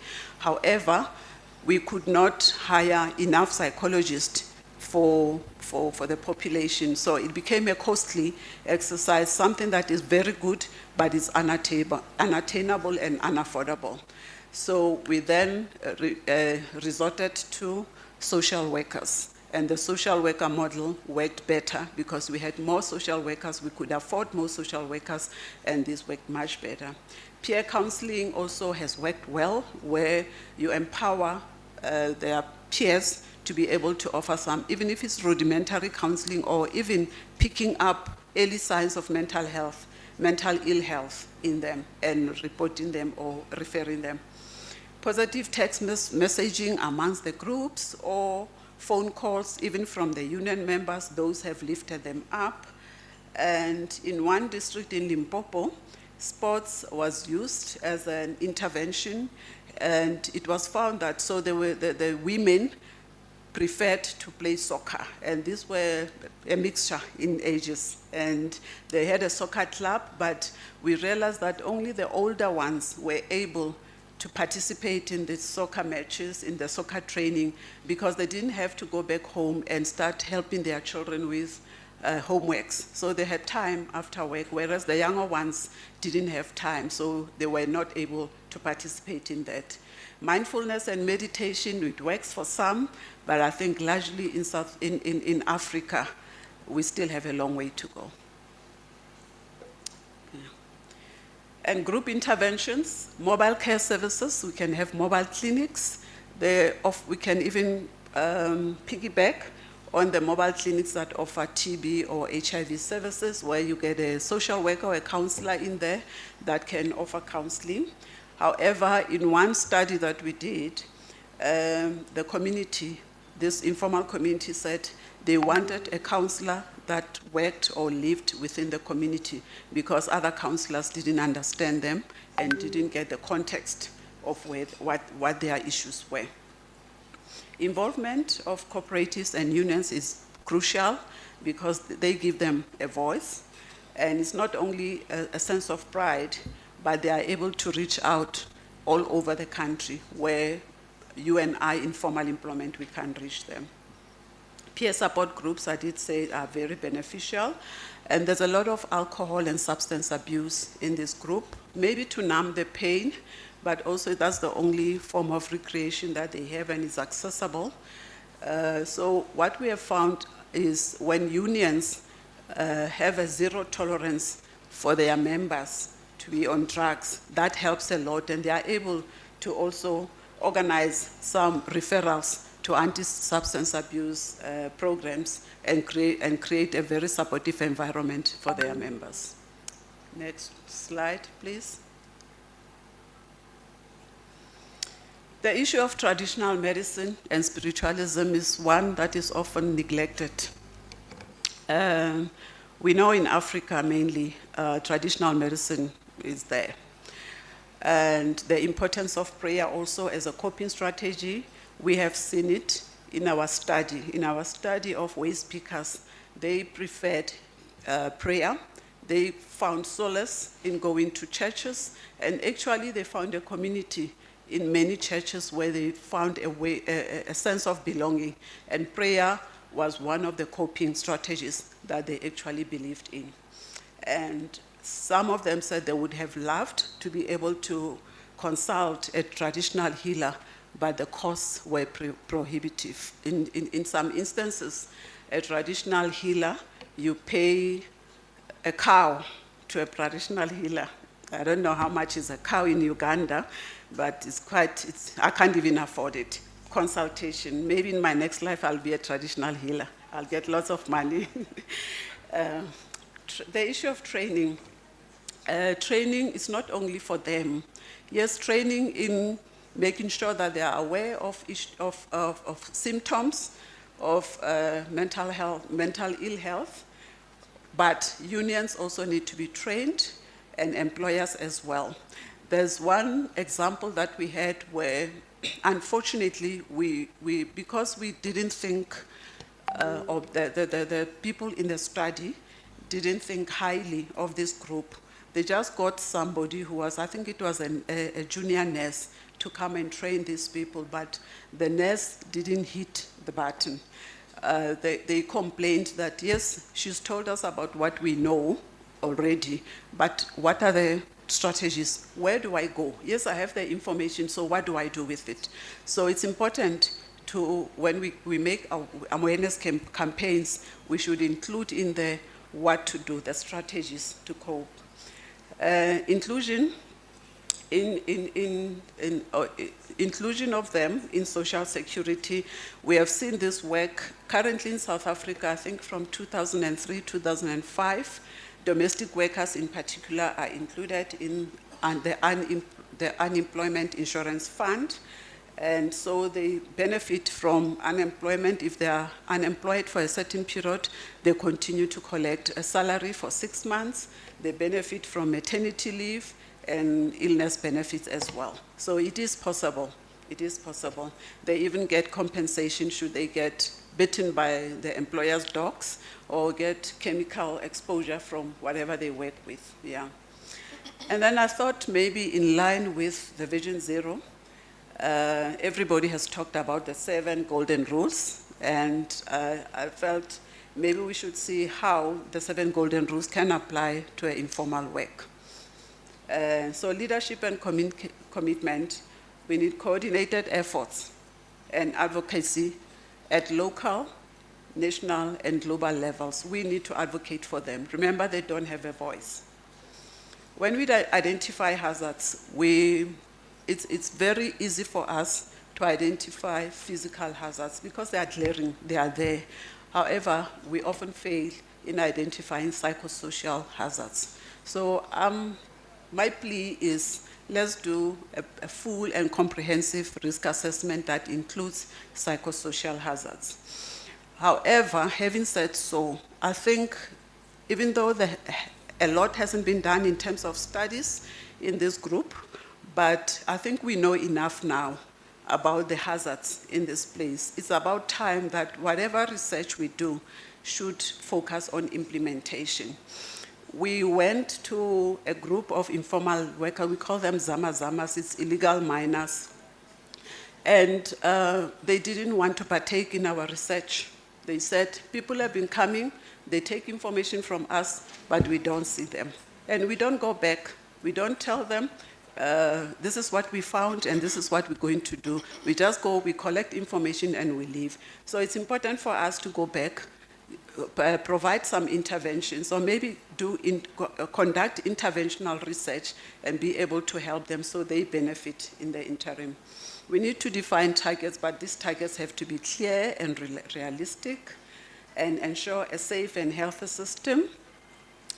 On the right-hand side there is the design of tools. The top picture, this is how the waste pickers, the waste pickers used to push their bottles or papers, recyclable material.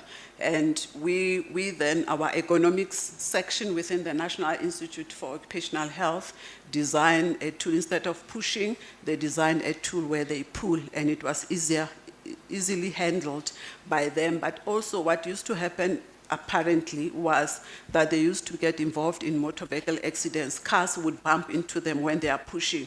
But now that they have pull-in trolleys, the owners love their cars so much, they don't want to bump on the trolleys, so they end up not being bumped. So that helped a lot.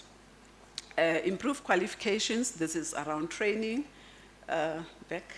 training for all employers, unions, and them as well, and investing in them, investing in people. And for me, this is access to meaningful and appropriate healthcare, mental health care. My next slide, please. My key messages are, work is a key determinant of workers' mental health, and addressing mental health issues in this sector, in the informal sector, requires a mix of policy reforms, social protection, accessible mental health care, and community-driven solutions. I forgot to mention in one of we wanted to include them in a policy. They specifically said, you guys draw up the policies without us. You come and you want us to ratify what we have done already.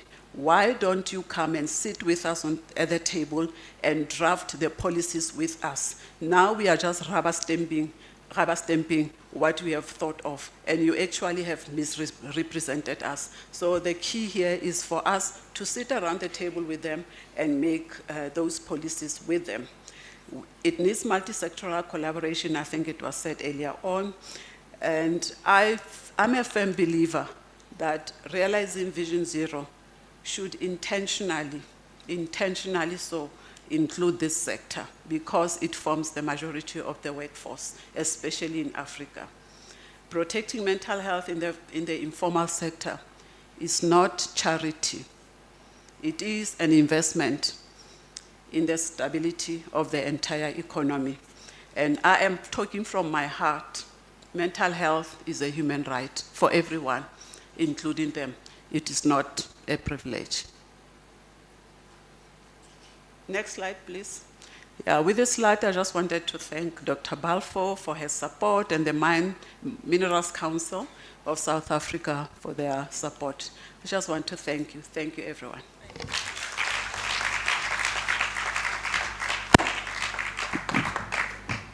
Thank you so much, Professor Spohr. That was an amazing paper, amazing presentation. And I think you did you did justice to the informal sector. Indeed, you spoke from your heart, no doubt. I could feel the emotion. I could feel that you were really with them. In 2022, ILO declared OSH as a fundamental principle and right at work, right? That every worker now has a fundamental right to a safe workplace, right? And when we talk about workers, definitely we are looking at the informal economy. They are the hidden engine of the economy. They are the forgotten majority. It is not a charity. It is a fundamental human right. And then as she was speaking, I looked around in this room and I could not see a representative. She spoke strongly about union. She spoke strongly about organized sector. Yes, the informal economy may not be structured in terms of their occupational health and safety, but I can say very categorically that when it comes to their union when it comes to their cooperative, that they are structured in that regard. And I think I want to put it to all of us as leaders that the next time that we are organizing a conference such as this, we should have a representative on the table. What do you think? That we should have a representative at the table. They should not just only be seen, they should also be heard. She said they don't have a voice. We can't give them a voice. Depends on the decision we take in this room today. We can give them a voice because they have a right to a safe workplace. All right. I think I will come to my audience shortly so that we can have that interaction. And then, but please permit me to invite the last speaker before I come to you. I want us to begin to, rub minds together as to how best we can actually bring them to the table. Professor Spo said majority of them do not have smartphones. Majority of them, they are not on social media. But then again, we can leverage on social media and technology through their organized unions. So let me leave it at that. I'll come back to you, my participants, but let me just invite the next speaker to the podium. And that is no other than the chairman of the Uganda Country Coordinating Mechanism for Global Funds, Mr. Medrat Biteyerezo. I hope I got that right. Ably represented this morning by Mr. George Tamale. He will be speaking on workplace health and well-being in informal sector. Workplace health and well-being in informal sector. Please, Mr. John. I'm not seeing you clapping. Thank you. Thank you. Thank you very much. Again, I'm honored to be here representing the chairperson of the Uganda Country Coordinating Mechanism for Global Fund, Mr. Dr. Bitekerezo Medad. My name is George Tamale, and I come from the Federation of Uganda Employers. And the Federation of Uganda Employers is the representative of the private sector on the Uganda Country Coordinating Mechanism for Global Fund Board. And being an employer and representing the business community, I was delegated to represent him, and I have my colleague, Mr. Tony Limbazi, at the back, ably representing the chairperson.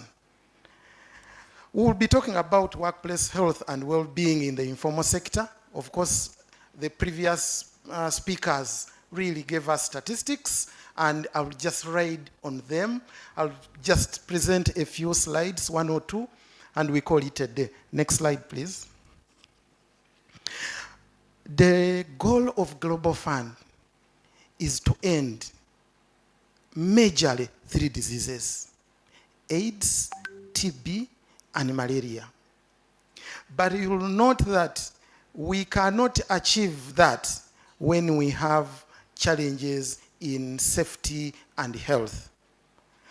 So when we got here and we were learning of the Vision Zero, it again aligns very well with the Global Fund, which is 0 HIV, 0 TB, 0 malaria. And we have to attain this by working with the communities, and the informal sector is quite represented there, and the people with communities that have needs. To date, Global Fund has invested close to 2.4 billion since its inception and operation in Uganda in 2003. And we are still supporting interventions in that line. The good news I have is that starting 2021, Global Fund started supporting occupational health and safety interventions in businesses, but primarily in the formal sector. Next slide, please. So, when we talk of 0 AIDS, TB, malaria through OSH structures, we, in 2021, started this intervention. Why? Because HIV, TB, malaria were not fully integrated into the workplaces. Of course, We know in the workplace we use the in Uganda, we use the Occupational Health and Safety Act that largely focuses on safety. And so we wanted to ride on the structures so that we can complete the zero of AIDS, TB, and malaria. And since then, we've audited 314 companies. And these are professional, technical audits, but also audits including issues of mental health, psychosocial problems at work, but also about AIDS, TB, and malaria, because they affect business. And we wanted to use the structure that already in the workplaces. We've mentored 95 occupational health and safety committees and reached 1,826 HR managers, because the HR managers are custodians of this. And we have also helped to organize 33 integrated occupational health and safety plus. Why the plus is because of the issues the previous speaker has been talking about. How do we bring in violence and harassment? How do we bring in issues of GBV, but also mental illnesses and non-communicable diseases? So these integrated OSH plus outreaches reach also the informal sector, because we organize and hold them outside the company premises that attract the people. The picture you see on the side is where we are part of that integrated approach, and we are testing and reaching people for TB services. And then we have also mentored 12 informal sector workplaces, and these are markets. These are border people, and these are people that we look at.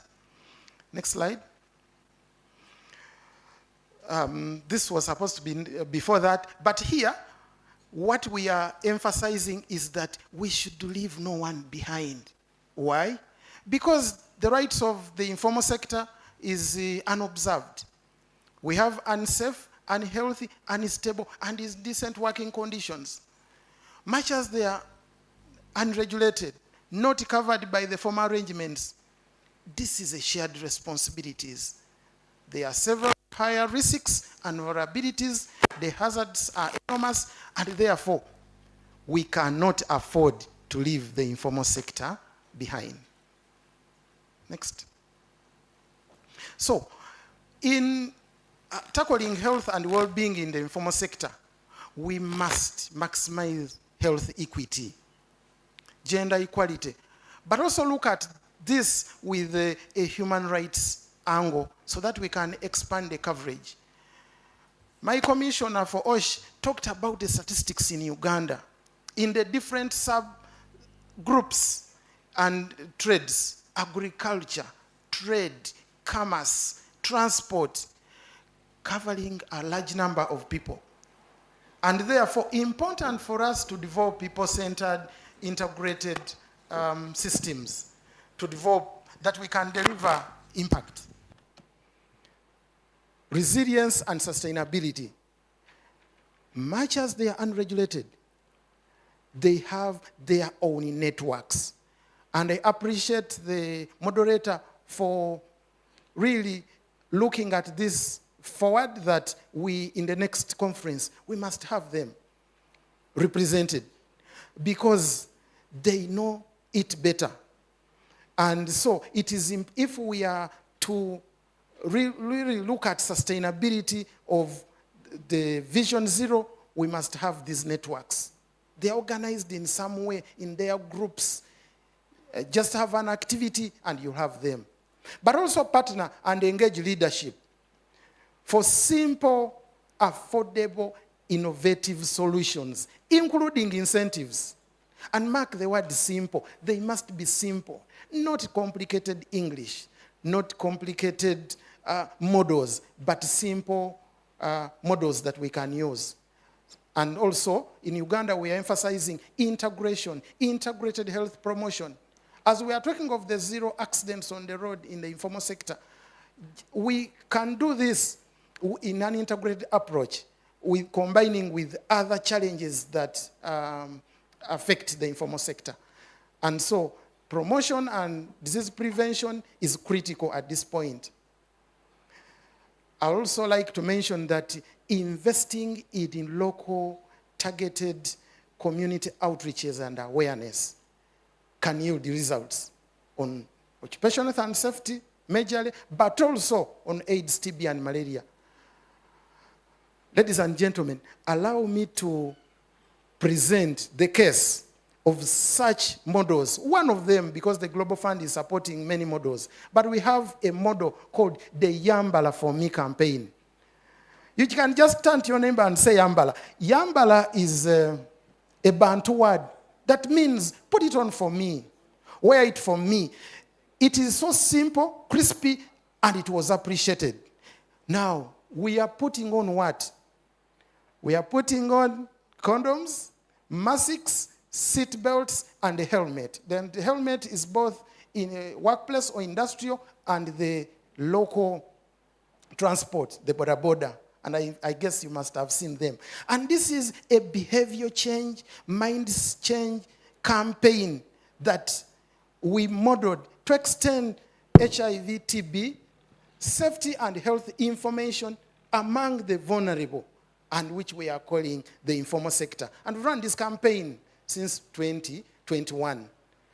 So, what have we seen? We've seen a number of results. We've reached vulnerable communities. Initially, the target was safety and health, but also for TB, for HIV, and malaria. So, the message was put on the mask.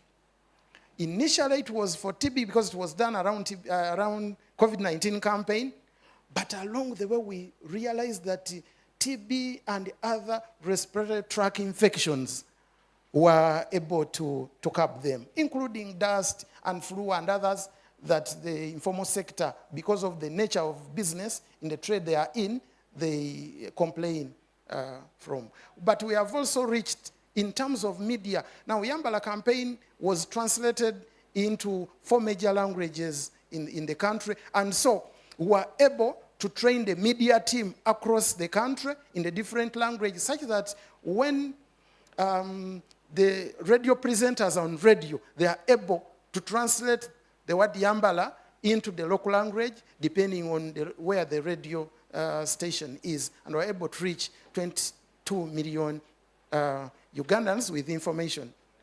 But also, we're able to develop materials that were appropriate. For example, the apron for people that were in the food and vending business, with a message. Put it on for me, such that if they are, for instance, preparing the meals, they can use gloves. Helmets for the bodabodas, umbrellas, and quite a number of messages, a number of materials, including condoms. We also, because we wanted to use the local community and people that resonate very well in the communities, the informal sector, we trained 720 Yambala ambassadors.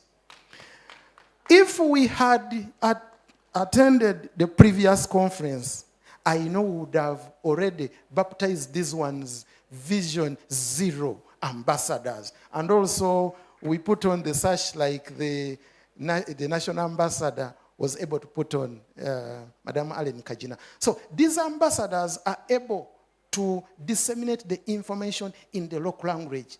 Because when they say Yambala for me in a local language, somebody will ask, I put on what? And so they are able to explain, depending on the trade they are in. If one is to put on the gown, if one is to put on the safety shoes or gloves, depending on the hazards that is affecting the trade or business they are in. And on the side, you will see this initiative was a multi-agency initiative that brought together over 5 ministries. And on the side, you will see the Minister of Works and Transport flagging off Yambala for Me vans. And in the different drives, we had 4 vans branded. One branded Yambala Masik, the other one Yambala seatbelt, Yambala condom, and others. And they would move in sort of a convoy. such that the communities, the informal sector communities and the population would get the messages right and all of it at the same time. And the picture below is some of the items we're able to give with messages, including the boda and also the industrial elements. Next. We would like to acknowledge the government of Uganda, of course, through the Ministry of Gender, Labour and Social Development. This campaign was highly supported by the Ministry of Gender, Labour and Social Development.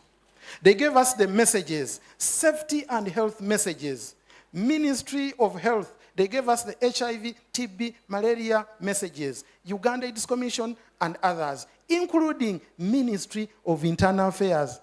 Because in Uganda, much as the road belongs to Ministry of Works, when you knock someone, of course, Uganda Police, Internal Affairs will come in, and so it was a highly coordinated activity with many agencies. But also support Global Fund for supporting this initiative, TASO, the Federation of Uganda Employers, and the partners. We thank you for your attention. Thank you. Thank you so much, Mr. George. Another round of applause for him. If there's nothing I am taking home to Nigeria, I am going to take Yambala for me. Yes, as a consultant, I work with a lot of the informal sector, especially in factories.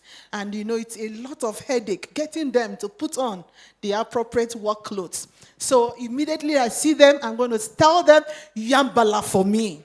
And then they will look at me. They want to know, what is Yambala for me? Yeah, so we can connect at that level. Okay, so quickly, I know that we are all geared up for lunch. As they are putting up and setting up, let's just quickly engage our participants. Okay, so you have a contribution. I will just take it. So how many rows we have? We have 4 rows. We just want to take maybe 2 persons, a lady and a gentleman, or 2 ladies and 2 gentlemen, depending on our time. You have contributions to make. You have questions to ask, particularly regarding transforming informal to formal work. The Vision Zero role is not complete until we involve them. So in terms of education, excuse me, in terms of education, involving educational institutions, high schools, using technology, intensive social media campaign, involving their organized sector. In Nigeria, we have the National Board for Technical Education. And one of the things that we are trying to do, I am fortunate to be part of the governing board for the Institute of Safety Professionals of Nigeria, the foremost safety institute in Africa, permit me to say, yes. So one of the things we're trying to do is to work with the MBTE. The MBTE, they are in charge of vocational and technical education for the artisans, right?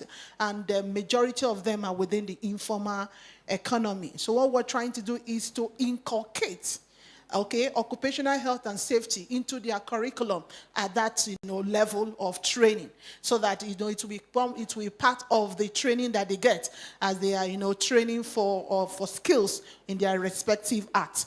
And I think I appreciate so much what George has stated. I mean, it was very practical and down to earth, because the truth is, if you want them to be involved in the implementation, then you need to get them involved in the development of the policies. They need to have a voice, and they need to be able to make an input. So I just want to throw it open before I come to my distinguished discussants to also give us their final thoughts on how well, or what are the best methodology or strategies do you think we should adopt in ensuring that we actually I'm trying to be very careful using words. Let's say translate or transition informal sector gradually to become what? Formal. So the microphone is open, and let me see. Yes, I have a hand there. I have another hand. And then the third person over there. Do you want to come forward? Let me start with the ladies first. Allow me. Yes, I'm biased like that. All right. Yes, my young lady, please come forward. Please, can we clap for her, please? Just 30 seconds. Just quickly, yes. Yeah, so thank you very much for the inspiring presentations. I think that were cross-cutting. My name is Yvonne Kanenganawela. I did a presentation yesterday on trade.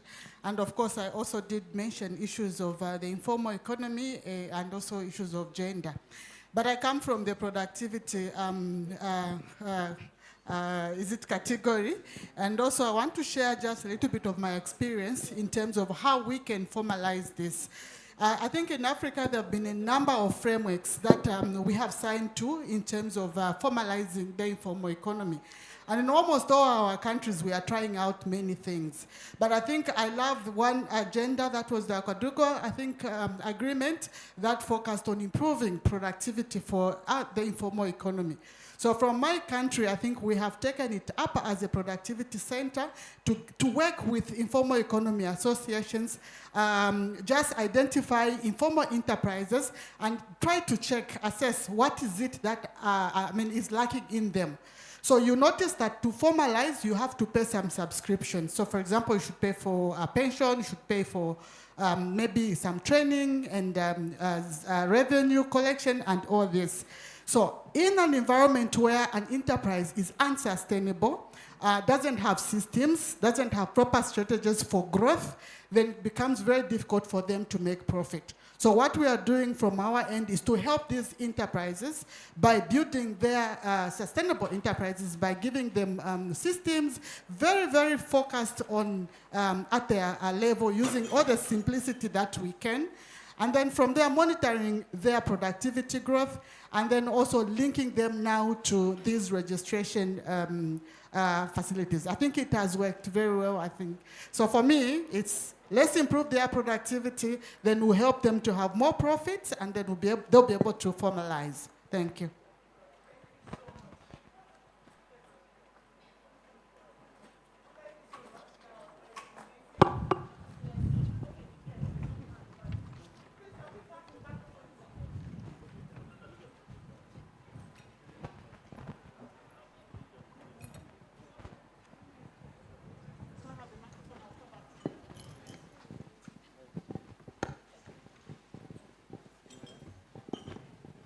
Yeah. 30 seconds, please. Thank you. Yes.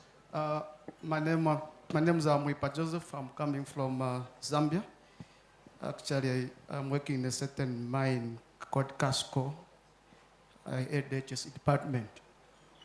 I'm looking at artisanal mining, which have more common concern between Uganda and Zambia, where people start mining without looking at the safety of the people. The government comes in when there is loss of life. So I think going forward in terms of engagement, giving licenses from the government is so quick, because in the name of saying we need to have local investors to do the work, but I see more not to pay attention to the health and safety of our people. So I think in our proposal is that the government maybe take lead, because if I see in Uganda, there are a lot of minerals, but most taken by artisanal. Those people are getting those licenses, they don't care about how the people works. The government comes in when there is loss of life, which I feel. So what should the government do, or what intervention should we be looking at? So the intervention that we need to look at, the government should look at the people who are getting those licenses, they need first to put things in place and ensure that people can look at affairs of safety, they are in place.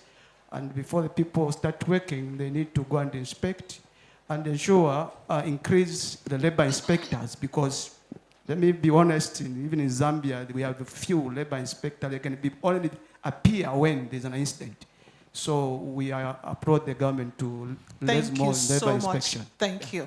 Yes, to increase the number of inspectors. And I think I agree totally with you because even in Nigeria, we have that problem of not having sufficient numbers to go around. Yes, sir. Please kindly introduce yourself and your organization before you speak at the back. I will come back to you, Mr. Herman. Please, 30 seconds. Let's remember our keys. Okay? Let's keep it short and Greeting sweet. everyone. Thank you for the opportunity. My name is Wolgarang from South Sudan. The presentation from day one, they were really very interesting. And also today's presentation, they are more interesting. But my brief question is, I have observed since yesterday all the presentation. I have not seen the mechanism of monitoring and the reporting system for the Vision Zero. Thank you very much. Okay, thank you so much. I will leave that, that answer to any of my panelists to briefly give us any mechanism for reporting and monitoring. And I think that was mentioned briefly. And I will come back to you, Mr. Herman. Yes, please. Yes. Yeah. Thank you very much to all the speakers and presentation in this important session. So this is really touching, I think. Thank you very much. For me, this conference here and this session is a starting point to rise the topic, to address the topic of the informal, some call it illegal workers, yeah. And I think today we will not have the solution. The solution is complex, is complicated, but we are asked from the social security schemes, from the organized labor, you come with Vision Zero, but how do you reach out to the weakest in the workplaces? And we have to find an answer for that. So for me, this here is a starting point. We must continue to rise the topic, to address it, to work together, to maybe to build a group which is developing a strategy, a concept. So thank you very much. That was my comment. Thank you so much. Thank you. And that takes me to the draft document that we have that was presented by the Honorable Commissioner. That was a very, very beautiful draft. And I think that all of us, we can adopt it, particularly the countries within Africa. And so that can actually be our starting point. Because the truth is, as we currently speak, there is no drafted guideline for how we are able to, translate or transform the informal economy to gradually becoming formal. Of course, this is the starting point. This conversation, we need to take it further. So we have pledged and we have all agreed that going forward for any of our conferences, they would have a table and they would have a voice to speak on that table. So just permit me to give my panelists 30 seconds to wrap up and then answer one or two questions. Just 30 seconds so that we can wrap up this session. Thank you. Okay, thank you very much. I think the issue of formalization begins, I think, has been touched with the group formation. Because the informal sector, people are scattered, but if they can be formed in two groups, that is the starting point for formalizing, because then you can address more than one, maybe 10 or more. And then the other important point which came up is the issue of income. Because people work not because they love work, but because they need to earn some money. So if, as has been put, if the productivity can be seen as the main issue, if you are safe, you are healthy, you are productive. Because I usually tell people the two main things which are responsible for the economy. Only two. The first one, you must be alive. So healthy and alive. The second one, you must have skills. And in order to use those skills, you must be healthy. So that nexus of productivity through health and skills development becomes very, very, very crucial. So the OSH is not an end in itself. And in fact, in Uganda, if you look at the health sector, the main aim of the health sector in Uganda is to increase economic productivity so that people can improve their lot, because people are not entitled to remaining poor. Now, this issue about the licensing, I think that's very important. I did mention, for example, that one of the activities we carried out, there is a group of artisanal miners in Buhweju. Before they could be given a license, NEMA required that they get an environment and social impact assessment. And then, of course, once you do that, then you must have audits as you go along. So that would be another way. But also you cannot do it if you do not have that group formation so that the people can be. Then the reporting mechanism. Again, if you don't have the people in groups, it becomes difficult for 1,000 people to report on their own. But if the 1,000 people are in a group, it becomes easier for them to report. Thank you so much, Dr. Diokratis. Thank you so much, sir. Please, a round of applause for him. Okay, thank you. Thank you so much. I have a very short message. I don't think we can turn a blind eye any longer in terms of dealing with informal economy. Most of us remember that what happened with Trump and the funding that was withheld the beginning of this year.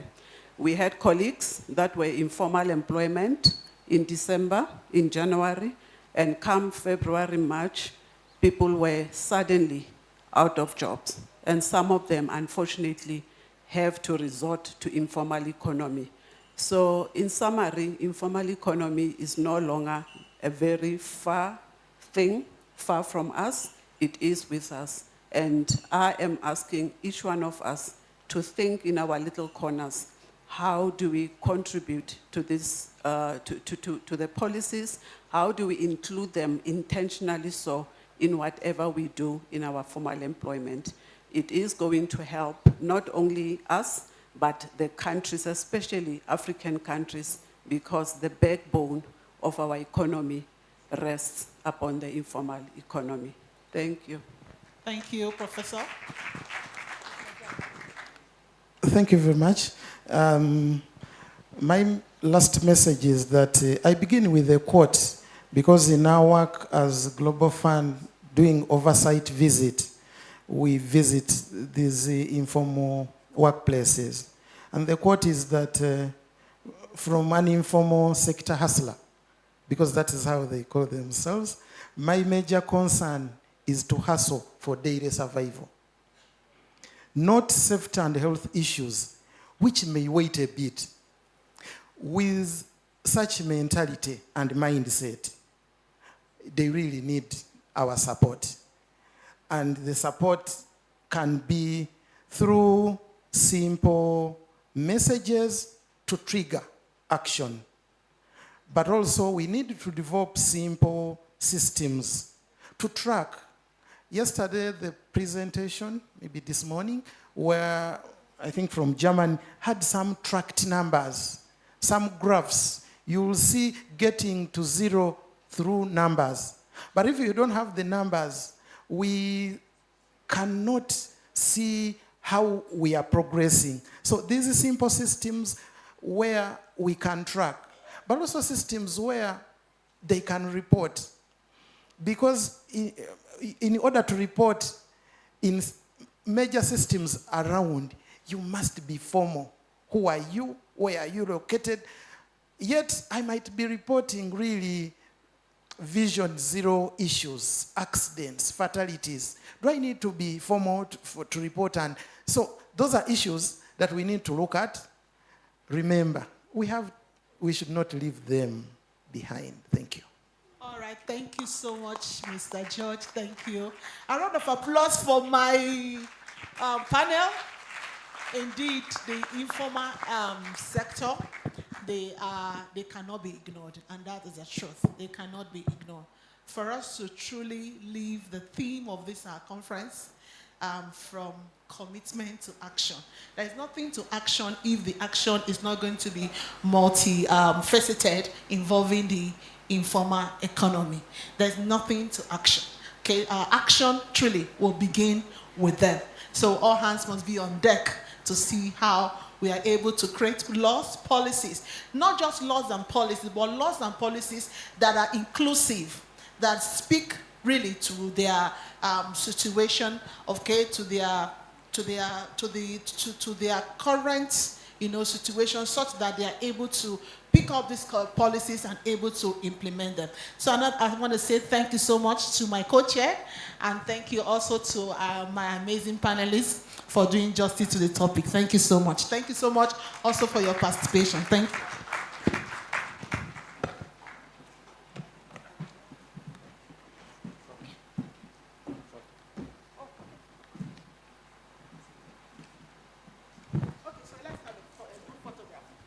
I think Dr. Monica and her co-panelist session needs to be given a bigger round of applause.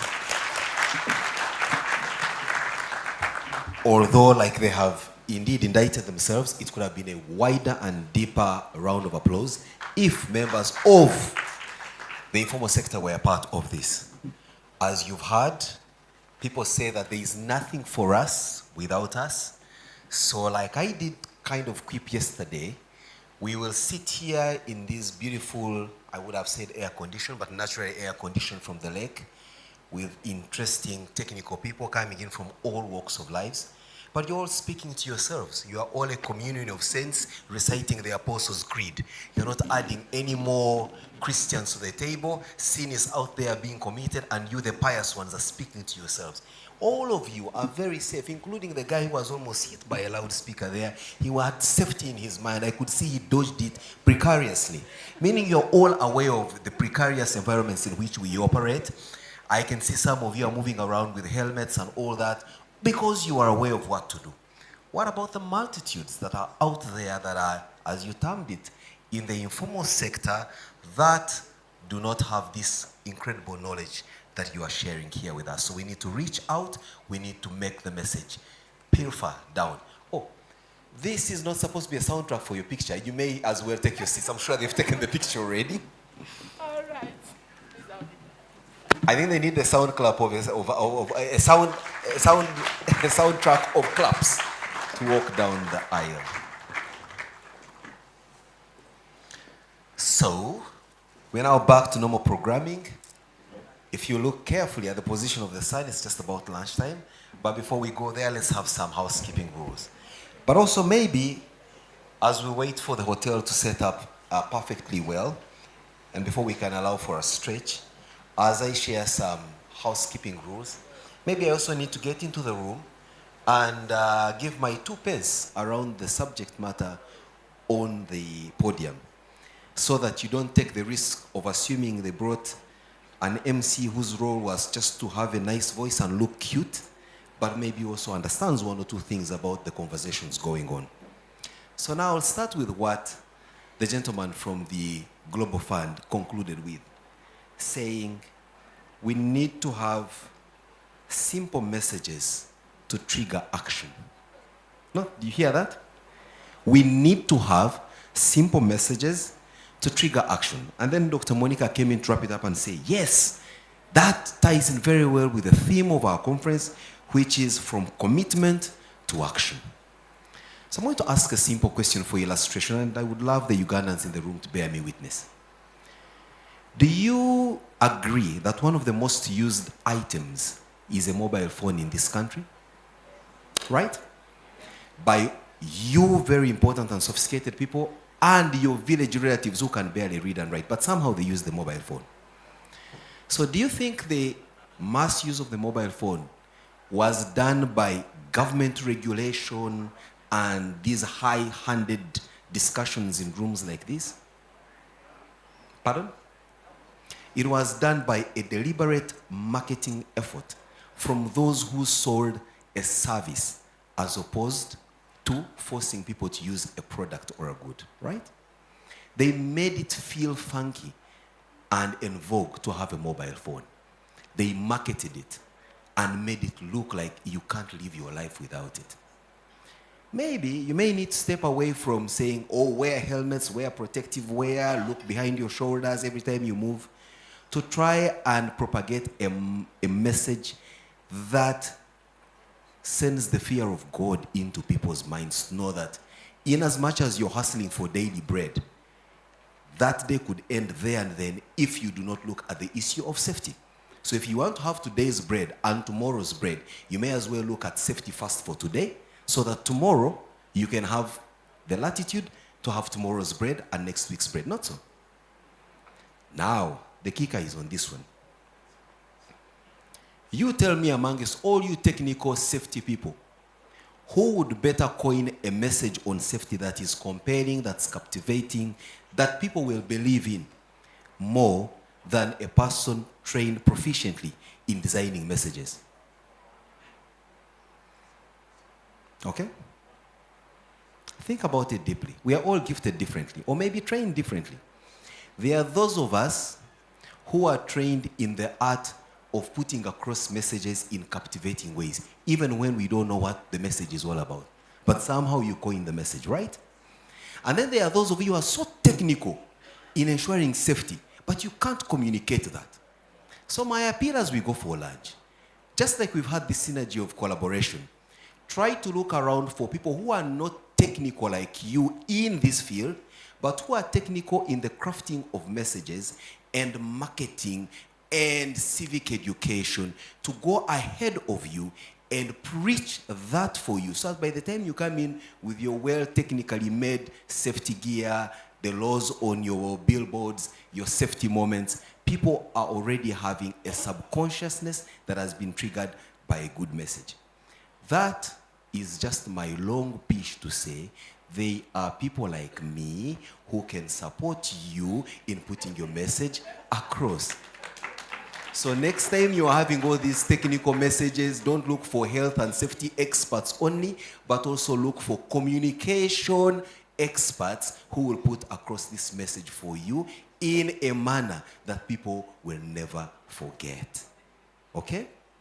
And if symptoms persist, then you may as well call in the police to do enforcement, so that whoever is going to ride a border, which is our motorbike means of transport, for those who are not in Uganda, if you haven't ridden a border, you haven't come to this country, that you must enforce they wear a helmet, they have a reflective jacket, and that they are taking care of their lives first before they can earn their next bread. That said, I would have expected a hand clap, but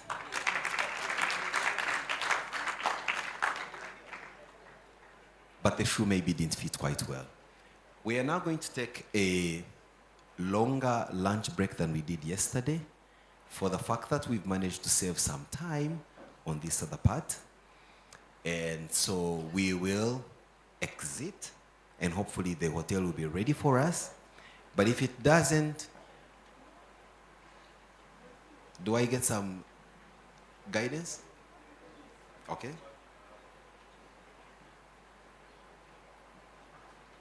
Because of the precedent set yesterday, folks, I think the hotel realized that this conference will only have its lunch at evening time and evening tea at dinner time. But let's double check for the guidance from the hotel. Achidri may wish to come and guide before we got the next.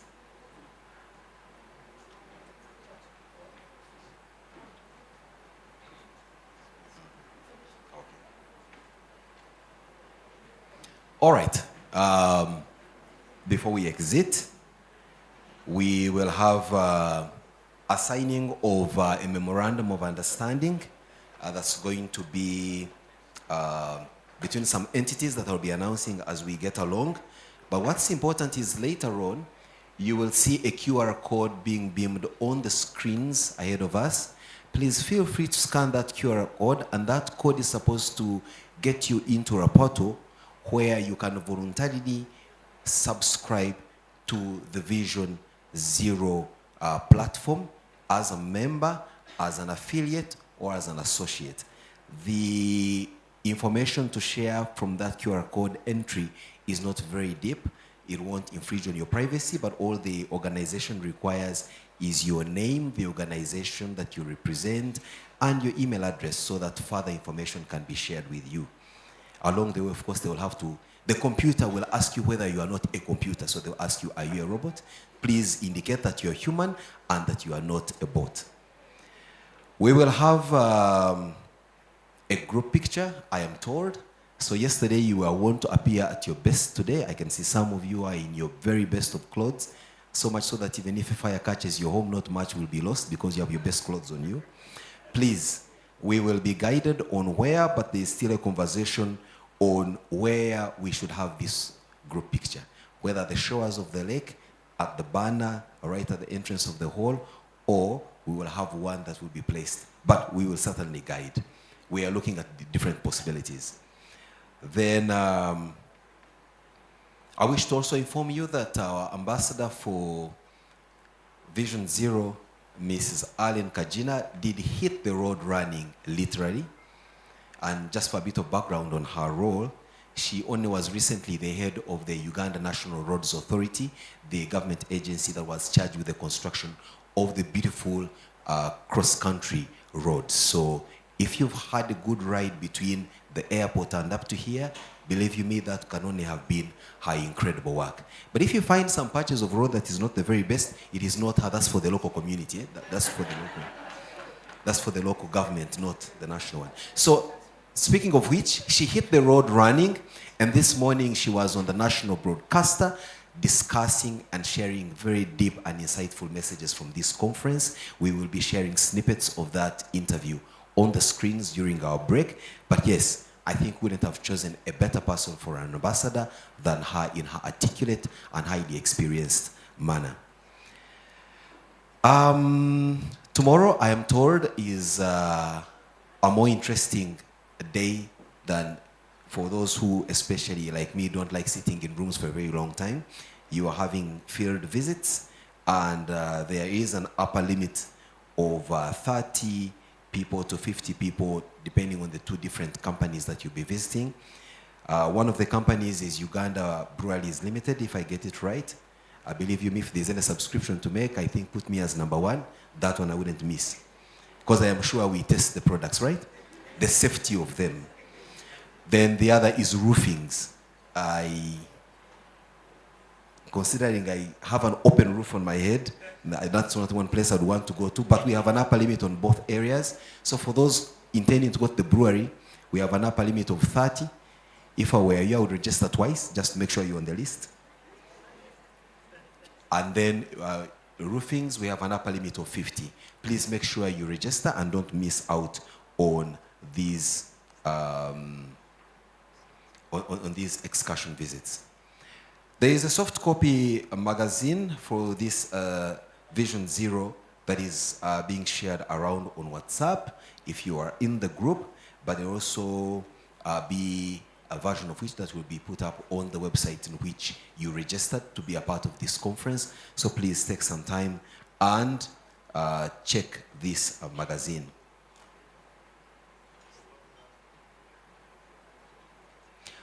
We also told the African Vision Zero Network through Workers' Compensation Fund Control Board of Zambia is offering t-shirts for presenters, session chairs, SHU executive members, and the AVZN members only. So all the other categories like the MCs who are not part of this, please stand aware that the t-shirts won't be made for you, but the rest of you are included. Please don't hesitate to approach our friends from the Compensation Fund Control Board of Zambia. Right. If there is any other housekeeping rule I have missed out, I think the QR code is now on the boards. Let's partake of that Otherwise, thank you very much. We'll be having another interactive panel in the afternoon. Please let us not exit the premises of this place for a quick afternoon tour. We'll be back here in about an hour and a half latest. So let's stay put, let us enjoy, and bon appetit.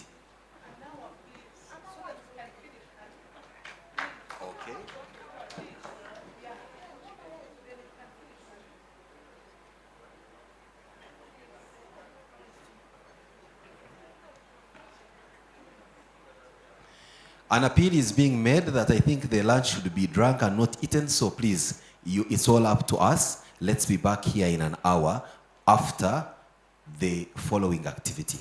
Dr. Ehi, I have been asked to request that you step forward to superintend over the signing of the Memorandum of Understanding. Can we have that Memorandum of Understanding production take place? So I think Dr. A here is our resident judicial judge who swears in, ambassadors, signs memorandum of understanding, anoints the sick, and protects those that are in trouble. Over to you, sir. Thank you so much. I have a new office in Uganda. So people should give me a home. Just send for my bags from Nigeria. They bring them here. I remain here for a very long time. So thank you so much for being a very good audience. It's been quite a long day. A lot have been shared and discussions that made really strong sense to our peculiarities. Thank you so much, Monica, for that session you guys had. You know, the essence of hosting conferences or coming together is to network, find out stronger ways that we can work together collaboratively. And I think that was what has happened between the Africa Vision Zero Network and the Safety and Health Association of Uganda. You know, the truth is that there has to be a document, legal document, that gives us a basis on which we must collaborate, and things that must be enforced and what is expected from each party. And that document is what I have before me here. And I understand why you introduce me in that manner right now. So when people want to come into agreement, so I'm called in to help them put that process in motion. So at this point, I want to call in the leadership of both associations, the African Vision Zero Network and the Safety and Health Association of Uganda, to please let's sign up this document and make it a functional document. So Dr. Elizabeth Nkumbula and your team and my dear brother and your team, please, you just come forth and we sign up this document. We can't sign a document if we don't have. Okay, we endorse it here.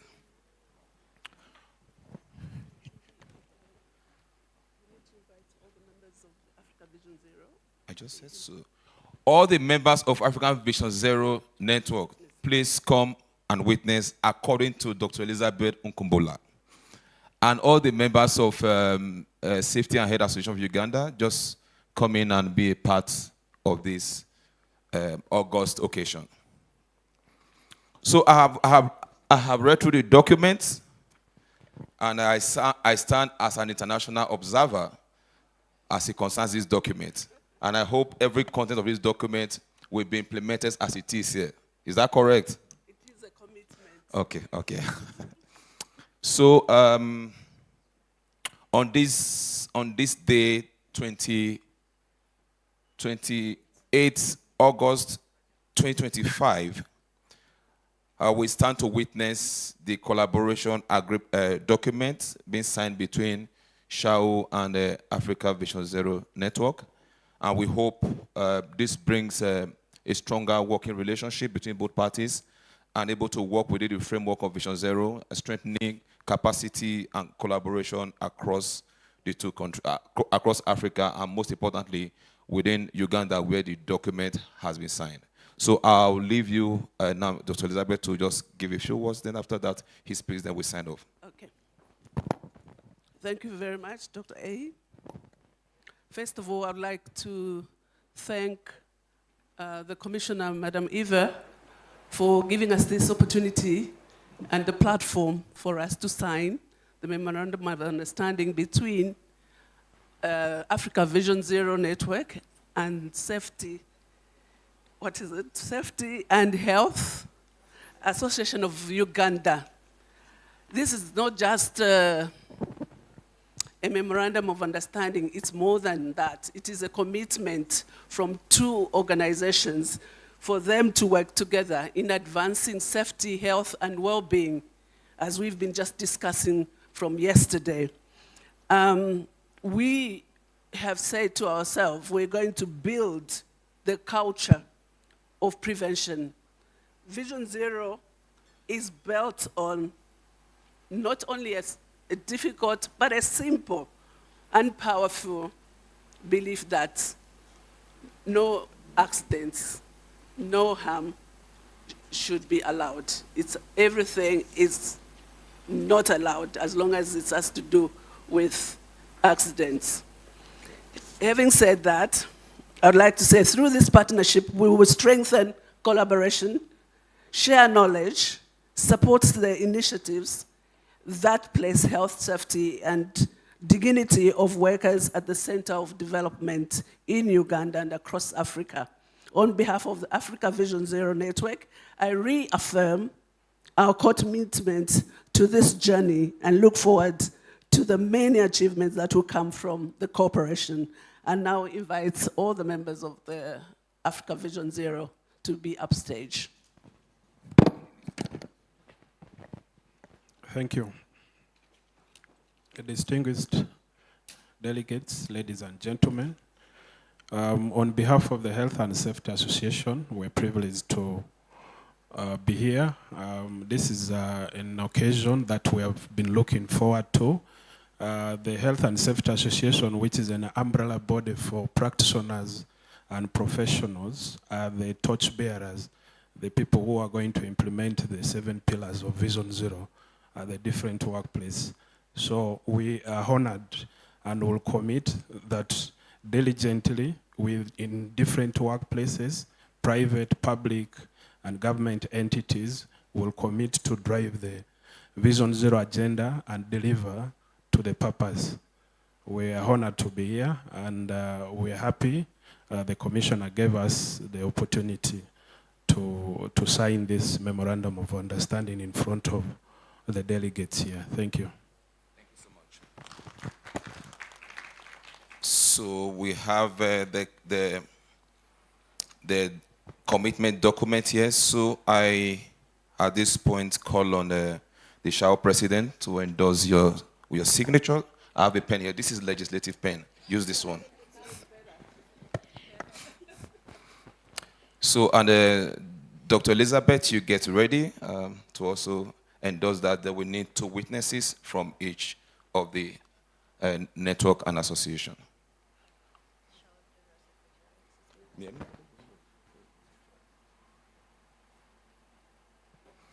I just want to be sure that's your real signature, okay?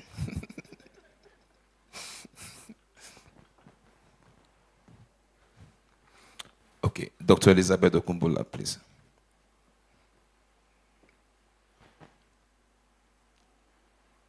I think history is being made today, and every country and association should try and follow suit. I mean, what had just happened here this afternoon.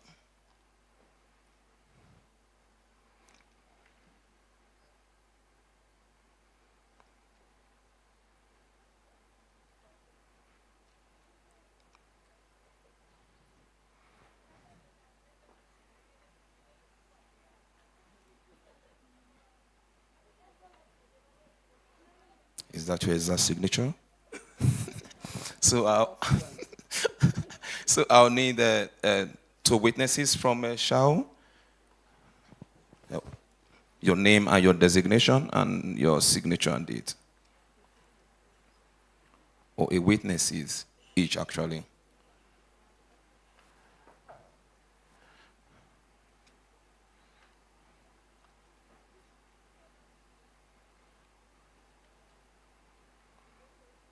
Is that signature correct too? Thank you. All right. Thank you so much. And I need Alex, you should do this.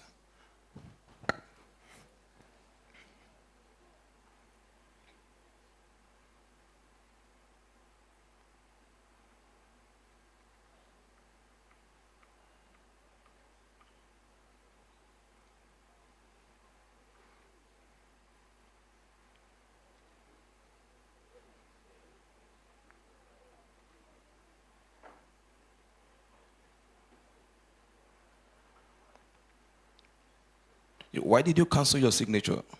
Is that part of the... He signed and I saw him canceling it. I thought you were going to put some... Okay, thank you so much. Are we at this point... You come close? Yeah.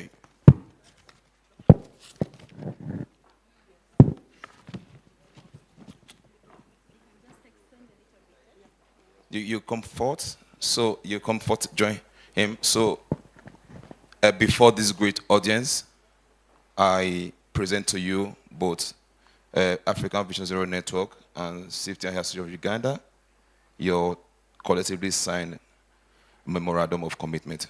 Congratulations, I wish you all the best. Thank you so much. Thank you very much, Dr. Ehi and the team for taking us through this. May I request that you remain where you are as I make the following announcements. One, in this part of the country, Dr. Ehi, never be surprised at how someone makes their signature. The less sophisticated the signature is, the more amount of money they have in their bank account. So when you see someone signized, cancelling, putting a diagram and all that, the more sophisticated the signature is, the less the money on their bank account. So it's glad that you have seen what Alex's bank account looks like. I think it's a polite way of saying he needs more financing to run his affairs and ensure that we all are in this business. So, and when the money comes in, Alex's signature will be less sophisticated. It will just be a little nine. Talking about changes, we have agreed that we'll take our group picture now, considering that you are at your leanest now. Many of you are able to tie your coat buttons, and that's when you look suave and debonair. But after lunch, we cannot guarantee that look, especially after a hot Ugandan meal under the hot sun. There are always beads of perspirations on our noses and all that, and we didn't make reservations for makeup artists, so we'll have to come the way you are. But to cheat nature, let's come and have it when we are a little bit hungry and haggard. Now, as you have been informed, the picture moment has now been decided on the location. Considering your numbers and what may happen during the taking of the picture, we've agreed that it's going to be indoors. So we're going to invite all of you to come, and we have a formation around the stage. The camera crew is going to arrange us. We did it for two reasons. One, we can't guarantee the weather patterns outside. But number two, we've realized that not all of us may have the opportunity to step on the stage. So to give all of us an opportunity to be on the stage, we've agreed that at least we'll have the picture here. Because we're seeing some of you taking pictures on the stage, including behind the presenter's podium, when you're not presenting and posting on social media. Oh, I was at the Vision Zero and made this resounding, I had a dream kind of moment. So we don't want to dampen your party. Please come formally and join us for the group picture. So may I request that we make our way here. As you come, I will be saying a few ramblings here and there just to get us into the mood. For example, I just asked my Meta AI, because there's one word I've been hearing, accident. I asked, what is an accident? And Meta AI told me as follows: that an accident is an unforeseen and unexpected event that results in harm, damage, or loss. In the context of workplace safety, an accident typically refers to an incident that causes injury or illness to a person or damaged property or equipment. But then I asked the same AI, why is it that road accidents are now being referred to as road crashes? And AI told me the term road crashes is increasingly being used instead of road accidents because it implies that many incidents on the road are not purely accidental, but rather the result of preventable factors such as human error, infrastructure design, and vehicle safety. I thought I could share with you that musing so that you can make your way here. Those of you who are not challenged vertically like myself, you can stay at the front, but my good friends, the delegates from South Sudan, the back row is reserved for you. You know why. So let us try and see how we arrange ourselves in a manner that all our faces will be seen.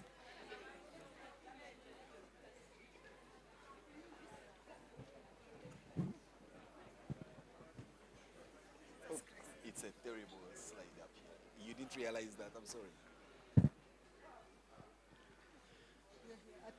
At the podium, yes. Let's see. Please, let's be careful with the ramp here. It's a little bit too steep. Mhm.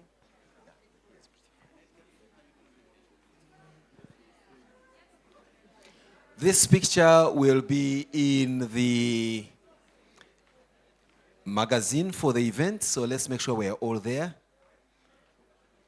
May I request the team that's handling my friend from Tanzania, Mr. Abdulaziz, to bring him to the front as well. I think we need him in this picture as well.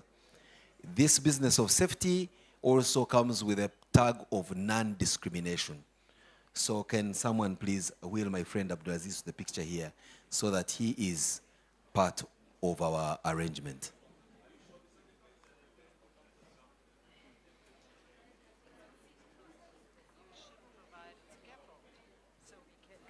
You know, even ladders, you know, and the moving tram. Okay. Well, this is a trial run. If all of us are not in the picture, I think we could take another later, or we'll see how we can get each one of your faces and then using AI and other sophisticated editing tools, place your faces there. My problem is we may put the different face on another body and that could be disastrous. Camera crew, please allow space for Mr. Abdulaziz to make his way to join us.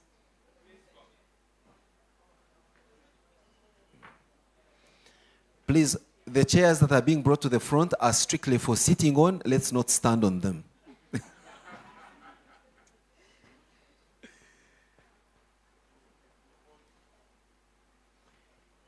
It would be a huge disservice to you if your picture is taken in Uganda and you don't have a smile to your face.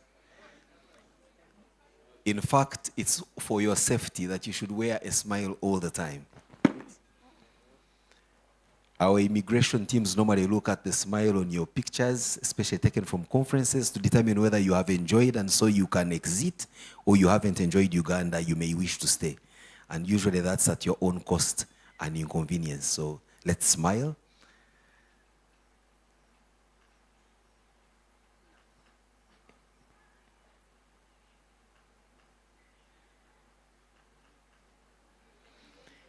There is an local adage that the camera photographs what it sees, so whatever comes out is exactly how you looked like at this particular time.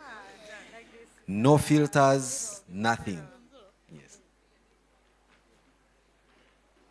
The symbol is this, for those of you flexible enough to make the curve. All right, thank you. I know some of you have not been breathing so that the picture can take in your slim nature. Now you can relax. Bon appetit. Let's go and have our lunch. It's served at the same location it was served yesterday. Enjoy. We'll be back here at exactly 2:45. The plans. The T-shirts shall be shared. The day will have the plans. And at the The, end of the day, the T-shirts for the exhibit, for the presenters, the session chairs, are in the exhibition booth, the last store to your right. Thank you.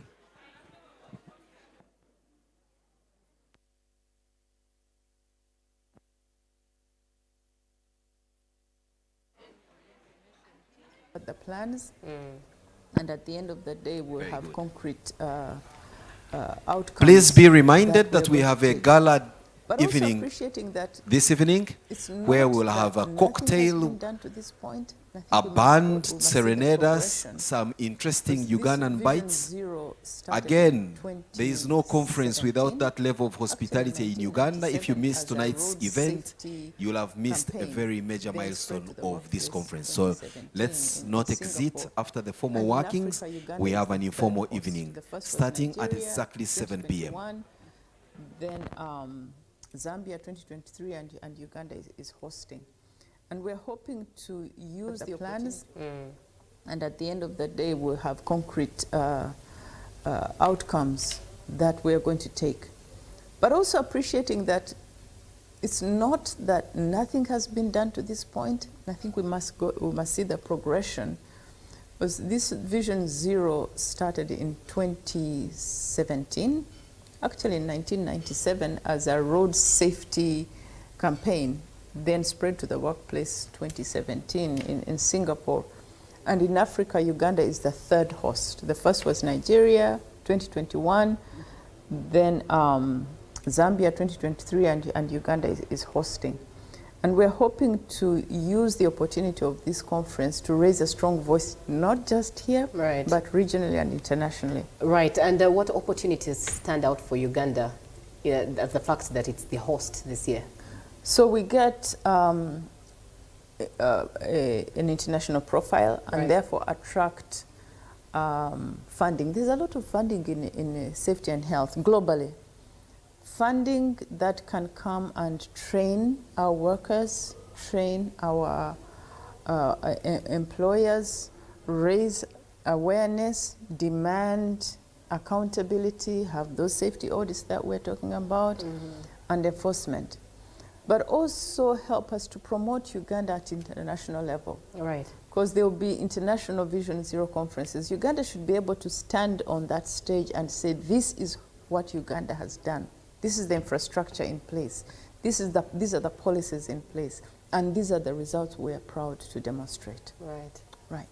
Wow, beautiful conversation. A lot to learn and relearn, and a lot of thought-provoking nuggets there that you've thrown. Any parting shots? Yes. Look, this is our responsibility. This is your responsibility as a Ugandan, as an employer, as an employee. Government comes along to support us, but let's connect. Let's get the employers and employees all excited about their well-being, the well-being of their workers, so that we can see all of us benefiting. The worker is healthy, the employer is productive. I think that's where things work. Right. Thank you so much, Alan Kajina. She is the ambassador for zero tolerance of accidents at the places of work, and she's been speaking to us about safety of employees at their places of work. And thank you so much for being a part of this conversation. And on a lighter note, seeing as we are going into the weekend, reminding you to go for the CC Winans concert, which is today at Lugogo Cricket Oval. 28th August gets open at midday, and 50,000 Uganda shillings or 150,000 Uganda shillings is what you need. Tickets can't be sold at the gate, but at ccwinans.com. Now, on a rather sad note, a Trinity...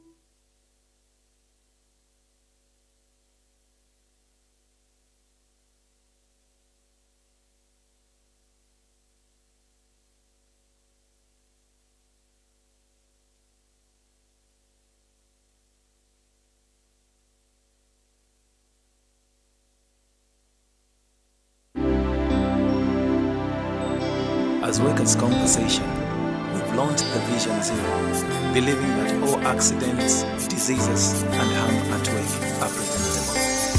Vision Zero, we believe.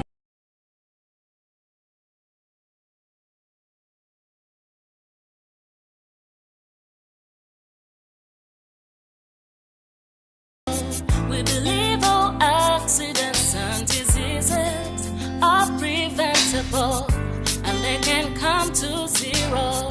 Safety anywhere we need. Health we be cup of it. Your well-being is our number one concern. Safety anywhere we need. Health we be cup of it. Your well-being is our number one concern. It doesn't matter where you are. It doesn't matter what you do. Commit yourself and champion this campaign. Hey, hey. Invest in people, but be a leader. Ensure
Vision Zero is based on the belief that all accidents, diseases, and harm at work are preventable. Remember that lack of proper safety and health measures has claimed a number of lives. Therefore, let us hold hands and speak against every malpractice relating to safety and health issues. You and I are responsible for our own future. Vision Zero.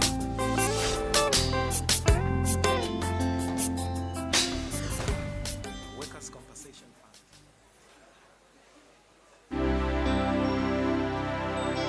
As Workers' Compensation, we've launched the Vision Zero, believing that all accidents, diseases, and harm at work are preventable. Vision Zero. We believe all accidents and diseases are preventable, and they can come to zero. Our Vision Zero. We believe all accidents and diseases are preventable, and they can come to zero. Safety anywhere we need. Health we be cup of it. Your well-being is our number one concern. Safety anywhere we need.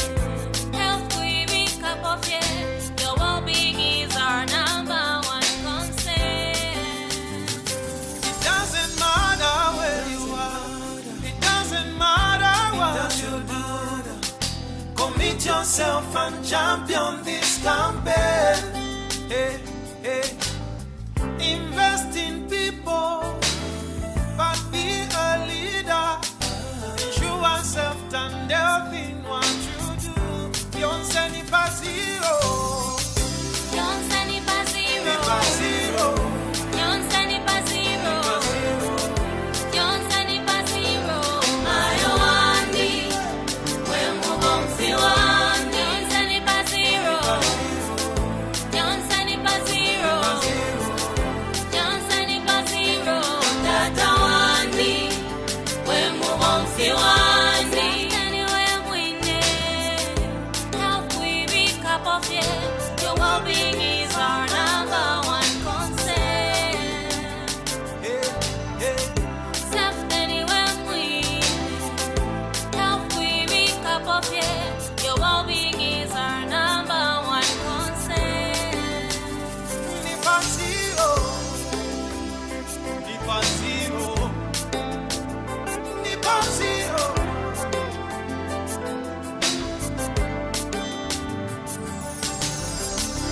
Our Vision Zero is based on the belief that all accidents, diseases, and harm at work are preventable.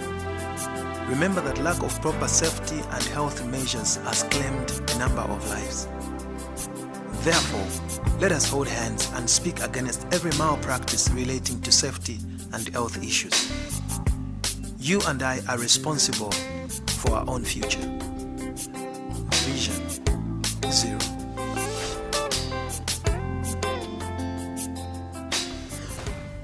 Workers' Compensation Fund.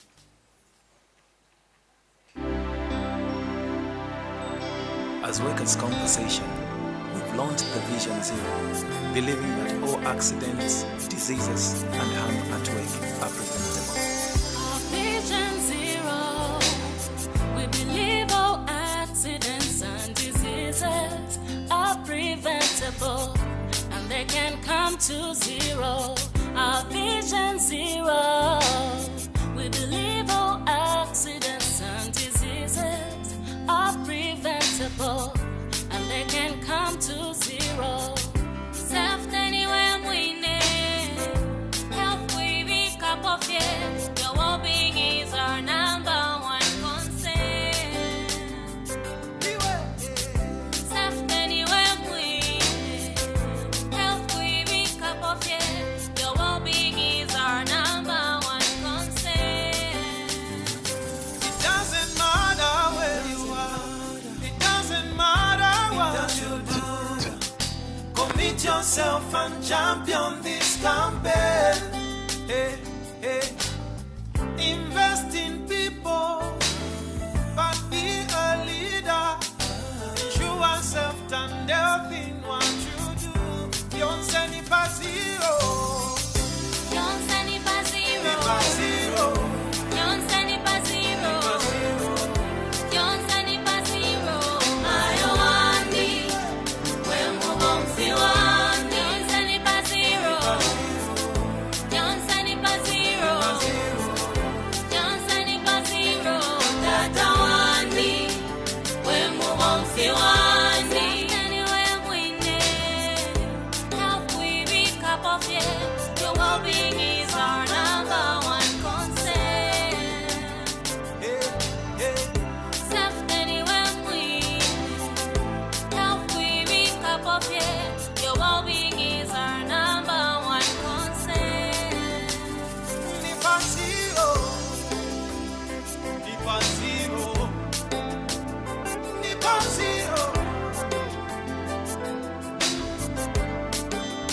Our Vision Zero is based on the belief that all accidents, diseases, and harm at work are preventable. Remember that lack of proper safety and health measures has claimed a number of lives. Therefore, let us hold hands and speak against every malpractice relating to safety and health issues. You and I are responsible for our own future. Vision Zero.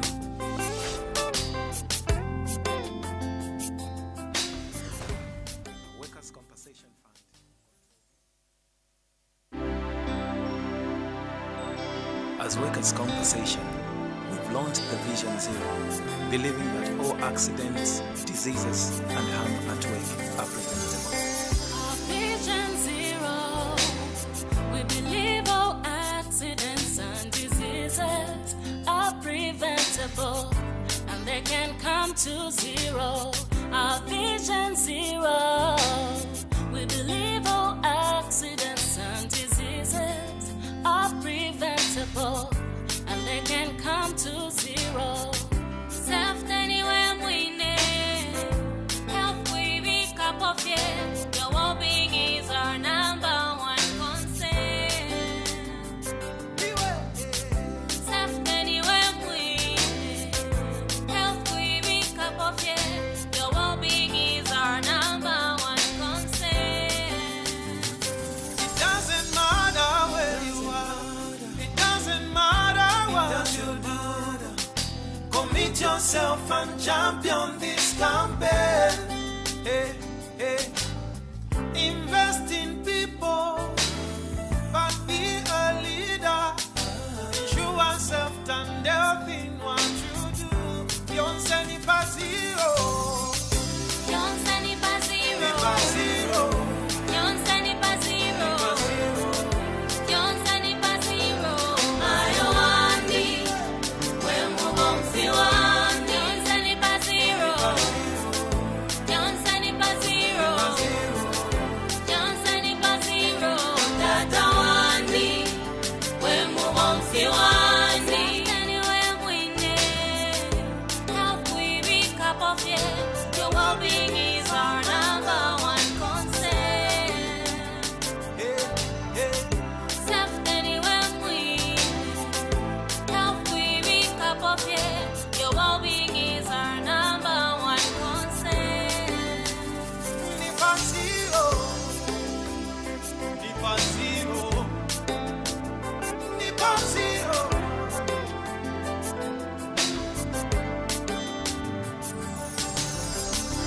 Our Vision Zero is based on the belief that all accidents, diseases, and harm at work are preventable.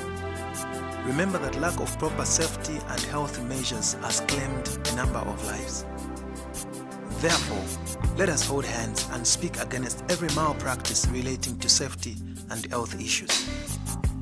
You and I are responsible for our own future. Vision Zero.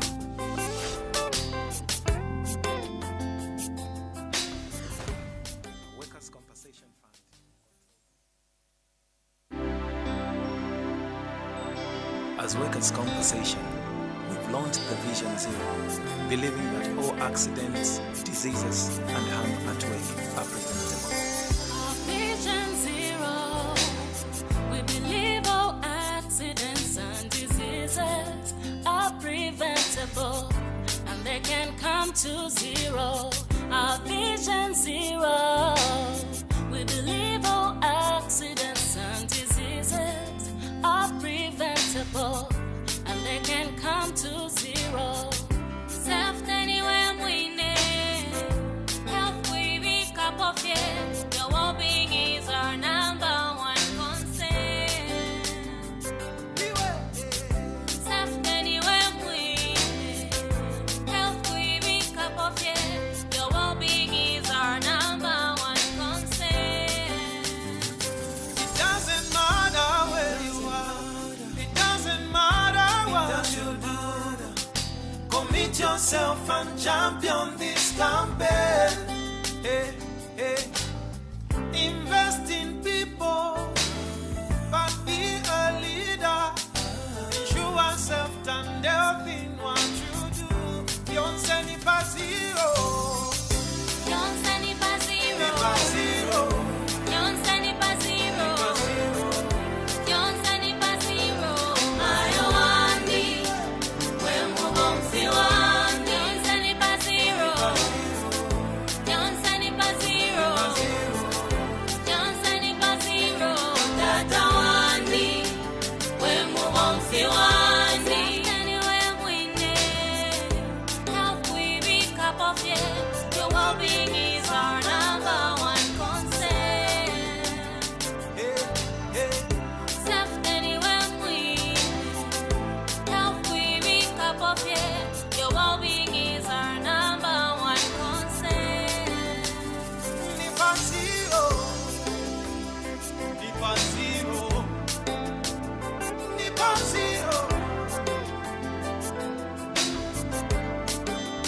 Vision Zero is based on the belief that all accidents, diseases, and harm at work are preventable.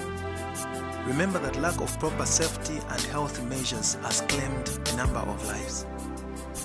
Therefore, let us hold hands and speak against every malpractice relating to safety and health issues. You and I are responsible for our own future. Vision Zero.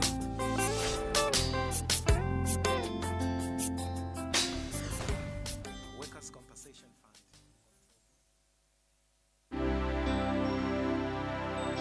As workers' compensation, we've launched the Vision Zero, believing that all accidents, diseases, and harm at work are preventable. Vision Zero. We believe all accidents and diseases are preventable, and they can come to zero. Our Vision Zero. We believe all accidents and diseases are preventable, and they can come to zero. Safety anywhere we need. Health we be cup of your well-being is our number one concern. Safety anywhere we need. Health we be cup of your well-being is our number one concern. It doesn't matter where you are. It doesn't matter what you do. Commit yourself and champion this campaign. Hey, hey. Invest in people, but be a leader. Ensure yourself and health in what you do. Don't send it by zero. Don't send it by zero. Zero. Don't send it by zero. Don't send it by zero. Ayowandi, when we won't feel one. Don't send it by zero. Don't send it by zero. Don't send it by zero. That Awandi, when we won't feel one. Anywhere we need. Help we be cup of your well-being is our number one concern. Safety anywhere we need. Help we be cup of your well-being is our number one concern. Nipa zero. Nipa zero. Nipa zero.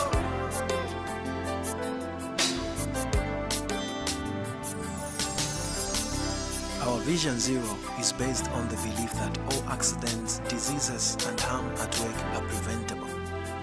Remember that lack of proper safety and health measures has claimed a number of lives. Therefore, let us hold hands and speak against every malpractice relating to safety and health issues. You and I are responsible for our own future. Vision Zero.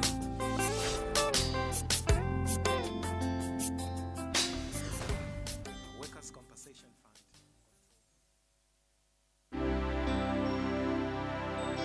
As workers' compensation, we've launched the Vision Zero, believing that all accidents, diseases, and harm at work are preventable. Vision Zero. We believe all accidents and diseases are preventable, and they can come to zero. Our Vision Zero. We believe all accidents and diseases are preventable, and they can come to zero. Safety anywhere we need.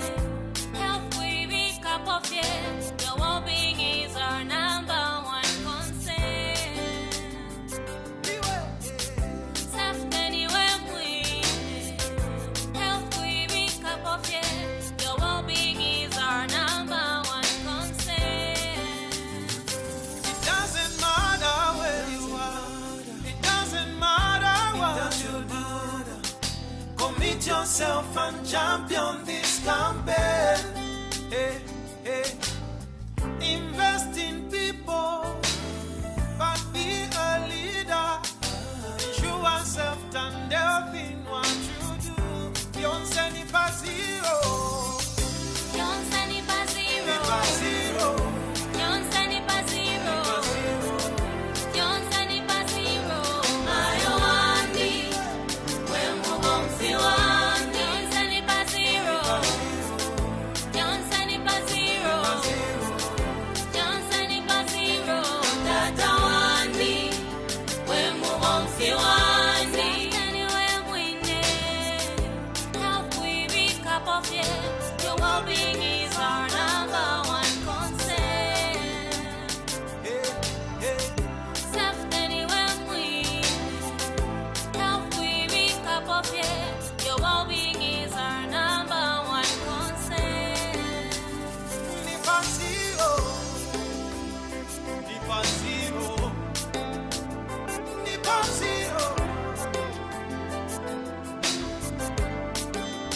Vision Zero is based on the belief that all accidents, diseases, and harm at work are preventable.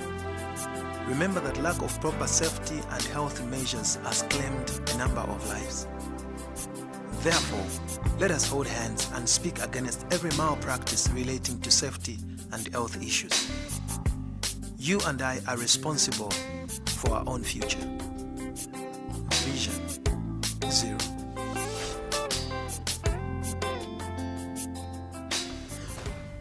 Workers' Compensation Fund.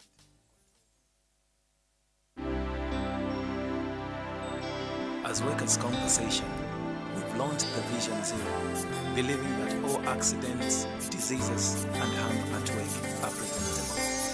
Vision Zero. We believe all accidents and diseases are preventable, and they can come to zero. Our Vision Zero. We believe all accidents and diseases are preventable, and they can come to zero. Safe anywhere we need. Health we wake up of it. Your well-being is our number one concern. Safe anywhere we need. Health we wake up of it. Your well-being is our number one concern. It doesn't matter where you are. It doesn't matter what you do. Commit yourself and champion this campaign. Hey, hey. Invest in people, but be a leader.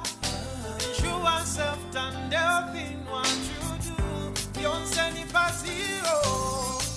Don't send it by zero. Don't send it by zero. Don't send it by zero. I want it. When we won't feel one. Don't send it by zero. Don't send it by zero. Don't send it by zero. That I want it. When we won't feel one. Anywhere we need. Help we pick up of it. Your well-being is our number one concern. Safe anywhere we need. Help we pick up of it. Your well-being is our number one concern. Nipa zero. Nipa zero. Nipa zero.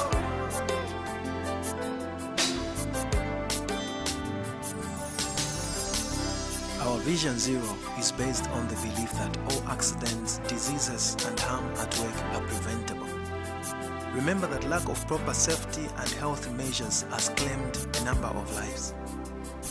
Therefore, let us hold hands and speak against every malpractice relating to safety and health issues. You and I are responsible for our own future. Vision Zero.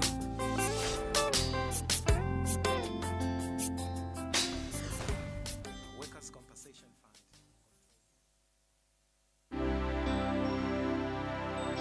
As Workers' Compensation, we've launched the Vision Zero, believing that all accidents, diseases, and harm at work are preventable. Vision Zero. We believe all accidents and diseases are preventable, and they can come to zero. Our Vision Zero. We believe all accidents and diseases are preventable, and they can come to zero. Safe anywhere we need. Health we wake up of it. Your well-being is our number one concern. Safe anywhere we need. Health we wake up of it. Your well-being is our number one concern. It doesn't matter where you are. It doesn't matter what you do. Commit yourself and champion this campaign. Hey, hey. Invest in people, but be a leader. Ensure self and health in what you do. Don't say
Vision Zero is based on the belief that all accidents, diseases, and harm at work are preventable.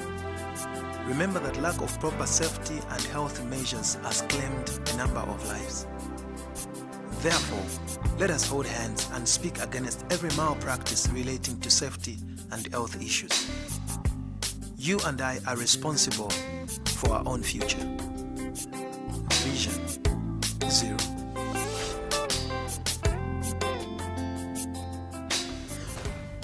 Workers' Compensation Fund.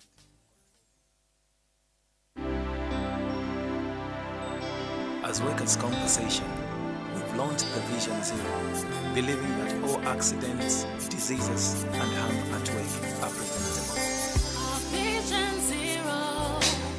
We believe all accidents and diseases are preventable, and they can come to zero. Our Vision Zero. We believe all accidents and diseases are preventable, and they can come to zero. Safety anywhere we need. Health we be cup of your well-being is our number one.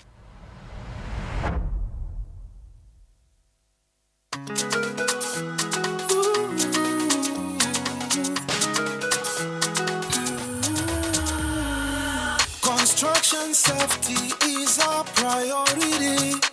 We believe once we hold our hands, we can do, we can achieve everything, everything we focus on. We can do it, we can bring all accidents to zero. We can do this, we can do this. Just tell everybody we follow all laid down rules. Our Vision Zero.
Construction safety is our priority. We believe once we hold our hands, we can do, we can achieve everything, everything we focus on. We can do it, we can bring all accidents to zero. We can do this, we can do this. Just tell everybody we follow, lay down rules. Our vision's here, let's champion this campaign. Construction safe, let's champion this campaign. Protect yourself, if you love yourself. I'll protect myself, 'cause I love myself better. Our vision's here, let's champion this campaign. Construction safe, let's champion this campaign. Protect yourself, if you love yourself. I'll protect myself, 'cause I love myself better.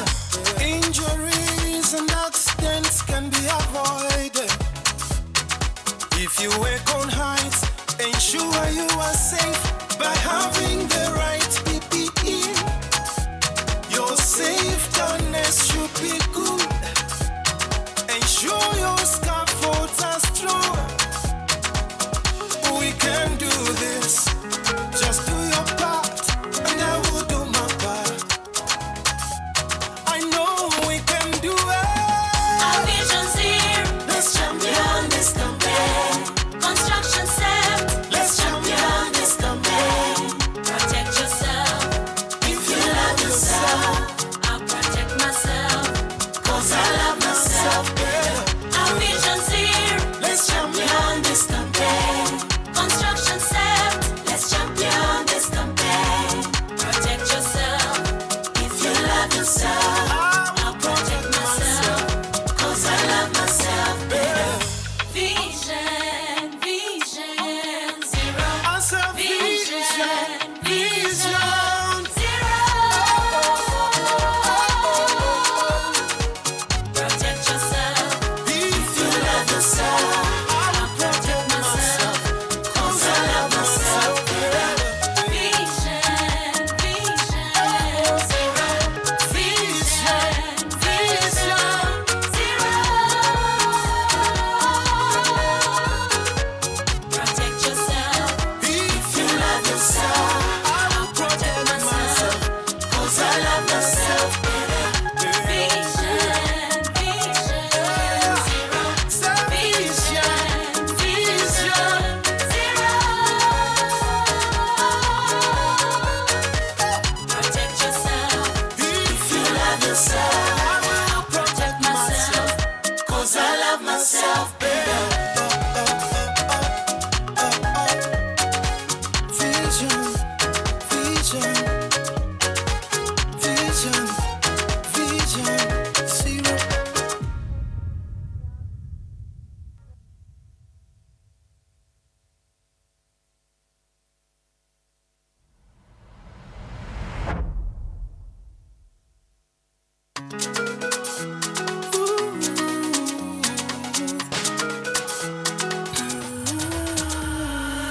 Construction safety is our priority. We believe once we hold our hands, we can do, we can achieve everything, everything we focus on. We can do it, we can bring all accidents to zero. We can do this, we can do this. Just tell everybody we follow, lay down rules. Our vision's here, let's champion this campaign. Construction safe, let's champion this campaign. Protect yourself, if you love yourself. I'll protect myself, 'cause I love myself better. Our vision's here, let's champion this campaign. Construction safe, let's champion this campaign. Protect yourself, if you love yourself. I'll protect myself, 'cause I love myself better. Injuries and accidents can be avoided if you work on heights. Ensure you are safe by having the right PPE.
safety is our priority. We believe once we hold our hands, we can do, we can achieve everything, everything we focus on. We can do it, we can bring all accidents to zero. We can do this, we can do this. Just tell everybody we follow, lay down rules. Our vision's here, let's champion this campaign. Construction set, let's champion this campaign. Protect yourself, if you love yourself. I'll protect myself, 'cause I love myself better. Our vision's here, let's champion this campaign. Construction set, let's champion this campaign. Protect yourself, if you love yourself. I'll protect myself, 'cause I love myself better. Injuries and accidents can be avoided if you work on heights. Ensure you are safe by having the right PPE. Your safetyness should be good. Ensure your scaffolds are strong. We can do this. Just do your part, and I will do my part. I know we can do it. Our vision's here, let's champion this campaign. Construction set, let's champion this campaign. Protect yourself, if you love yourself. I'll protect myself, 'cause I love myself better. Our vision's here, let's champion this campaign. Construction set, let's champion this campaign. Protect yourself, if you love yourself. I'll protect myself, 'cause I love myself better. Vision, vision, zero. Vision, vision, zero. Protect yourself, if you love yourself.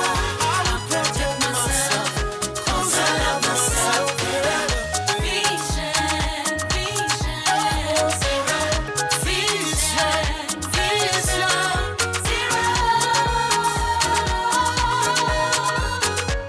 Protect yourself, if you love yourself. I'll protect myself, 'cause I love myself better. Vision, vision, zero. Vision, vision, zero. Protect yourself, if you love yourself. I'll protect myself, 'cause I love myself better. Vision, vision, vision, vision, zero.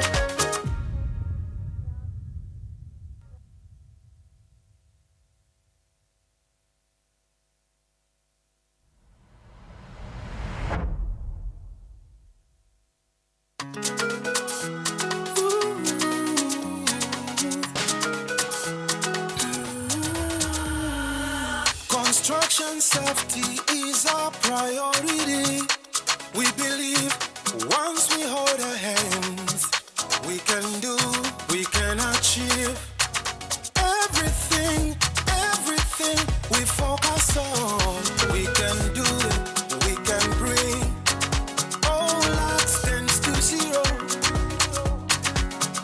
We can do this, we can do this. Just tell everybody we follow, lay down rules. Our vision's here, let's champion this campaign. Construction set, let's champion this campaign. Protect yourself, if you love yourself. I'll protect myself, 'cause I love myself better. Our vision's here, let's champion this campaign. Construction set, let's champion this campaign. Protect yourself, if you love yourself. I'll protect myself, 'cause I love myself better. Injuries and accidents can be avoided if you work on heights. Ensure you are safe by having the right PPE. Your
Construction safety is our priority.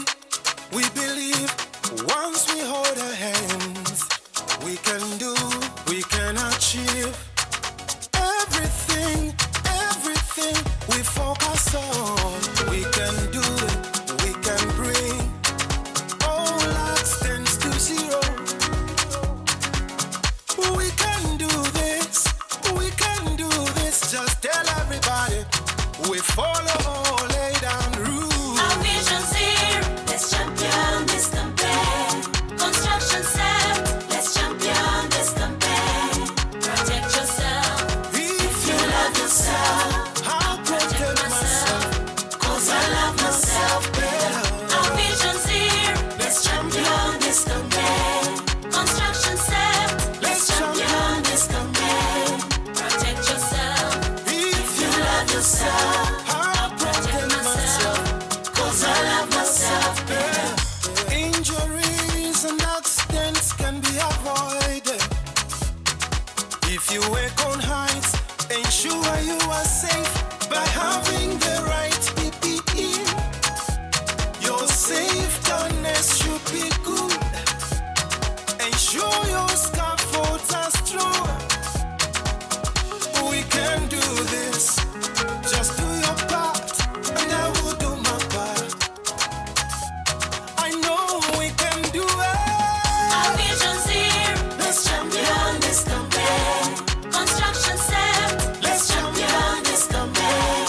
Protect yourself, if you love yourself. I'll protect myself, 'cause I love myself better. Our vision's here, let's champion this campaign. Construction set, let's champion this campaign. Protect yourself, if you love yourself.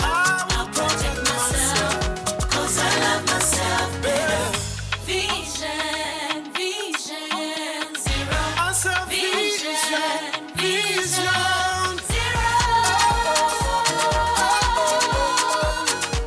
Protect yourself, if you love yourself. I'll protect myself, 'cause I love myself better. Vision, vision, zero. Vision, vision, zero. Protect yourself, if you love yourself. I'll protect myself, 'cause I love myself better. Vision, vision, zero. Vision, vision, zero. Protect yourself, if you love yourself. I'll protect myself, 'cause I love myself better. Vision, vision, vision, vision, zero.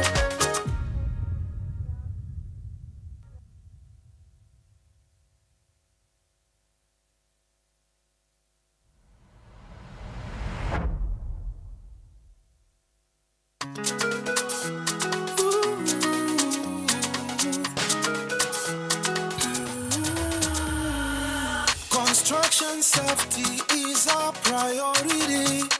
We believe once we hold our hands, we can do, we can achieve everything, everything we focus on. We can do it, we can bring all accidents to zero. We can do this, we can do this. Just tell everybody we follow all laid down rules. Our vision's here, let's champion this campaign. Construction set, let's champion this campaign.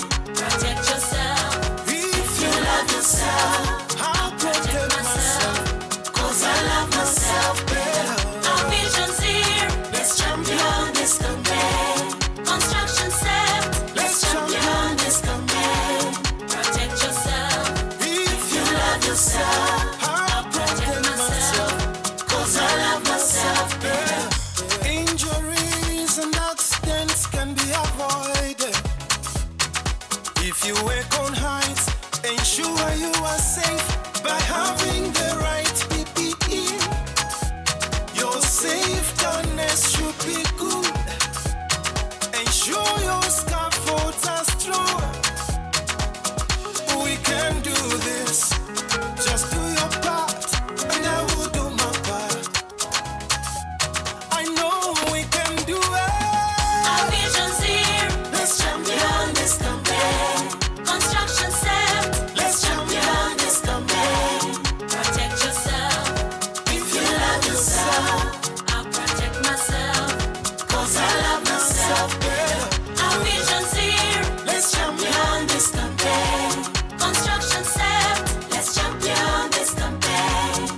Safety is our priority. We believe once we hold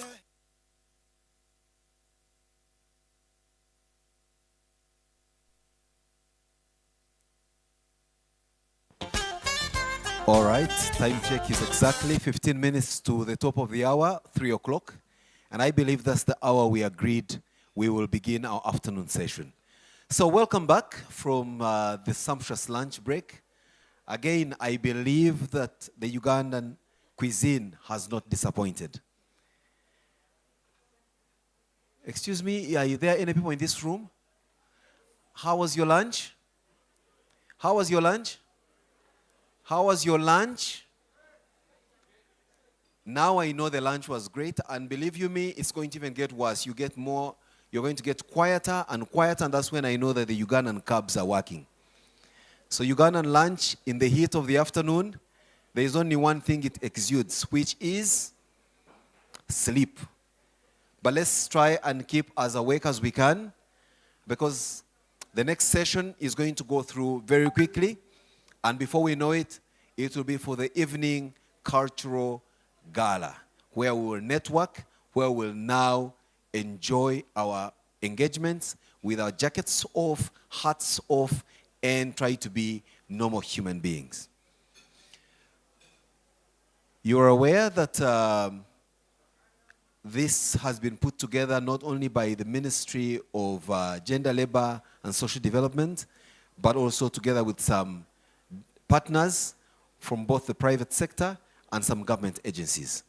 So you will allow me at this particular time to invite one of our sponsors who's going to come and share with us a word or two about what they are doing. But what I can say is from the Insurance Regulatory Authority. So when you talk about safety and risk, the word insurance is normally a standard. And I think it's in the best interest of insurance companies to minimize risk to the highest level, although that doesn't work very well with minimizing on the premiums we pay to them. I think that's what keeps them in business, that we pay our premiums highly and we try as much as possible to minimize risk. So without further ado, Gilbert Emojong, he is the non-life technical officer at Insurance Regulatory Authority of Uganda. I have the pleasure to invite him. He has an interesting title, non-life. Please don't be tempted to say dead. No. Non-life is non-life, dead is another. So the non-life technical officer from Uganda Insurance Regulatory Authority. A hand clap for him, please.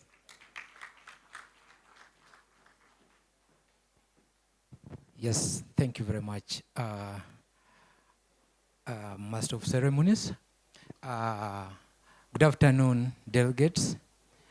I want to ride on the protocol already in place. And I want to thank the Commissioner at Ministry of Gender for having brought this to our attention. So we took it upon ourselves gladly to be part of Vision Zero. Uganda Insurance Association is a mother body of all insurance companies in Uganda. Mr. MC, let me put the record right. It's Uganda Insurance Association and not Insurance Regulatory Authority. I must put that right. So Uganda Insurance Association is a mother body of all licensed insurers in this country, Uganda. So for that reason, we enjoy 34 membership, of which 20 of them are non-life insurance companies, and 9 of them are life insurance companies, with the 4 reinsurers operating within this market, and 1 affiliate member who happens to be the member of Uganda Insurance Association.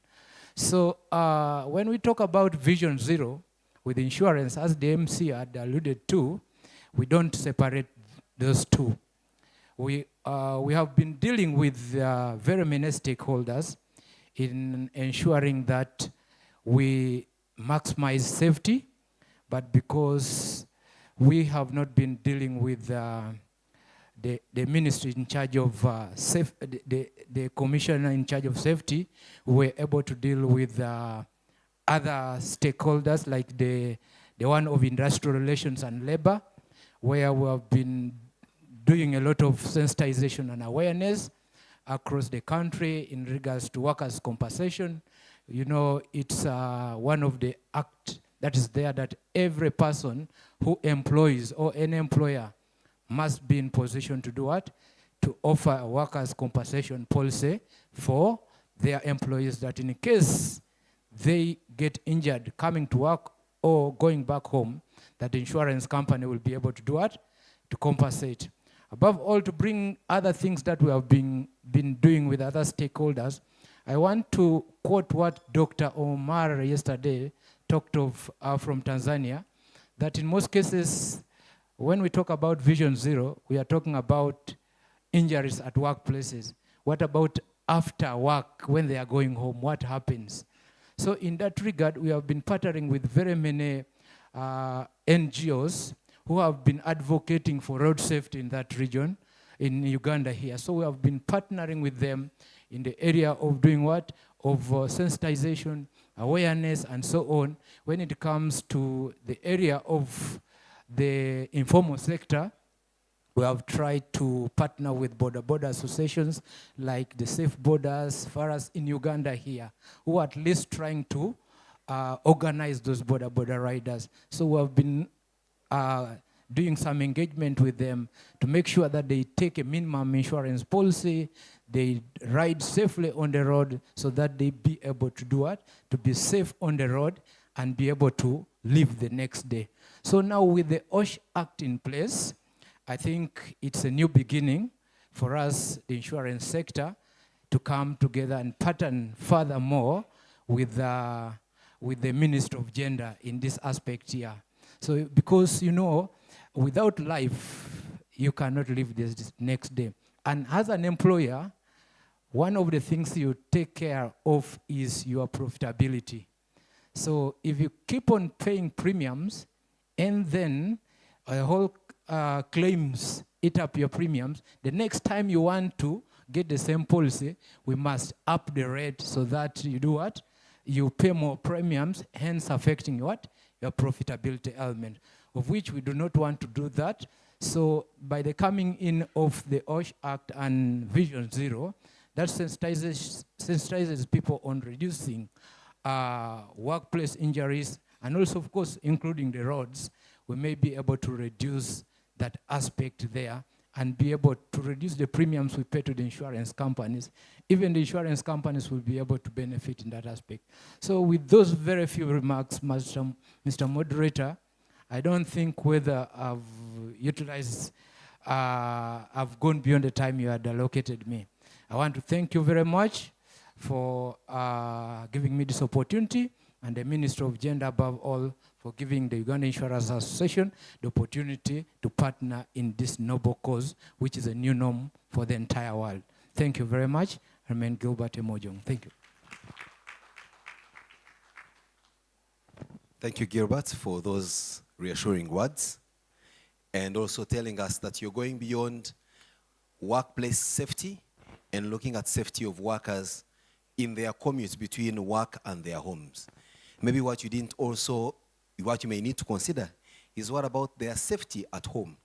As you're aware, sometimes spouses may cause a bit of, I don't want to call it insecurity, but may also be a source of lack of safety. So how are you going to deal with that? But are you going to now start working with spouses associations, churches? But that's now for you to figure out. That said, we can appreciate the fact that you are looking at the welfare of all of us. We have another sponsor in the building, and beyond talk shops such as this, sensitizations as you have been found to do, many have wondered where one could go and proficiently get a course in health and safety matters. Now, one of our academic institutions in Uganda, Victoria University, is one of those that is now pioneering in having a course dedicated into teaching matters of occupational health and safety. So without further ado, I have the pleasure to invite one of the tutors there, Professor Augustine, whose second name I don't want to risk for my own safety not to pronounce. But what I can tell you about Augustine, he's a lucky man. He's speaking at an international conference on the feast day of his patron saint, Saint Augustine. So those of you of the Catholic faith, you know that today is the feast of St. Augustine, the doctor of the church, whose mother is St. Monica, whose feast day was yesterday. See, I know something about everything. Augustine, please. Thank you very much, moderator. And once again, good afternoon to everyone here. Thank you, Commissioner and organizers of this wonderful conference. I'm Professor Augustine Ifele-Buegu. I currently work as the Deputy Vice Chancellor for Academic Affairs at Victoria University. And I want to take this opportunity, and on behalf of Victoria University, I want to warmly welcome you to this great event. And for those of you who are visiting Uganda for the first time, I want to say welcome to Kampala, and it's good and great to have you here. Let me start by saying that we all share the same vision, and this same vision brings all of us together, and that is a vision to have no accidents, no injuries in the workplace. And as a university, we are ensuring that we play our bit and partner in this great opportunity to ensure that we have a health and safety workplace that is free of accidents, free of lost time injury. I'm a professor of energy, safety, and environment. So safety, it's right at the very top of my heart. And I spent so many years in the Gulf of Mexico championing health and safety, and also in the Gulf of Guinea, championing what we used to call health and safety in heart and mind, trying to change perception, trying to change behaviors, using every available tool that we had at the time. Safety is critical, and in universities around the world, no matter what you study, you must learn ICT. Because at a time, the university realized that ICT is mandatory if you must study, whether you're doing medicine, engineering, or whatever course you're doing.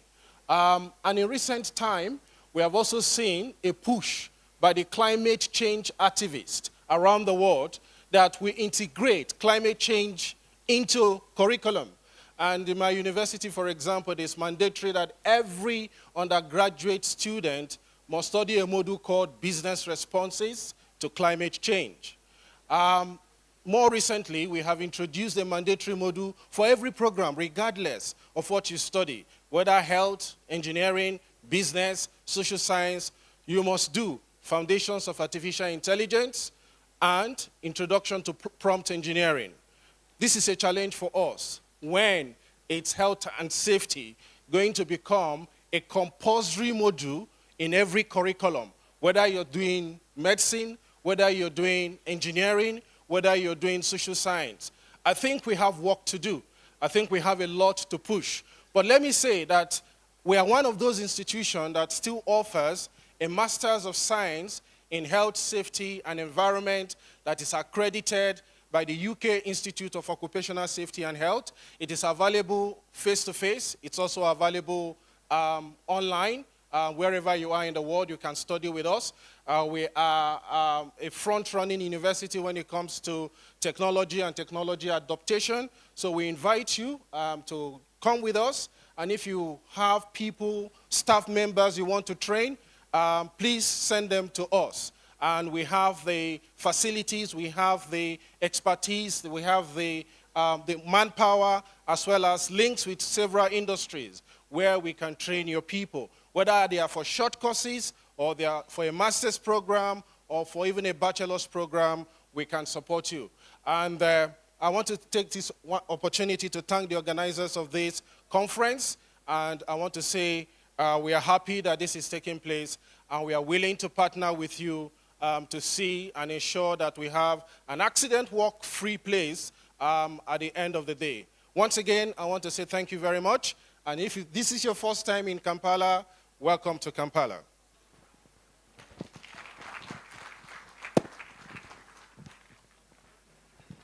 Thank you, Professor Augustine. I think he deserves a deeper round of applause.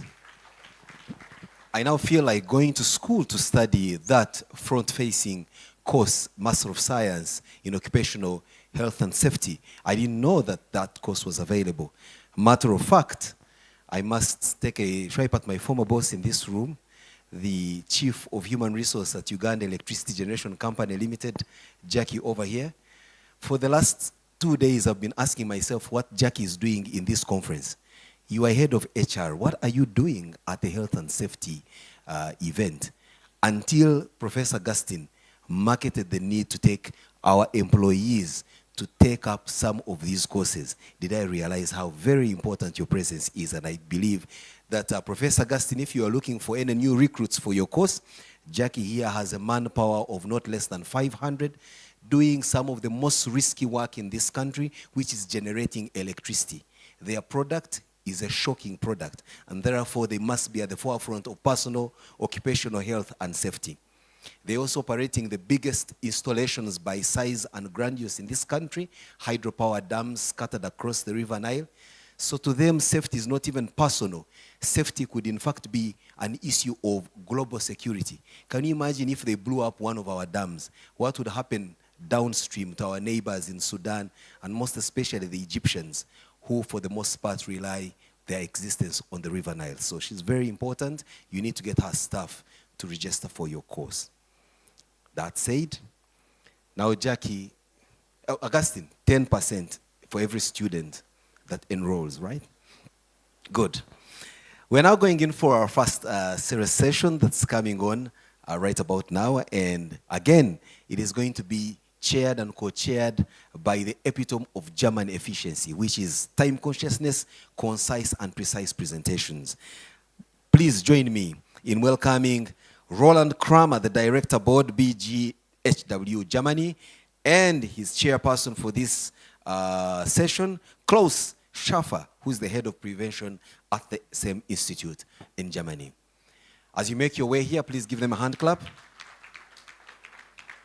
One of your presenters, Dr. Mark Fureman, has requested humbly that you will allow him make his presentation from below the stairs, because for his personal safety, he prefers not to take the precarious journey up this very slippery staircase. Over to you, Klaus and Roland. Thank you very much for the introduction, and very welcome to you all to the, I believe, last technical session of this conference. And we are not Marie Diallo and Udo Schöpf, but we are Roland Kramer and me, Klaus Schäfer, and we chair this session this evening. The session is about emerging global risks, emerging new global risks, upcoming global risks.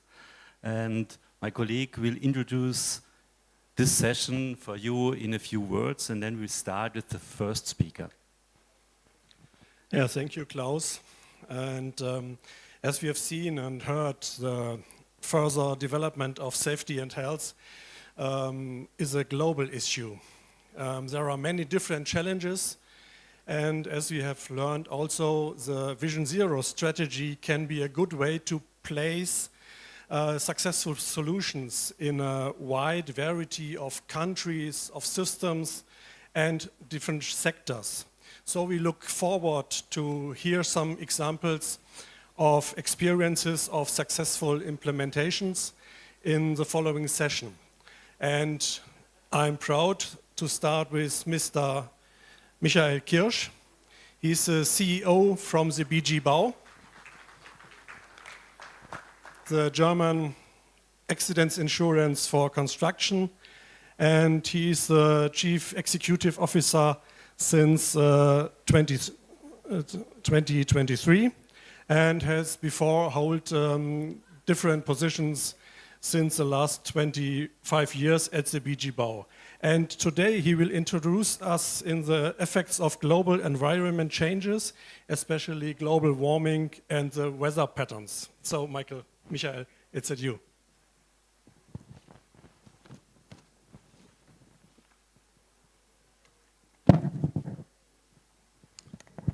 Thank you very much, Roland, Klaus. Ladies and gentlemen, good afternoon, Excellence, and dear good friends. I'm glad to be here. Thank you for your invitation to come to Kampala. Today, I'm here to discuss the potential effects of climate change on occupational safety and health. Human health is always affected by climate and also affected by weather. Climate change can gradually reduce resilience and harm long-term health. It poses a threat of life, health and well-being, and is a major issue of our time and a challenge for our future generations. Next slide. Climate change is happening now, not in the distant future. You can see it all in the world, also here in Uganda. Climate change increasingly affects society, organizations and workplaces, health and safety, and also climate-related occupational risks should be part of each company's risk management. Many lack the knowledge, readiness, or motivation to address climate-related risks. The German statutory accident insurance institutions such as BG-Bau, BGRCE or BGHW is a holder under public law, and the system focuses on accident prevention, restoration of health and ability to work, payment of pensions and other forms of compensations. In light of the growing number of skin cancer cases among construction workers and also for all outdoor workers in Germany, and an increasing number of heat-related deaths on construction sites, the BG-Bau supports companies to implement UV protection measures, provided information on risk assessment, and offers financial subsidies for technical and personal protective equipment. What is the climate change, the environmental effects?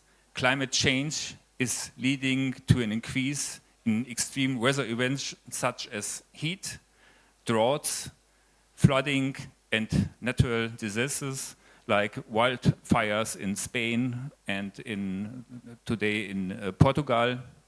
And you see it all over the world, and climate change can indirectly impact workplaces and workers as well. For example, doing clean-up activities after an extreme weather event. There may be an increased risk of injury when performing disaster responses tasks without adequate training or experience. And there may be increased risk of exposure of mold, bacteria, and other contaminations that can grow in standing water and on damp surfaces. Other risks include increased exposure to hazardous building materials, including asbestos, increased exposure to electrical hazards, higher risks of unsafe work areas, roof or building collapse, and increased exposure to traumatic experience. Next slide, please. The effects of climate change on human health are numerous and may include, for example, more temperature-related illnesses and deaths, the spread of infectious diseases such as malaria, dengue, and yellow fever. It declines in the quality and quantity of drinking water, and the psychological effects, for example, direct traumatic effects or indirect effects, or social and community effects include displacement, migration, climate-related conflicts, post-disaster adjustments, and reactions to disparities. Outdoor workers, like the people in the construction industry, will be exposed to UV radiation more frequently, intensely, and for longer periods of time, resulting in increased risk of immune dysfunction, adverse eye effects, and skin cancer. Next slide. What are the consequences of increased heat exposures. Workers exposed to extreme heat or working in hot environments may be at risk of heat stress. Heat stress can lead to heat stroke, heat exhaustions, heat cramps, and heat rashes. Additionally, heat can increase a worker's risk of injury by causing sweaty palms, foggy safety glasses, and dizziness. Burns may result from accidental contact with hot surfaces or steams. Look at the skin cancer at the next slide. This is our problem in Germany. UV radiation is primarily a public health issue, as the risks are not only work-related, but also related to general exposure to the sun, not by work only, such as holidays or outdoor activities. In light-skinned populations, UV radiation caused nearly 4% of all cancers in Europe, and this trend is not abating. Construction workers are at significant risk from UV radiation because they spend much time outdoors. Increased awareness and basic prevention measures are essential to reduce the incidence of UV-related cancers. The white cancer was introduced as an official recognized occupational disease in Germany since 2015. And since then, it has become one of the most frequently reported occupational disease within the construction industry.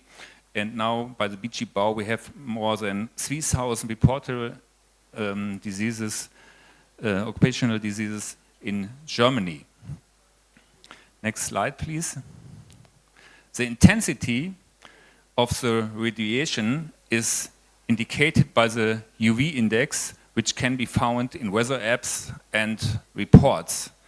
Skin should be protective from a UV index of 3 to prevent damage. Even when working in the shade, like here in the tent, up to 50% of the UV radiation still be present due to reflections and scattering. You see the video, you can put it on.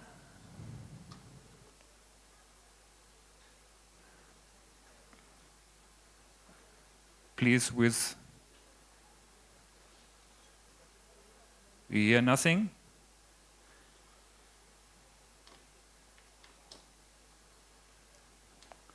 It's a TikTok video, and in Germany we have more than 100 TikTok videos in our social media strategy.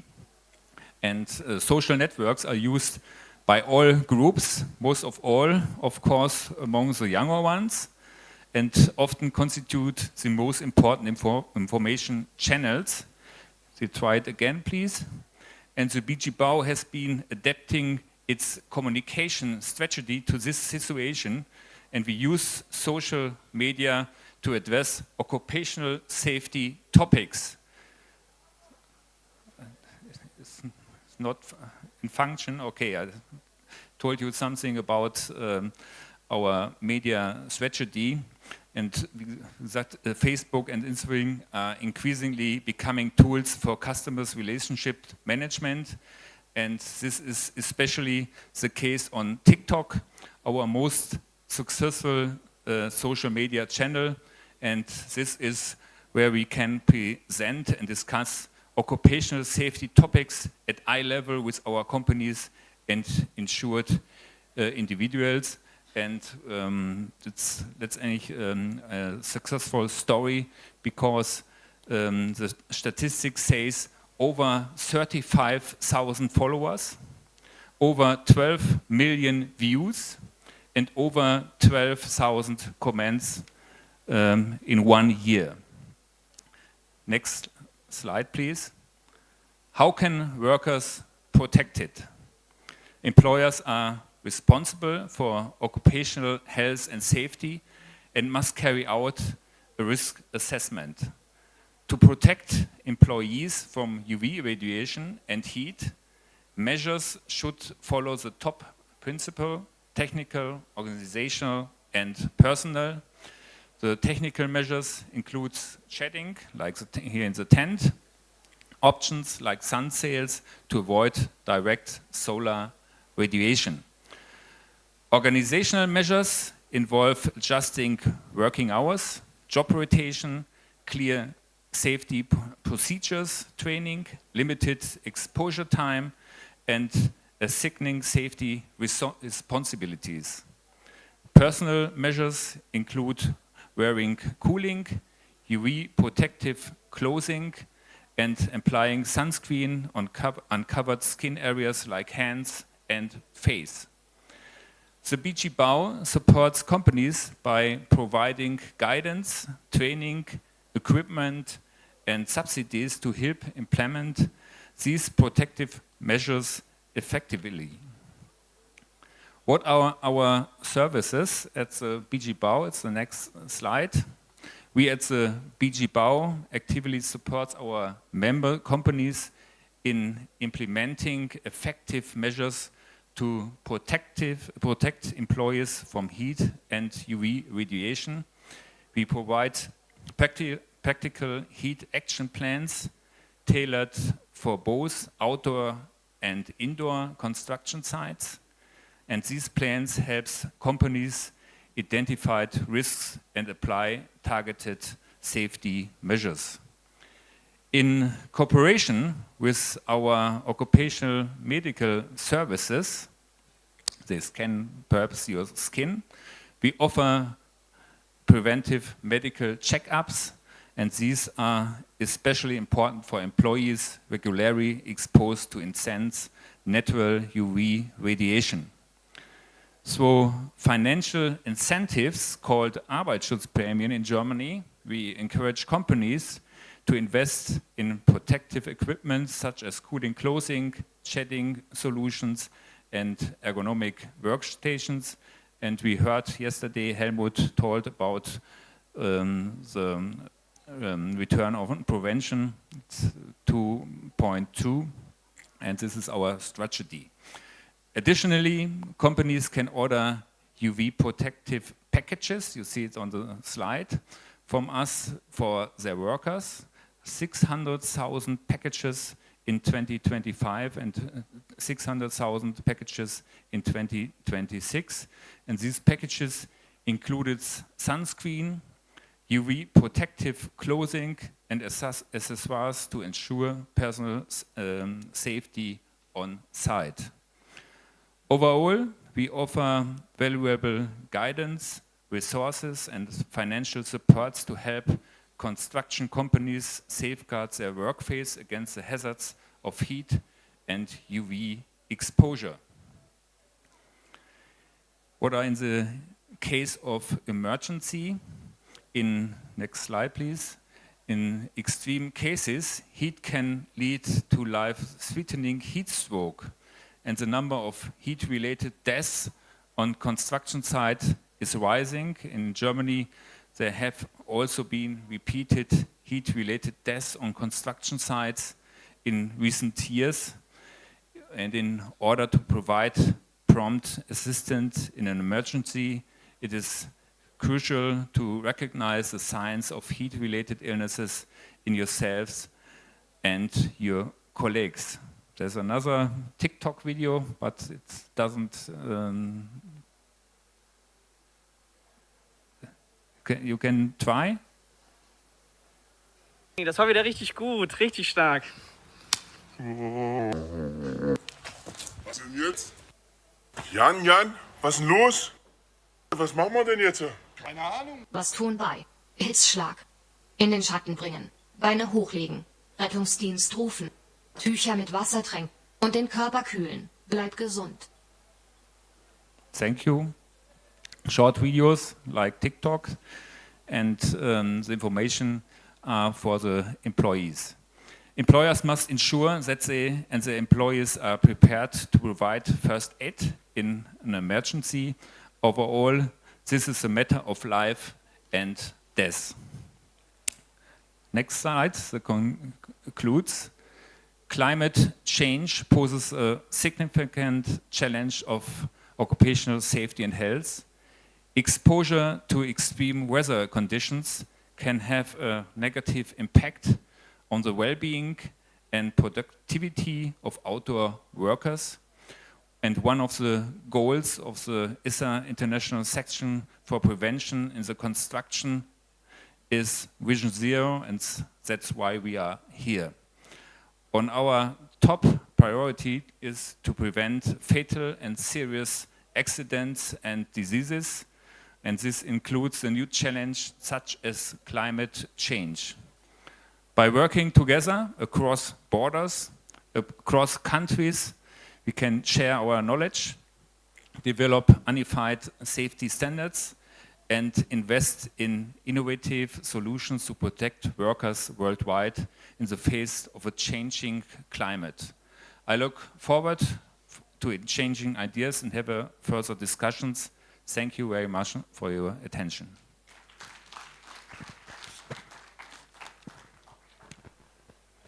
Thank you, Michael Kirsch, for your speech and especially for your overview about heat and solar radiation, depending or belonging to occupational safety and health, and your possibilities and services of the BG. Thank you very much again. So, next speaker is now Dr. Mark Füllemann. He's the founder of Practice and Experience. The Practice and Experience supports companies, associations and other organizations regarding challenges in change management, occupational safety, business planning and so on. And he will talk about emerging challenges to Vision Zero at the workplace. So I give you the microphone and you will talk. Thank you very much. Now, ladies and gentlemen, we have heard yesterday, Vision Zero has been a substantial success story. More and more people join it, and we get that step by step towards this vision. But let's be clear. The road to Vision Zero is going to be bumpy. There are challenges, there are bumps waiting for us all over the place. So I'm going to talk about emerging and actual challenges, and since, as Karl-Heinz Neutl has explained yesterday, we are going from commitment to action, I will tell you or show you what you can do. I'm fully convinced that success of Vision Zero is a matter of daily management. What you do day in, day out as manager in a company decides whether we'll succeed or not. Next slide. Next. Okay, now, you see now what the 7 strong and growing challenges. I'm going to dedicate today my speech this afternoon to migration. Migration, the challenges, diversity versus conformity. But before I come to it, let me mention 2 other ones. The role of management and role of government. Now we have heard role of management. Sven talked to us today about the kind of tendency of top, senior and middle management to delegate the daily actions to the safety experts. Nothing could be more wrong. Whether you, in your company, you achieve safe workplaces, healthy workplaces, and well-being of all employees depends on line management. Because we all know what is important, the boss tells me. What is also important, the expert tells me. Every worker, every employee has a fine antenna to distinguish between very important and also important. Now, management. The daily action must be visible. It's not only that you all daily need to think about safety and take action. It must be visible action. And when I say visible, I mean, as managers, you shouldn't close your eyes. If you go to your facilities, you should have the eyes open. I state now that the management of this hotel has the eyes closed. This hotel is unsafe. Why do I say so? When I arrived yesterday morning, I was led to the building, you know, the convention building. And when I arrived there, I said, however can I get up there? There are flights of stairs without 0 handrail. 0. We all know that there must be handrails, and the word says why? Because one of your hands must be on the rail. Otherwise, you're not safe going up or down. Actually, I'm talking from my personal experience. The reason I have a white patch here is that I tried to go up a flight of stairs of 4 or 6 steps last Thursday in the city of Lucerne in Switzerland. And unfortunately, there was no handrail. So I fell. Luckily, I missed the bad wall by about 2 centimeters, so I just scraped it and it did break my head. So, and the management, furthermore, why do I say close their eyes? My bathroom here has a shower that's not a shower, it's a bathtub. It's a bathtub that has a high elevated wall to get in. Those of you who have not noticed, how do you get safely in and out? When it's so high, there is not a single handle, so those rooms are basically unsafe. Additionally, my so-called shower has no curtain, so the water splashes out everywhere, and then it could get out and it's slippery on the floor. So it's a typical example of management that doesn't walk around and has the eyes closed. Role of government. I took up what Helmut told us yesterday. The role of government, and that's a real challenge, is too much enforcement, is too much writing laws, and not enough helping companies. The best ambassadors in the world are the labor inspectors, because they see every day not only something wrong, but they see a lot of good examples. And they should be the carrier of good examples from A to B. So let's get back to migration. Next. Reasons. Next. Now, migration creates a lot of diversity. Usually, managers are told that diversity is very good. Yes, there are different languages, different cultures, different value systems, as we had heard yesterday with this Tom example. We have different skills, different work experience, and different life experience. Next. However, Vision Zero requires exactly the contrary. It requires a lot of conformity, conform understanding of hazards, full compliance with SOPs, procedures, and shared values. Now, why is that all important? Think, what do you need to go through to be safe? You, everybody in here, you need to go through 4 steps. First, you have to know something. Second, you have to understand it, meaning how to apply that know-how to your practical case, where you sit, where you work. Third, you have to accept that the rules are better than what you did before. And finally, you actually have to do it. Because the proof of the pudding is in the eating and not in the theory before. Now, why is that not given? Think about it. To know, not all safety rules or hazards are self-explaining, are intuitive. How many of you have known or do know the oxygen level in confined space?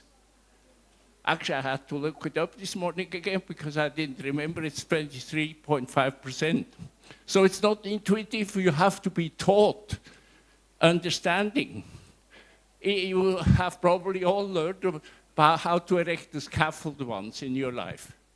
When I walk around Switzerland, about 20% of the scaffolds are unsafe. Not for the person working on it, but for the person working beneath it. A tool could fall on their heads. Third, acceptance. All of us have had this experience. For example, safety glasses. After a certain time, it becomes a nuisance. because they're not fit like our reading glasses. They're just given their standard. They hurt you behind the ear or whatever. So you say, yeah, maybe this time I don't need safety glasses. And finally, to do, well, you should have the time to do it. Next. Now, what is management job? Managers must be teachers to know. Managers must be coaches to understand. Managers must be the motivators for the acceptance. And managers must be the mentors for to do. Now, let's see the migration challenge. Step one, to know. Big question is, how do you actually teach when in a multi-language environment? If I go to a job site, a construction site in Switzerland, I see a team of 7 people working. There are at least 5 languages, and none of them is German or Swiss German.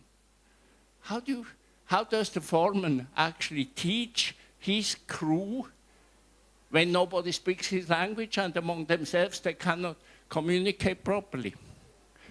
So, how do you explain risks if for the culture those people come from?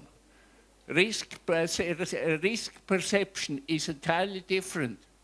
What is no risk for a 25-year-old? Jumping up this flight, these 4 steps, for me is a risk because my right knee is not behaving properly. So what are the possible solutions? Use pictures, use videos, use cartoons. Let me remind you, Helmut Ehners has shown you yesterday the full toolbox. There are a lot of small movies with so-called humans, they're not human, talking some strange language, and everybody understands that strange language. Just look on the internet, you can download it. Enlarge the daily safety moment. A daily safety moment is not always 3 minutes talking. Maybe you have to enlarge it to 15 minutes and show and tell. And finally, teach practically. Don't talk, show it. Next. Step 2, how to coach? Same question. How to coach in a multi-language environment? Show and demonstrate.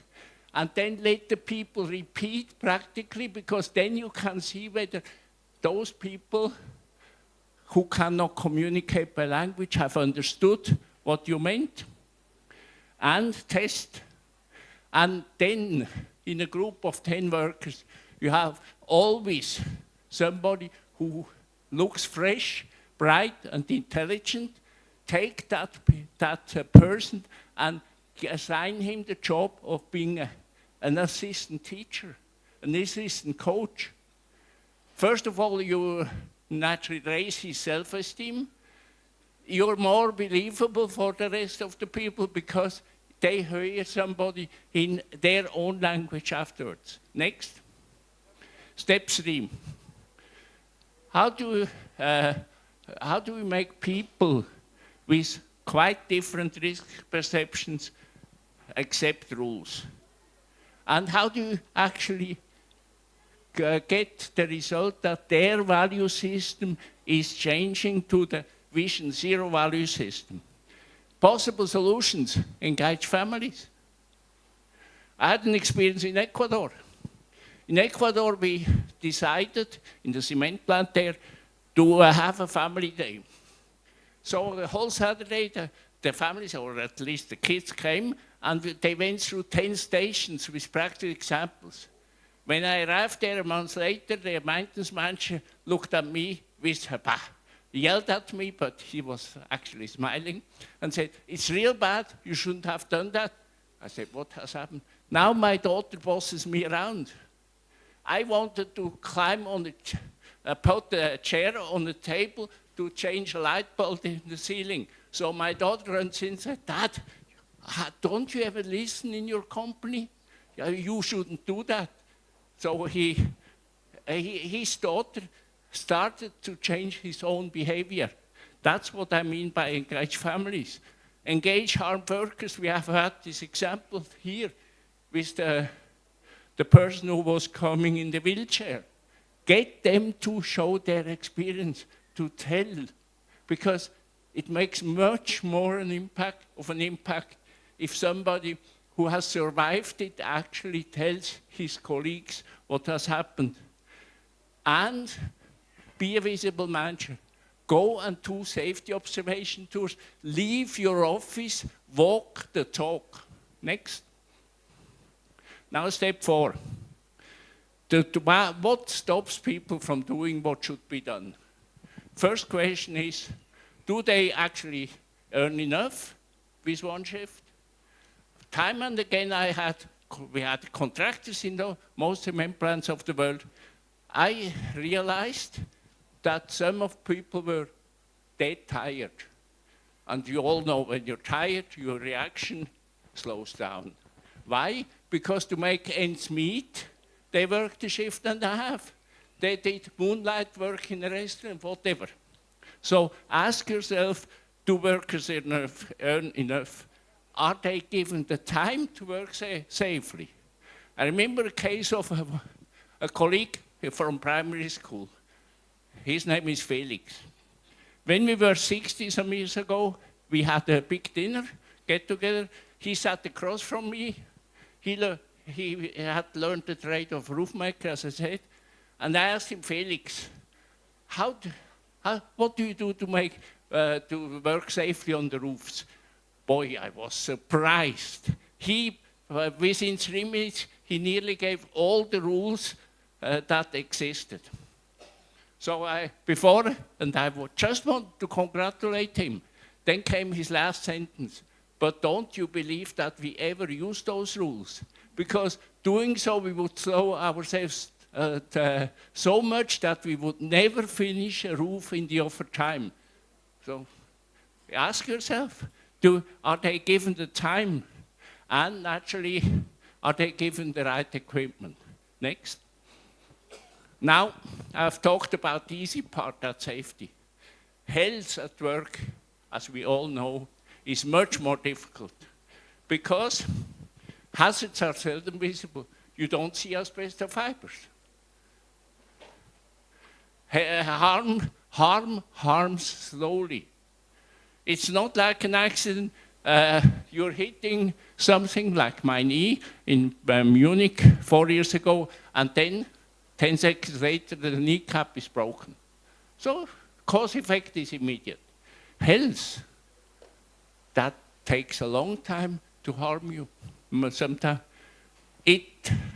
Third point, health from work, negative impact from work, cohabits with negative impact in your private life. Think of all the smokers. Is their lung now in bad shape because of fumes at work, or is it because of private life? Or from other activities? And harm is sometimes hard to detect. Next. Now, harm is hard to detect, I said. We all know in safety, the accident happens or something breaks when the amount of force hitting you, whatever part of your body, is greater than your body can absorb. Do we have those limits of coping in health? With very few guidelines exist. Next. Now, migration adds 2 points to this health challenge. First point is baseline. I mean, what we want to do, because it's slow development, slow deterioration of health. We want to measure the delta between when the worker started and today's situation. But there we need the starting point. Now, migration, the problem is the in and out. If you have all those migrant workers, for example, in India, we heard yesterday about 50% or 60% of those 530 million, if I remember it correctly, are migrant workers. They come in, work a week and go. And maybe 2 months later they come back to the same construction site, whatever. How do we know their starting condition health-wise? High turnover, missing baseline. Now, the solution there, I'm sorry, I cannot offer the easy solution, because here we have an additional conflict which is not on the slide, privacy laws. Are you as an employer actually authorized to test the health situation of a worker who will work in your plant for 3 weeks? In many countries, the law says more or less you are not allowed to ask certain questions. You're not allowed to ask him whether he drinks too much beer every night, because that's his private life. Next. Now, health requires more special management activities. We need to establish a base, so I encourage all the government representatives here to establish a legal framework that it will be possible to measure the starting point. We need to monitor it periodically, because you don't see the hurt like when you break a leg. It goes slow, so periodically you have to measure. And we need to determine somehow that separate the influence from work to the influence from outside work. Next. Now, well-being. Well, well-being is a thorny subject. Well-being has so far been not equally well defined as health and safety, and it's politically loaded. But 2 frequent challenges from migration is the living habits and discrimination and hate. Next. Now, living habits. The questions you as management can ask or should ask is, what do they eat and where do they eat it? Practical example. We had an unfortunate case in India of, within 18 months, 3 fatalities of people, migrant workers working for a contractor, falling down from height. Always at 1:30 p.m. So I started thinking, why is it that at 1:30, that's just after lunch? So I started talking to workers with the help of an interpreter, because they didn't speak English. Then I found out they were not allowed in the canteen of the cement plant. It's contractor workers. So they brought everything from home, and what did they bring? Chickpeas with ghee, this sort of butter. Now, if you fill your stomach, and then you need to go because you may be already 1 minute late after lunch, you have concrete in your stomach, and all the blood is in your stomach, and then it's easy to miss 1 step in a ladder, and that's what happened to the 3 fatal accidents, or the persons who died. So what we installed is, we offered them the same service, canteen service, as our own workers, and very important, looking back on the presentation before me, in the shade, because before that they had to eat outside in full sunlight. I mean, full sunlight and a full stomach, that's the total recipe for an accident. Next.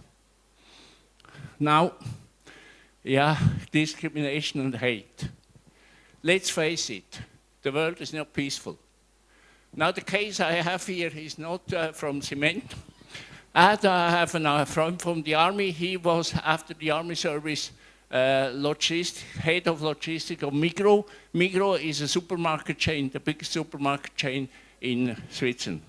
And he told me the following story.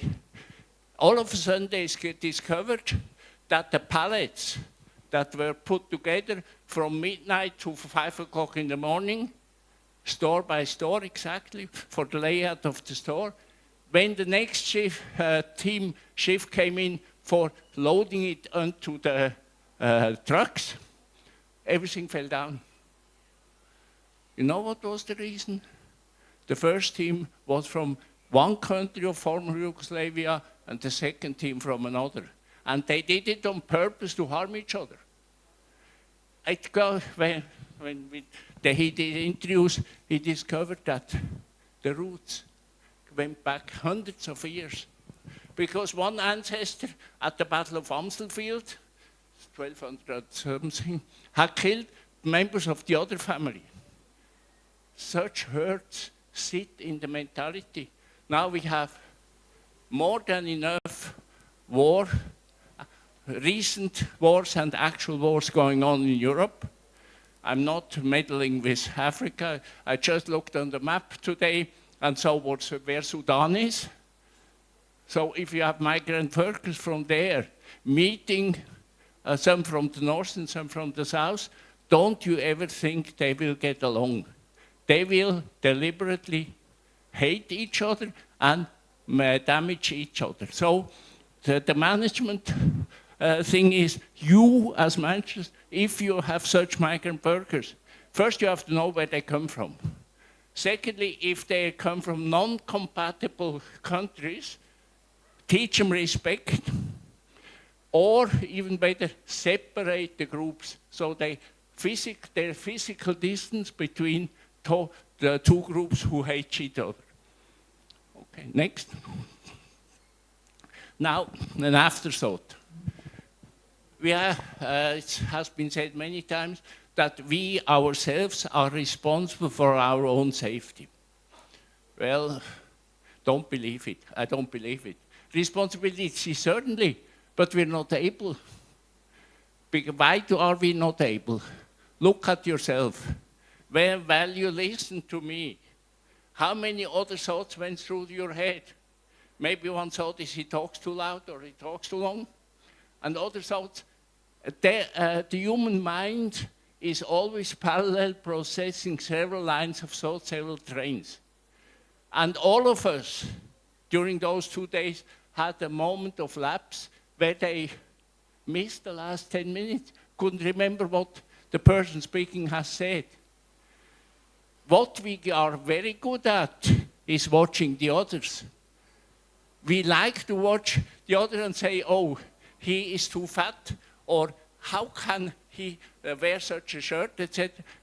So use that natural tendency of everybody. Workers have a huge obligation to watch out for the others. And when the other person shows that far away look on his face, as the Americans say, tell him, listen, Karl-Heinz, you're here. You're not somewhere in the pub or whatever it is. Pay attention, your finger is 2 centimeters from a chainsaw. That is the real obligation for a worker. Look out for the others, because you cannot expect any human being to look out for him or herself 100% of the time. So I wish you a lot of success applying those recipes I told you. Thank you.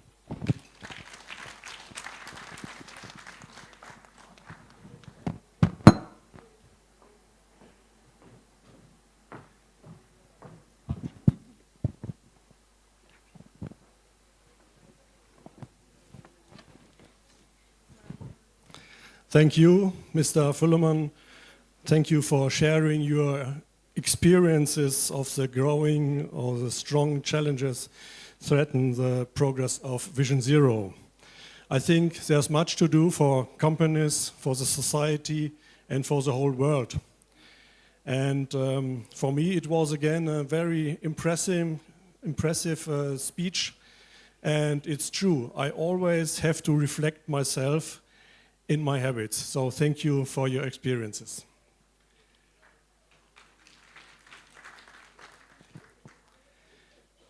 At next, addressing challenges and harnessing opportunities presented by Vision Zero for Uganda's construction sector. And I'd like to announce Sibella Namirembe. I hope she's in the room. Ah, nice. So she's a petroleum engineer with a distinguished career. And beyond her academic achievements, she has demonstrated a strong commitment for SHE, and that's what I like very much. So she's now the head of operation and at Epsilon Uganda Limited, well known here in Uganda.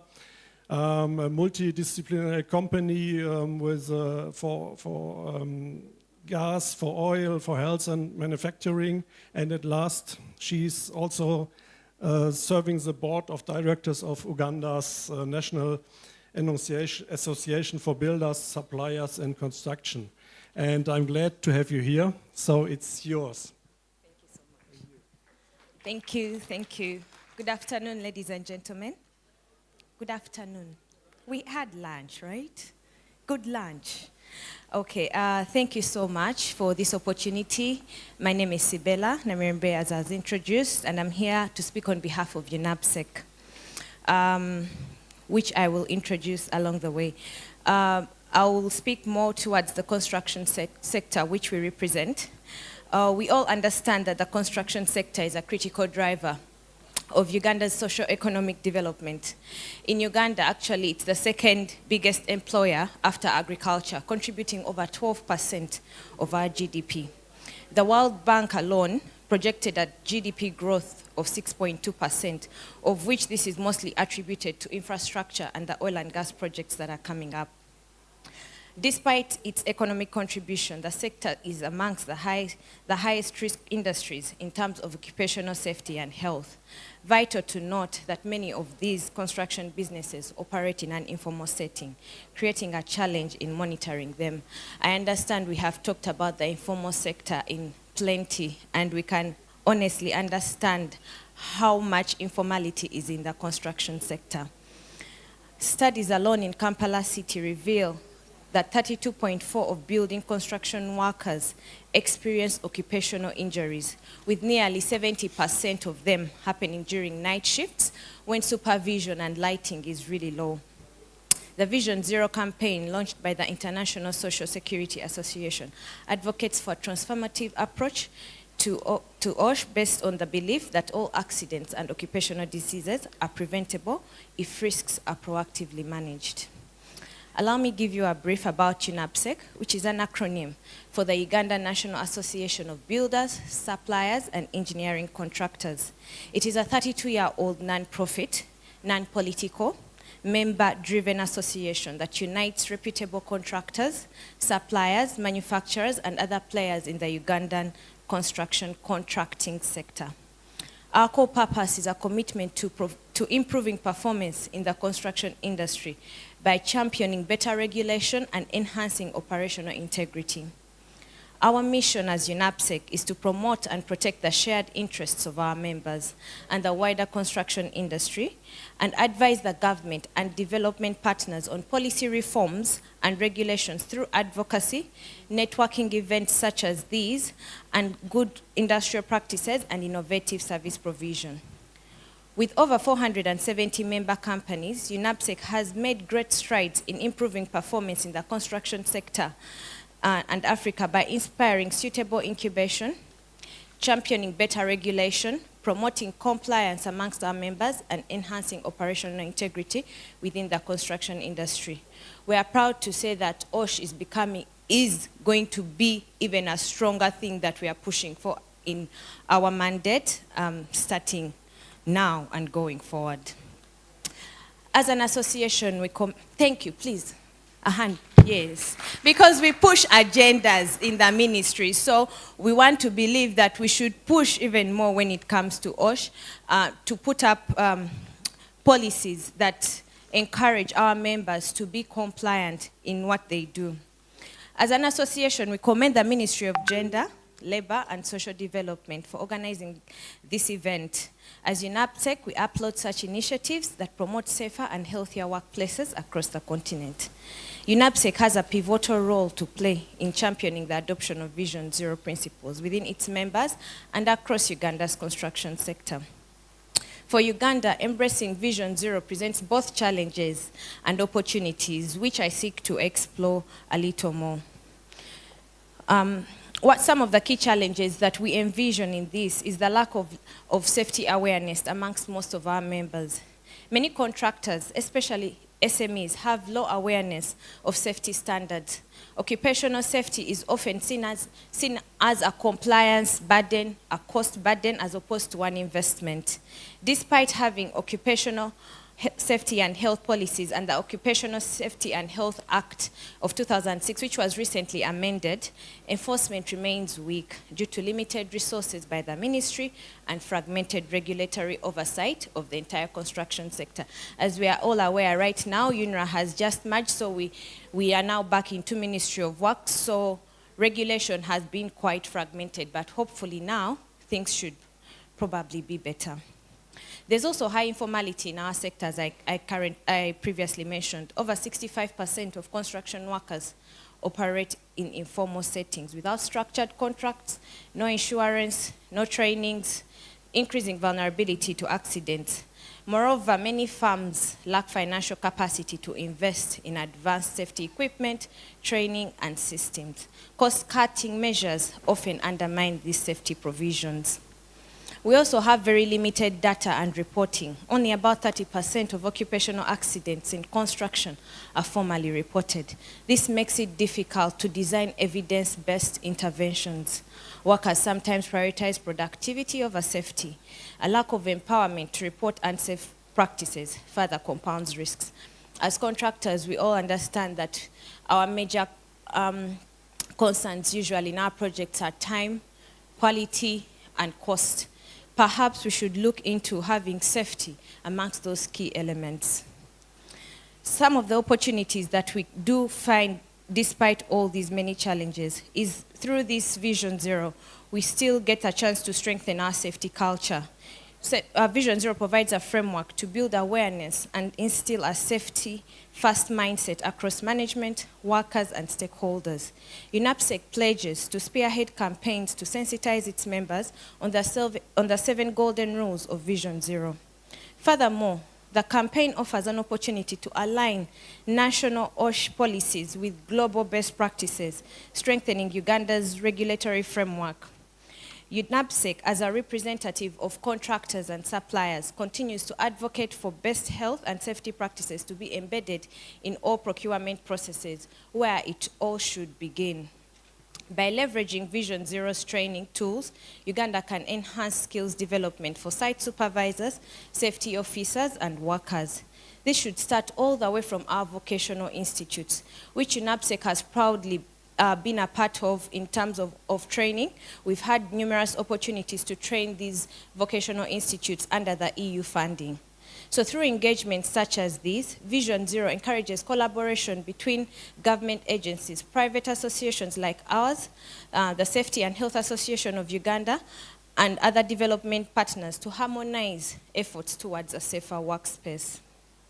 The growing adoption of digital tools such as building information modeling, drones, and AI-driven site monitoring that enhance hazard detection, accident prevention should help us improve in our management of risks in our workplaces.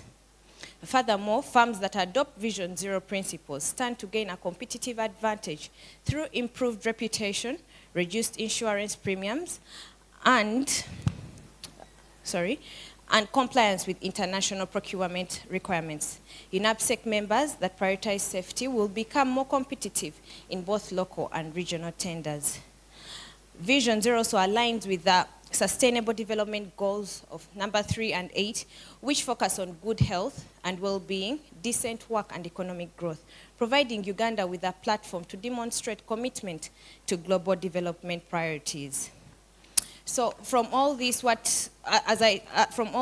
as I tend towards my conclusion, what do we pick up as main actions for us going forward?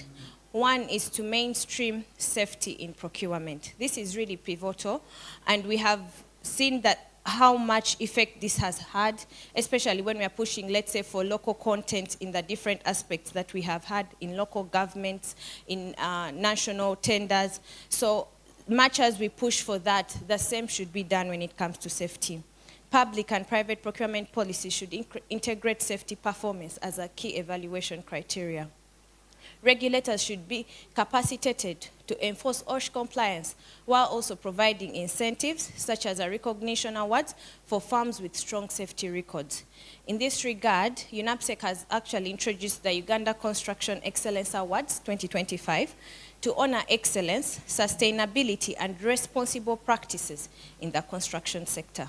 Under the construction safety leadership category, UNAPSEC will recognize a member firm that demonstrates exemplary commitment to occupational health and safety in the workplace. This will be celebrated this December in 2025, and you're all very welcome. Introduction of mandatory certification for site safety officers and continuous training for construction workers, as well as establishing a centralized system for reporting accidents, near misses, and unsafe conditions to generate evidence for policy and practice improvement. I think someone asked a question about how monitoring is going to happen, and we believe we should work towards having a centralized system that will help to guide us basing on figures, actual facts, and data that's on ground. Promoting a safety-first culture through awareness campaigns, leadership, trainings, and community engagement. Safety should be embedded as a shared value across our sector. While barriers such as limited resources, weak enforcement, and cultural factors exist, the benefits of embracing a proactive safety culture far outweigh all these obstacles. By aligning Vision Zero principles with national priorities and empowering organizations such as SHAO, UNAPSEC, and their members, Uganda can significantly reduce occupational risks, enhance productivity, and promote sustainable growth in the construction industry. UNAPSEC stands committed to championing this transformation in partnership with all its stakeholders. I thank you very much.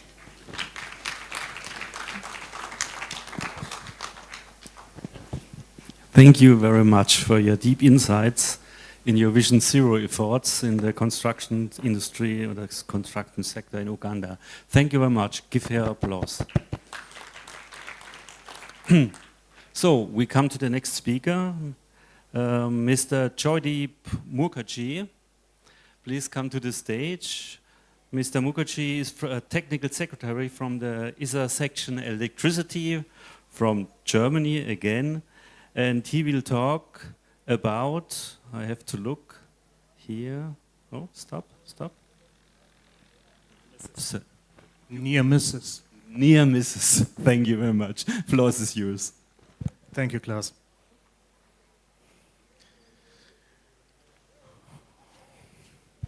Well, good day to you all. Hope you're all doing well.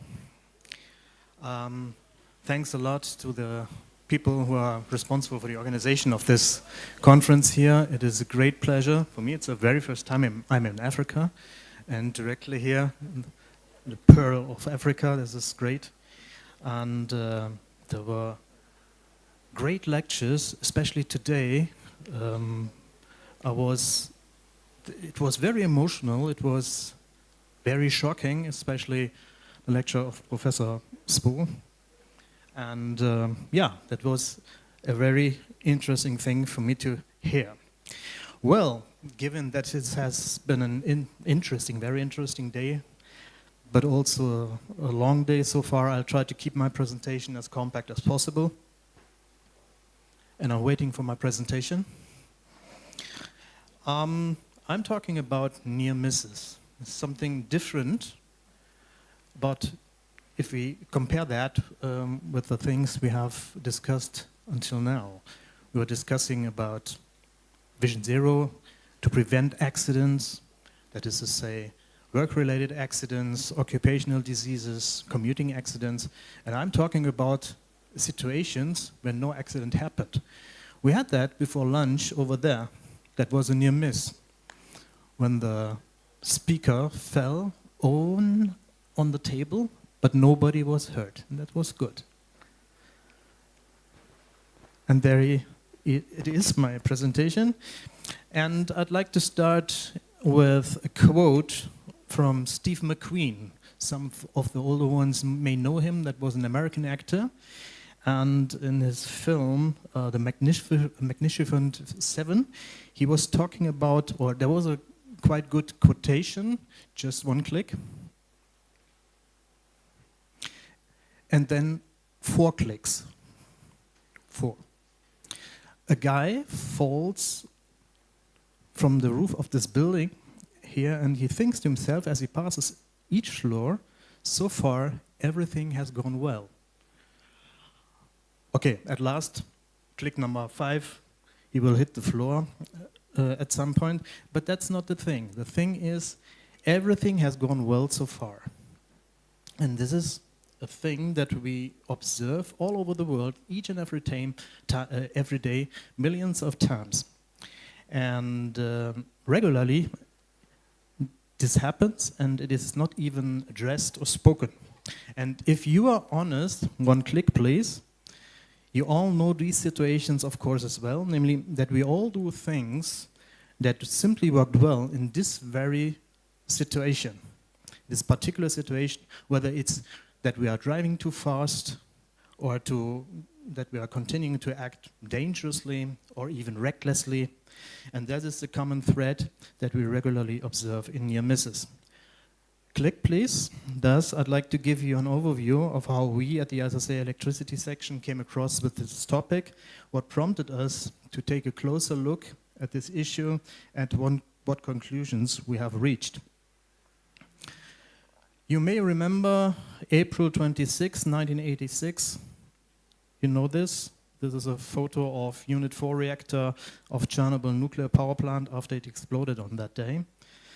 And there were multiple causes that we saw there. No click, please.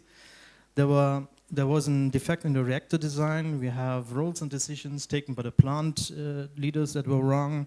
The workers that were on duty on that night of the catastrophe had not been trained in the task they were asked to perform. There was a lack of communication between the day shift and the night shift workers that played a part in the disaster. And thanks to my colleague Helmut Enes, I have no idea whether he's here, we know the Vision Zero prevention strategy, yes, and we see here on the screen that displays 5 of the 7 golden rules, which apparently were not followed in this order. And the impact was two workers died immediately, more workers died in the course of the week, and in the couple of next years, hundreds and thousands of workers died because of acute radiation syndrome. And why I'm telling you all of this? This is a very severe accident, and we learn from that. And the question is, what is the approach when we have just narrowly avoided an accident? To explain our approach, a brief digression. Basically and essentially, we should not only look at reactive parameters such as accident statistics, but also include proactive indicators in our occupational safety and health strategy. Our colleague from Denmark talked about that yesterday. Please click. And the good news is that more and more companies are focusing on that proactive indicators. My colleague, Sigrid Roth, talked about this morning. In 2020, the Vision Zero Proactive Leading Indicators Guide was published, and the project was carried out on behalf of the ISSA by Gerard Zwetslot from the Netherlands and his research team. One click, please. Based on the 7 golden rules of the Vision Zero, Professor Zwetslot and his team developed a set of 14 leading indicators with fact sheets, 2 in relation to each of the 7 golden rules. That is, indicators related to pre-work briefings or initial trainings. Click, please. And I would like to address in more detail indicator 2.2, namely learning from unplanned events, which substantiates golden rule number 2, namely to identify hazards and control risks. You know that. And the information provided in the leading indicators guide served as a starting point for a working group of the ISSA electricity section that I'm coming from, and I was also a member of this working group. We looked more deeply into the matter of learning from unplanned events specifically, when then addressed, we then addressed how to deal with near misses. And the main issue I'm today focusing on and dealing with the questions, how can we encourage employees to report and to document near misses? How can you get your employees to even address near misses? Before I go into that, here's a short clip. I remember these scenes very well from my childhood, and I think you know them as well. And the common thread is, thankfully, everything turned out well in the end. So please start the film.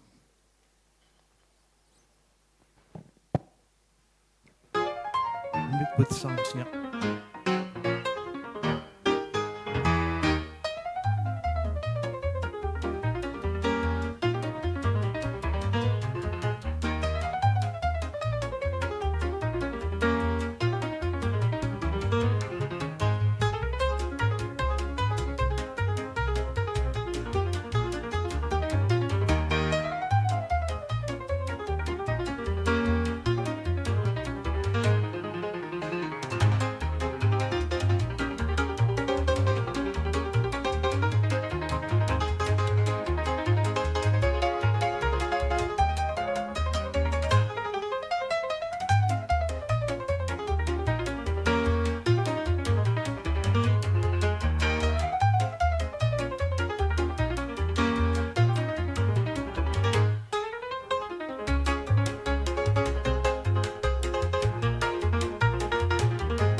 Thank you very much. By the way, at BG Eaton, all the film industry is insured, and if you talk to today's stuntmen, nobody would do this sort of stunts anymore. And those guys here, Charles Chaplin or Buster Keaton, they were crazy. They were absolutely the devils, and anything could have gone wrong, but it didn't. Well, so after some examples that we have seen now regarding now our near misses guidance, one click please. Well, this is what the working group published, its findings, and it is aimed at companies and organizations who are considering to introduce a process for near-miss reporting. And I'd like to give you an overview of the contents and to share some key findings with you. One click, please. First of all, the working group did a literature review, and go back once, please, once back. Okay. No idea what happened here. Okay, click once again. Thank you. And this is what we were talking about. And when you click now, you will see then, one click more, please. What we were looking at. There were different questions that arises, and these were the main topics that we found. And if you click once again, please. And yeah, once again. Yeah, thank you. It is the very first time this is problematic for me. I'm not controlling my presentation, so sorry for that. If you're thinking about introducing a near-miss reporting system in your organization, you and of course your employees also need to know what you're talking about and which situations should be covered in the reporting system. This is important for the quality of the reported near misses. And anything that you are implementing, you have always taken in mind that what you are implementing has to fit to the requirements of your company. That is very important. One click, please. And here we have another definition from the United States. The really challenging part comes namely now, what requirements must be met at company level for near-miss reporting to succeed? One click, please. And another one, please. Yeah, we have to see that the company has reached a certain maturity level. No. It's okay, let it. The company has already reached a certain maturity level in terms of safety, health, and well-being. A company has a working health and safety management systems, suitable working processes, advanced risk assessments, few accidents that occurred, and that is when a company is mature enough to think about near misses. Here then the recording of near misses can serve as an additional important source of information to further increase the level of safety. It is then a logical extension of the risk assessment process. Care culture, that is very important. It shows the attitude that you have, that the company has. What I'm talking about, if I stumble over an object, I don't want that you also stumble over that object. I don't want that anybody gets hurt. Everybody has to get home safely at the end of the day. Me and you too. And an interesting idea is what we see here, that is part of the Dräger group in Germany, is the use of safety coins, which you can see here on the slide. What is behind this? The managers are provided with a handful of safety coins, and every time they observe a worker correcting an unsafe situation or even report a near miss, and this is very important, it must be in a work area for which he or she is not responsible for, the worker is given then a safety coin. And if you have awarded 3 safety coins, you get a day off. And this is certainly one way of encouraging employees to look out for each other and to report unsafe situations. One click, please. This is here a flowchart of the guidance and what might a process of reporting of near misses look like in any case. And as I said already, it's important that the process you define fits to your organization and reflects your way of safe working in order to be accepted. So regardless how you design the process, there are 3 key actions that determine the success of the process. One click, please. Depending on how near misses are reported, it's important to give a priority to them. Known categories include, for example, the potential for damage, whether the near miss occurs frequently or rarely, and how much effort, if any, is required to eliminate the cause. Another click. When employees... No. Back, please. Oh, you have clicked to... Okay. The third thing is... Thank you. When employees report near misses, remedial action should be taken promptly. To this end, personal resources must be provided and responsibilities defined.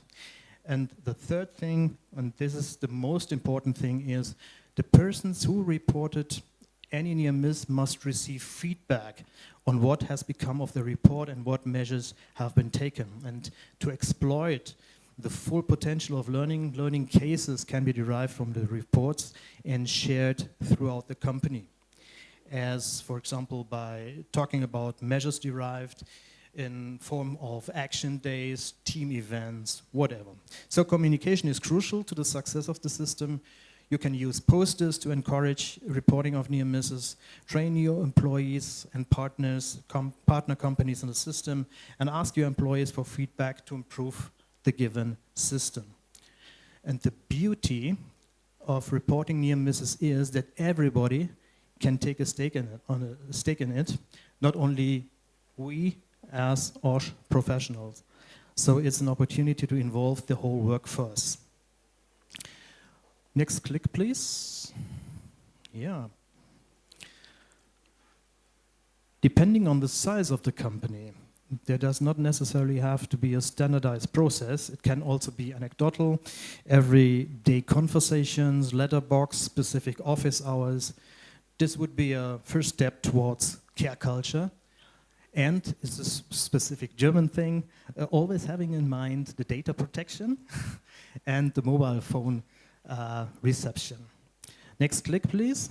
I would like to share with you one example of a German company that has really a successful tool for its near-miss reporting. This is an health, safety, and environment application, an HSE tool, an app. You have an input mask, need, of course, GPS location, that's clear, and you need to describe the near-miss. You have the possibility to upload photos, And if in the system it's actually also possible to select the following options.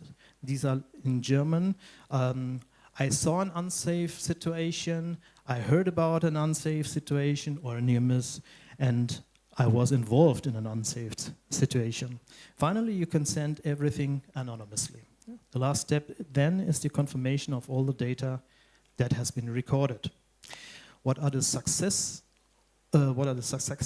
factors? There are 4 of them. It is a very simple reporting system, reporting channel, continuous communications between employees, employers, managers, onboarding, partner companies, contractors.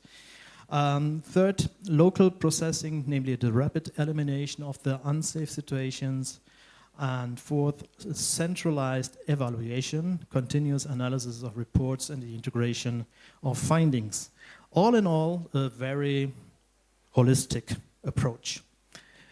And you have there's no need of pencil or paper. No? The next step would be, we see it here, that is the use of artificial intelligence used at Siemens company, input of information via speech-to-text recognition, entering information in multi-languages for migrant workers, for example.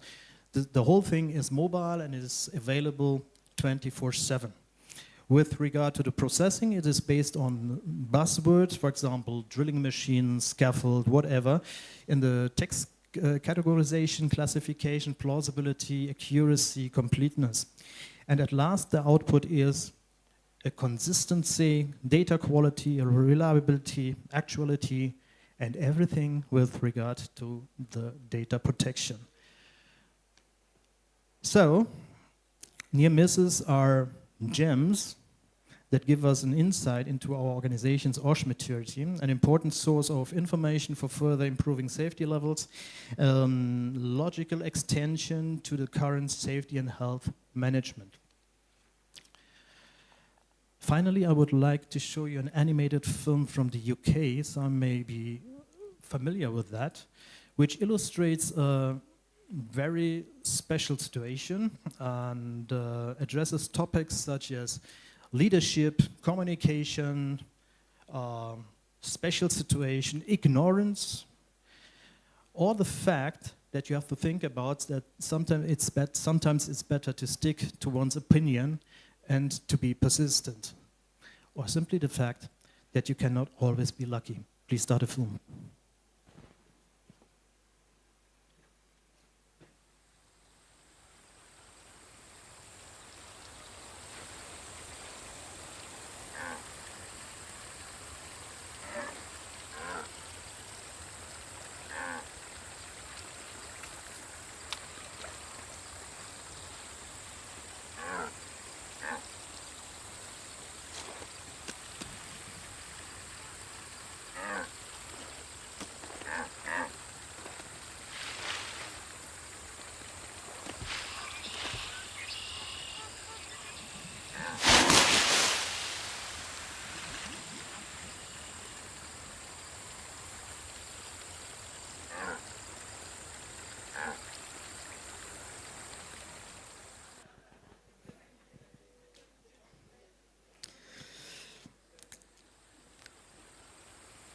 Next slide, please.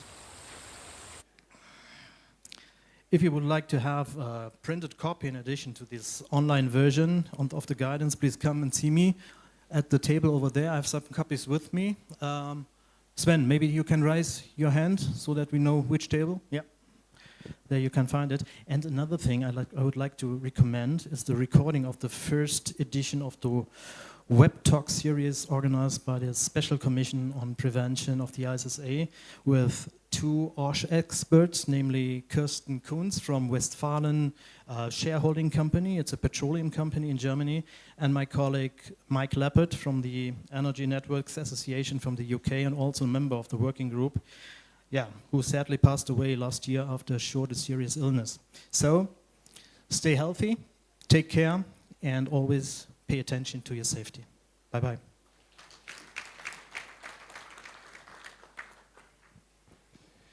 Joydeep, thank you very much. and near misses everywhere.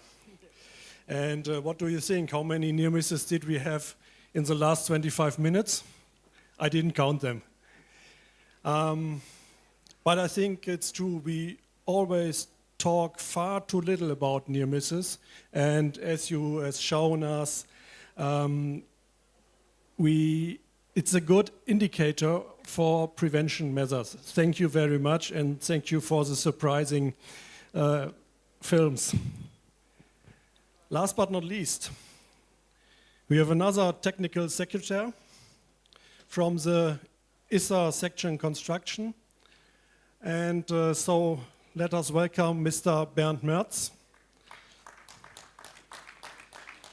I think we get something very different because we get on a journey on eco-safety coaching across 4 continents. Is that right, Bernd? That's correct. So that's your turn, please. Thank you very much.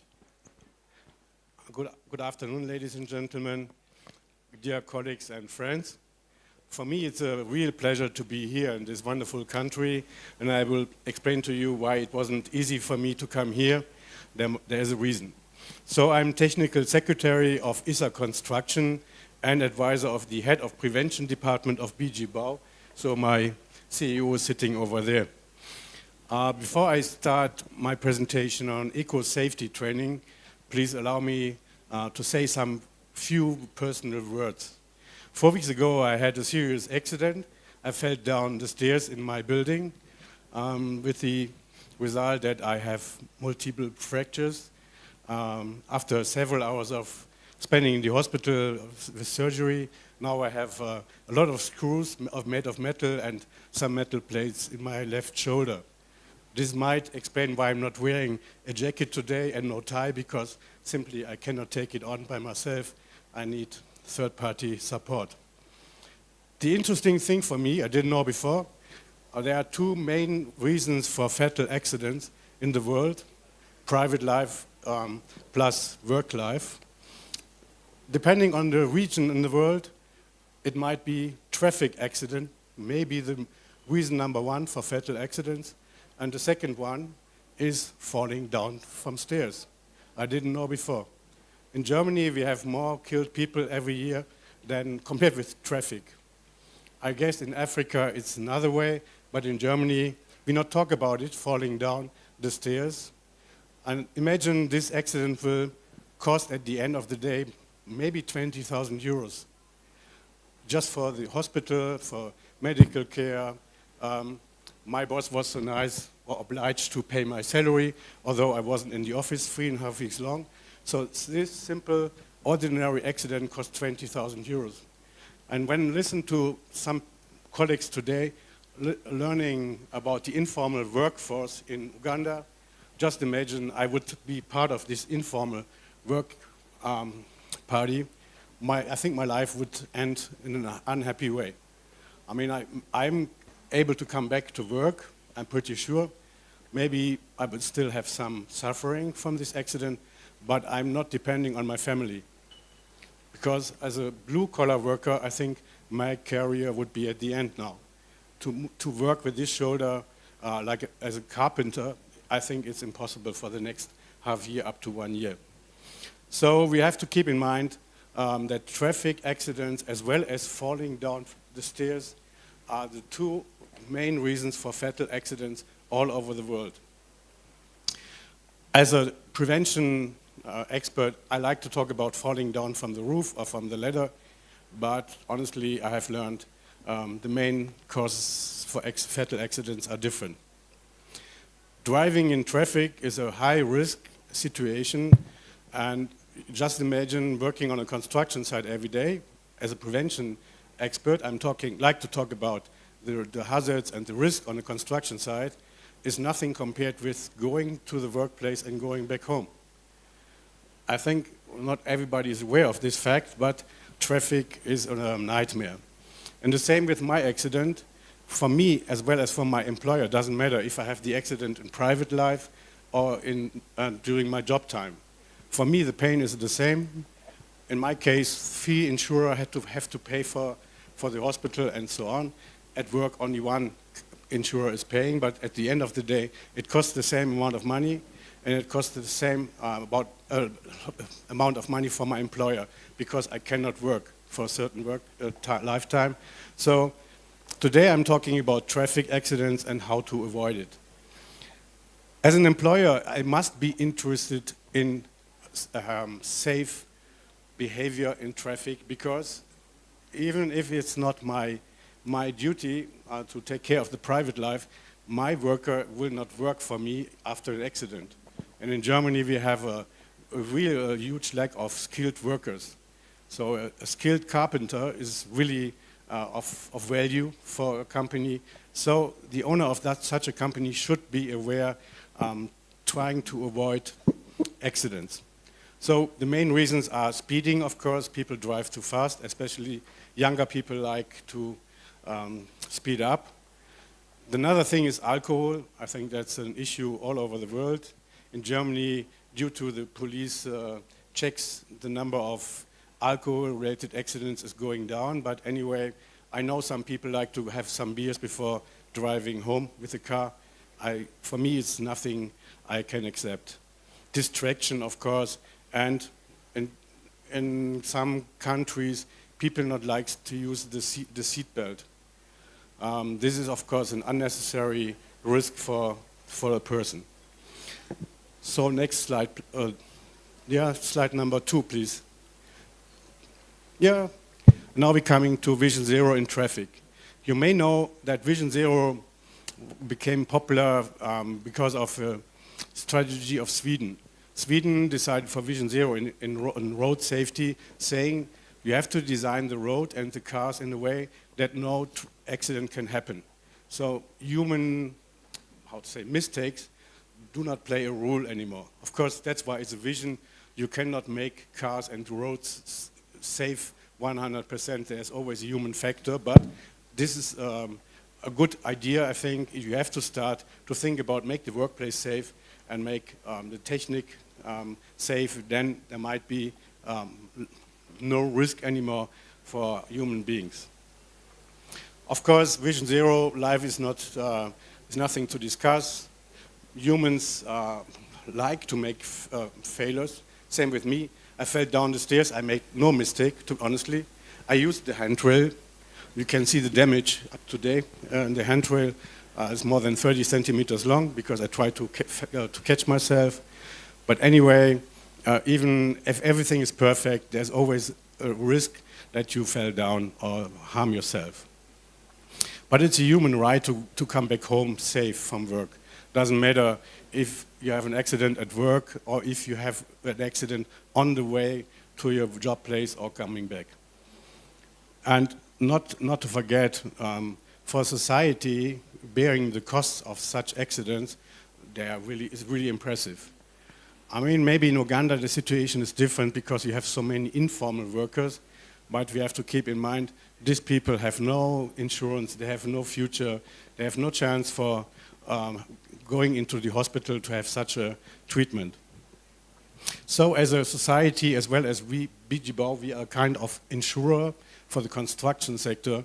It's the money of our member companies that we are spending for such accidents. And of course, nobody wants to spend money for, let's say, for accidents because it's cheaper, better to prevent accidents than to pay for it.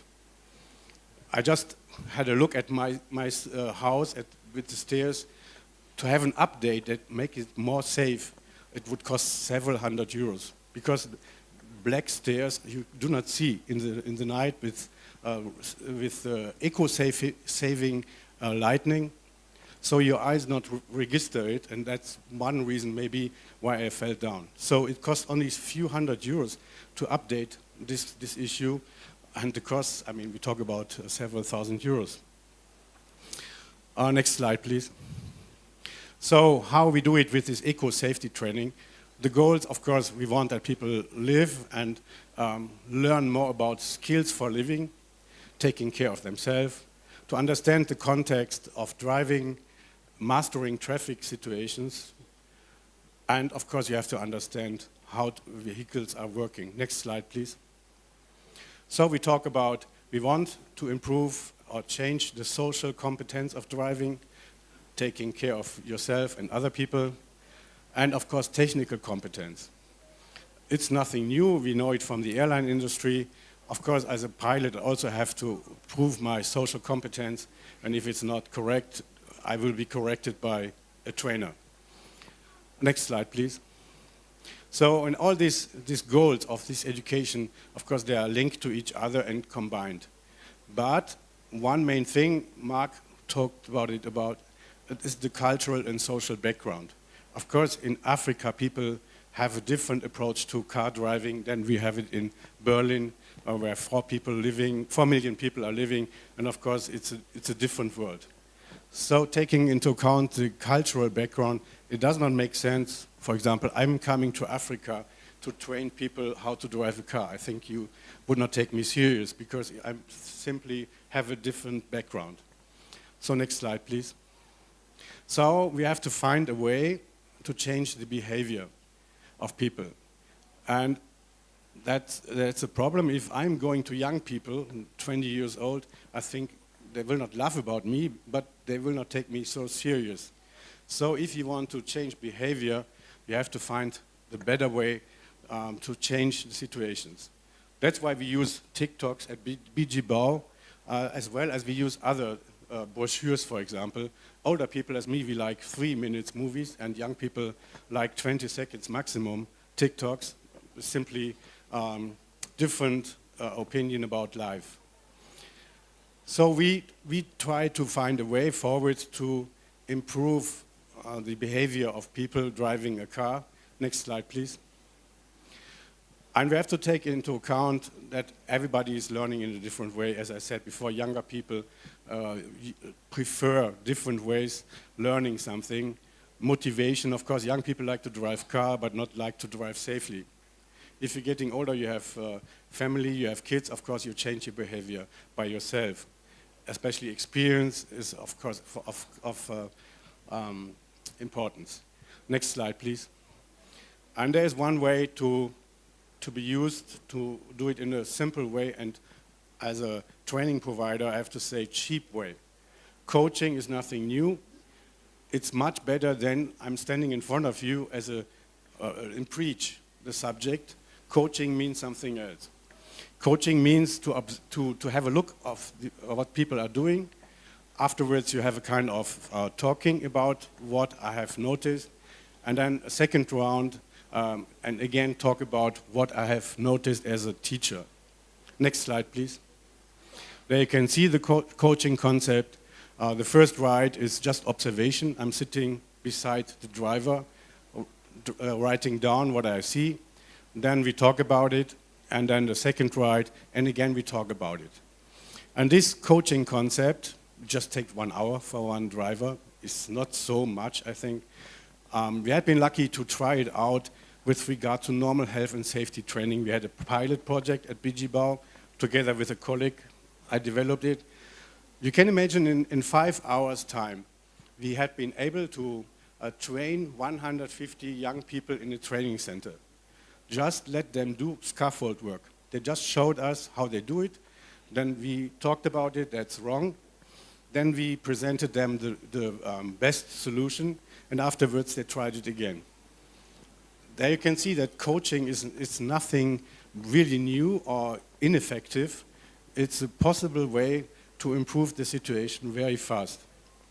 And for me, as an experienced trainer with regard to prevention, I was surprised because we asked them to evaluate our coaching day. And for the first time in my life, we got 150 times 10 of 10 points. So it's not only that we had the feeling that it's a good idea, this coaching concept, also the people taking part in our training courses have been happy. And they have been surprised that such an old institution like BG Bau is able to provide such a new approach. Of course, it's not enough. Of course, we have to do more. But coaching with regard to driving is the only way for me to improve the situation. Next slide, please. And there was a long-term evaluation done by my colleagues. There you can see that within a very short time, the percentage of really expensive insurance damages and third-party damages decreased. So it's working. And that's not only with driving, but today we are talking about road safety and travel. There you can see this coaching concept, 1 hour for one person, is really a good approach to reduce the number of accidents in traffic. Next slide, please. There you can see the green line is, of course, the success story. And you can see after a while, the success is decreasing again. So this means they have to repeat it after 1 year. And I'm also commercial airline pilot. It's the same. Once in a half year, I have to go to such a coaching process in a simulator, or a colleague is sitting behind me. He's not criticizing me, we just talked about what I did wrong or what I could improve. So it's definitely a well-known approach to increase safety. And with regard to traffic, road safety, it's an international approach, and it is proven in many countries that it's working. So that's maybe a tip from my side to Uganda or to other African countries. Try it out. Just sit beside a driver and just observe what he's doing and talk with him or her afterwards about his way of driving. You don't need to be a coach, professional one. You just have to give short remarks and let him think by himself, especially not using the belt. I mean, that's a simple thing to stop. Next slide, please. There you can see it was tested out in many countries in Europe, up to Cyprus, Turkey, Spain, Finland, of course Germany. Next slide, please. There you can see also in the United States and China, it was tested, and every time there was a proven positive result. And just to remind you, 1 hour time for teaching, to coach someone in the car to improve the situation is not so much. So I guess it's definitely a good approach. For us as a prevention department, of course, I'm thinking about to improve the situation with training courses, also using this coaching method for other things like scaffold work. It's dangerous work, and it's simply not so cost effective as other training methods. Next slide, please. Just to sum it up, it's easy to explain. Eco safety training, the name is explaining what we want, that people follow the flow of the traffic and not doing a Formula One race on the street. You save a lot of fuel if you drive in a different way, plus you drive much more safe. And of course, we as an insurer have to say that we insure the way to the job site as well as the way back home. Of course, we are interested in not having traffic accidents that we have to pay for. And what also Mark Fullerman said before, keep in mind the cultural background. I know in African countries you have a lot of migrant workers coming and going. Of course, they have different approaches. So if you talk about coaching with respect to driving, of course it's better to have someone coming from the same cultural background coaching than, for example, a European person is coming to Africa to explain to African people how to drive in Africa.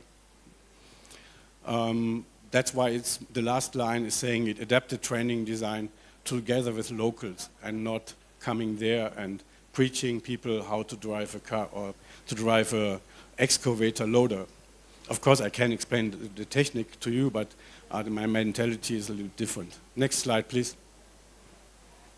So that's the responsible coordinator for this program. So if you have any special question with regard to this eco-safety training, he's of course the right person to explain it to you and provide more information.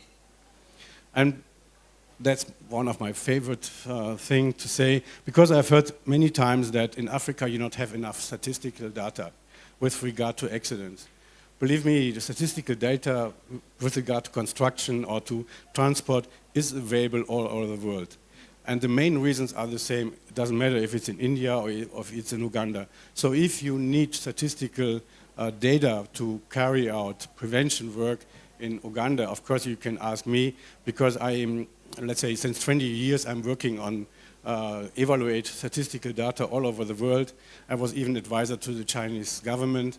So I have all the data, and there's no change in it in the last 5 years. So it's always the same: falling down, falling objects on the construction site. Electricity is an issue. So if you need input, simply ask me or my colleagues, and we will support you with data from Germany, from Europe, from the rest of the world. That's not an issue. So thank you for listening, and believe me, it's really a pleasure for me to be here in Uganda.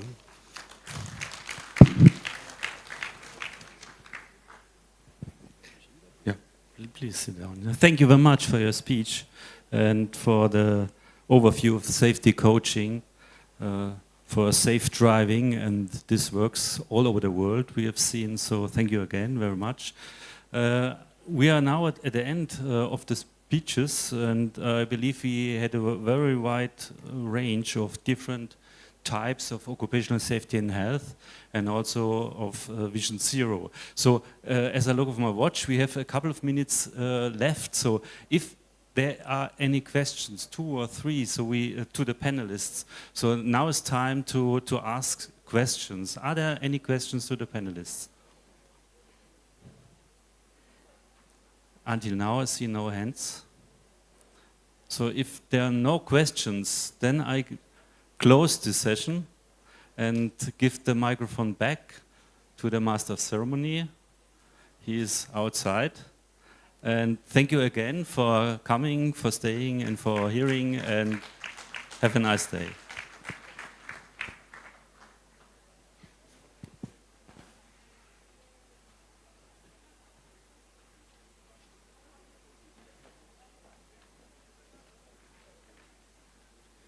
Thank you very much. We're still enjoying your conversations. We thought we could go on until somewhere close to sunset, but we're glad that you managed to squeeze us some time back. All right, I believe, let's try a stretch. How about we just stand up from our seats? Allow me just request that we stand up from our seats.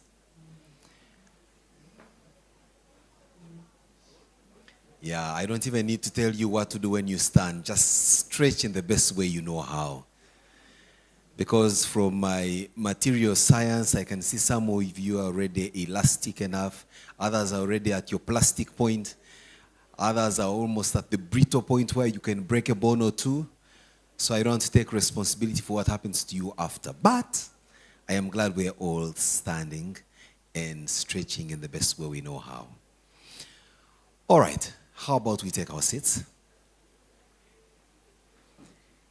I'll tell you what, the most exciting part of these engagements is about to show up. And I can see it from the position of the sun. As soon as it gets a little less bright as now, the party begins. So, it's now time for a bit of democratic engagement. Do we proceed technically, or do we proceed in a fun way? What's your choice? Fun way. Clearly, you can't be tired after day 2. No. This is a technical conversation. Eh? All right. We continue to recognize those that came through with their sponsorship. I do not know whether I have a representative in the house from the Uganda National Oil Company, UNOC. Do we have anyone from UNOC? In all honesty, they are the richest people in the room if they are here. Don't ask me how, but what's for sure is they are. And if I don't allow them an opportunity to just show us the Benjamins or show us the dollar signs, they may get offended. But if they're not in here, I am going to request that Commissioner Eva does step forward to the dais so that she can be the one to look you in your face and inform you of what next before I come back. Or did she exit the room earlier than her guests? I can see her there at the back with Mr. Chidri. So we'll invite Madame Eva, who will come to do a quick recap. I think it will be as quick as what she did in the morning. Remember, she recapped the whole of yesterday's 10 hours into 3 minutes. So I believe now she's going to make it shorter, and then we can come through for the final announcements of what happens starting from today to tomorrow. Madame Eva. That's the part where the DJ plays a bit of, church hymns and all that. Just give her motivation, some safety songs,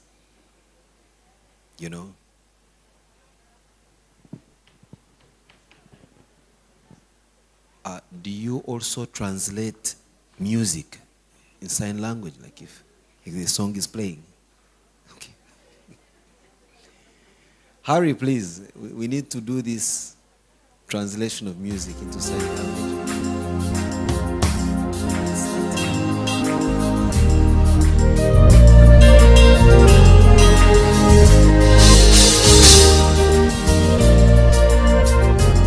Are you ready for me? Go. Oh, oh, oh, oh, oh, oh, oh, yeah. Oh, oh, oh, oh, oh, yeah. Oh, oh, oh, oh, oh, oh, oh, yeah. Oh, oh. Say, oh, Mary Mama, oh, Mary Mama, oh, Mary Mama, oh, Mary Mama, oh, Mary Mama, oh, Mary Mama. Well, talking about music, I'm happy to inform you that this evening we're going to have a distinct cultural gala. We're going to show you a bit of Uganda, but from the comfort of where you are in Munyonyo. So what we've done is there's no better way to show you a people or their culture except through two very important things. One, the food. And I think that you've heard.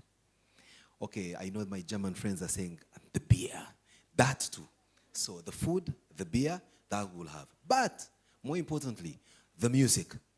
So we have arranged a live band to perform to us this evening. And at some point, no hand claps yet? And I've been informed that the live band will at some point take requests for you to show us your other talents other than occupational safety and health. So I can see some of you were presenting in a very musical manner. This is your chance to come and also perform to us on the stage. We don't mind whether you are moving the crowd away from the stage or onto the stage. What's important is you're able to move the crowd. So don't feel embarrassed with your musical talents. Come through and we will enjoy. Now, between the recap of Madame Eva, which is coming up very shortly, and the band, we will have exactly 30 minutes to just go, freshen up. For those of us who need a little bit of touch up on our makeup, especially for me on my forehead, that I will have to within the 30 minutes. And then we return here to now enjoy the best of the evening. You're also highly advised, especially those who are resident at this hotel. It's at that point that you can take back your bag to the room. You may not need it, but those who are not residing in here, please stay with your bag. We may need it to carry you away from here, so keep it close to you. It's very important. So, but Dr. Ehi, I know that you're always very supportive in some of the things. You may also first come ahead of Eva to recap from where you sit, and then Eva can come through. Yeah, those very emotive instructions you're giving, I think are better given here on the microphone. Dr. A, please, come. You've been very helpful in getting the microphone and somehow finding what to say. So, if Eva speaks before you, you won't have the opportunity to say goodbye to these people. And they all came here largely because of you. I know. I mean, you are the one making them swear oaths of allegiance and all that. So you may also need to conduct an oath for me that each of these members swears not to leave this place until the party is done. Thank you. To call the spiritualist Jackie to make that happen. Okay, it's been a very intensive learning moment for the past 2 days. I'm sure you've all learned a lot here. Am I correct? It was almost like information overload. Yesterday, I got home. I got back to the base. I slept with only one eye, tried to process all I learned here yesterday. But the conference is gradually winding to an end. I mean, the speaking sessions, and a lot has been said, and I was very impressed at the punchlines that we got at the informal sector programs. Eva is here right now, and most of the things that we'll be taking from here, she will have to read them out. Like you remember yesterday when I was giving my support speech, I told you all that we'll have what we call the Uganda Declaration. So if we gathered here and there's nothing we are really taking out of this place that can be implemented and be seen as a declaration, there was never a conference. So the Uganda Declaration, we're going to have that through the communique that Eva is going to read out to us. We would have loved to project it, but we didn't have the time. But what should we do is to read them out as they are, but we promise everybody will get a copy of that declaration, and we're going to have copies of this declaration, sent to the African Union, sent to the ILO and WHO. What we collectively agreed as a result of this conference. So that becomes the Uganda Declaration 2025. Eva, are you ready? Thank you. I hand over the microphone to Eva right now. Thank you, Dr. Ehi. Good evening, ladies and gentlemen.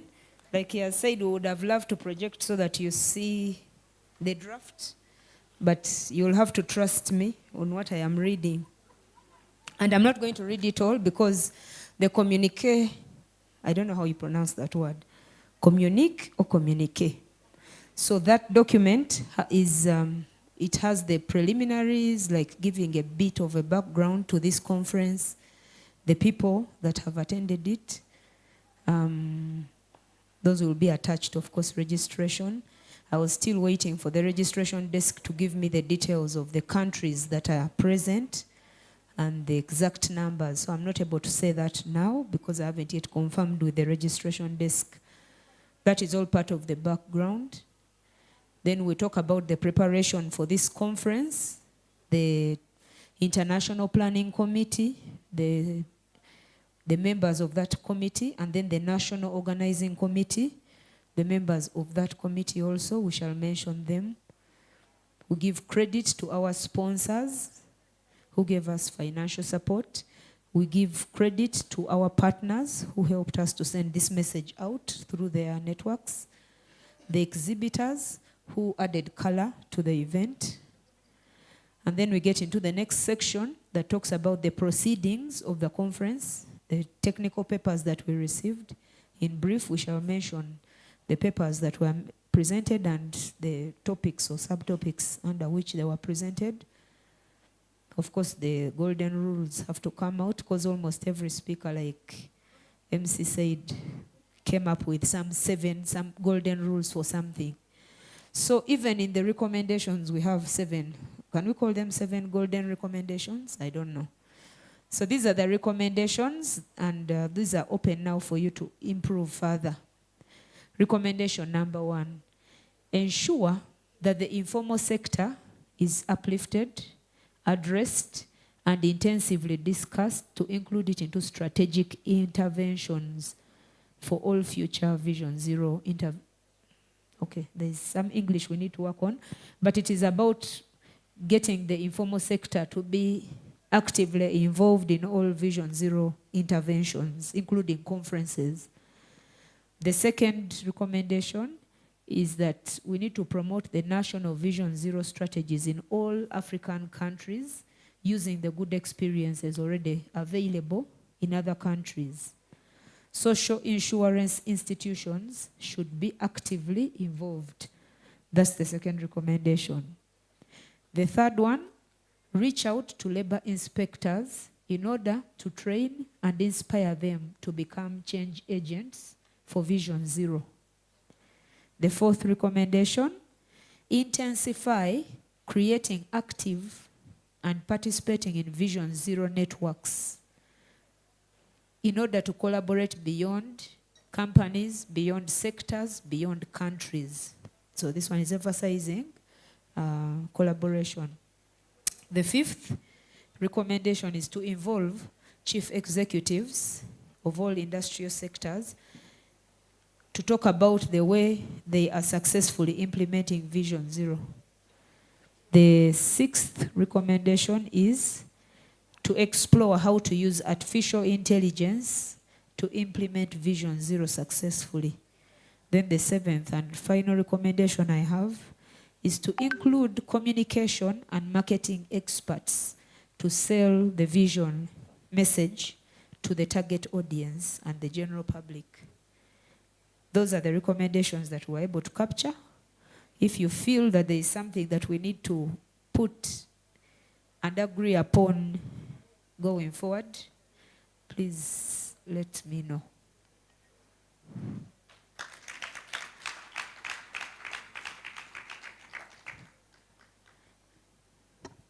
I hope that hand clap means that you're in total agreement. All right. So I'll first wait to hear from my colleague, Mr. Kakuku, on next steps. A round of applause to Madame Eva Katusabe. She has steered this ship very ably. She's been the chairperson of the National Organizing Committee. So we need to appreciate her and the team that has worked tirelessly under her guidance to pull off this conference. Of course, the National Organizing Committee worked under the guidance of the International Planning Committee that our commissioner has referred to. In that communique, the members of both committees will be indicated, but we have them in the room over here. We have the president of ISA Construction. We have the president of ISA Mining. We have the OSH Africa president. We have the president of the Africa Vision Zero Network. We have Dr. Monica, who has been a very formidable resource in ensuring that this conference comes up successfully. And we have a very wonderful coordinator from Germany, Ilkna. I don't know if I pronounced that name quite well.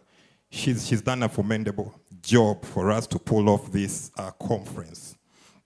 So I just want to, as we come to the closing remarks, and we also have one of the members from OSH Africa, Dr. Tutula from South Africa. Yes, she has been part of the advisory team on the International Planning Committee. So I just want to give a vote of thanks to those two teams that have ensured that we pull off such a conference. And as we draw towards the closing remarks, I just want to highlight a few things by way of a way forward, besides what our commissioner has already raised. Building on what our Vision Zero Uganda ambassador committed to yesterday, we believe that this is a new beginning for us in Uganda to drive the Vision Zero strategy to the next level. There are lots of commitments, and there is actually a roadmap, a 2-year roadmap, which will articulate the activities that we will be doing in Uganda in as far as Vision Zero is concerned. And to make sure that we do not deviate from the wonderful theme that we had, from commitment to action, realizing Vision Zero in Africa. You remember yesterday when the Honorable Minister made the point that you can come up with wonderful presentations and yet fail to walk the talk. The roadmap that has been developed with the leadership of the ambassador is going to help us to actually reach out. In the discussions we had, a lot has come through to do with the informal sector. And because this country, as Uganda, from statistics, it is responsible for over 80% of the GDP. So we cannot undermined. We need to focus and ensure that that sector, they are brought on board, we engage them, and there is a significant level of inclusivity. We had an opportunity to share a QR code and want to interest every one of you to sign up to become a Vision Zero member. Whether you're coming in as an individual or as a corporate entity, please register such that you have an opportunity to benefit from the advantages that are available to the network members. And one other commitment that I can communicate about the roadmap is that we intend to do mini launches about Vision Zero. And this will be sector specific. For example, the manufacturing industry or sector, agriculture, mining, oil and gas. So please look out for this, as we'll be reaching out to the chief executives, to the different players to ensure that there is inclusivity and we come up with very, very successful tailor-made launches for Vision Zero in our different sectors.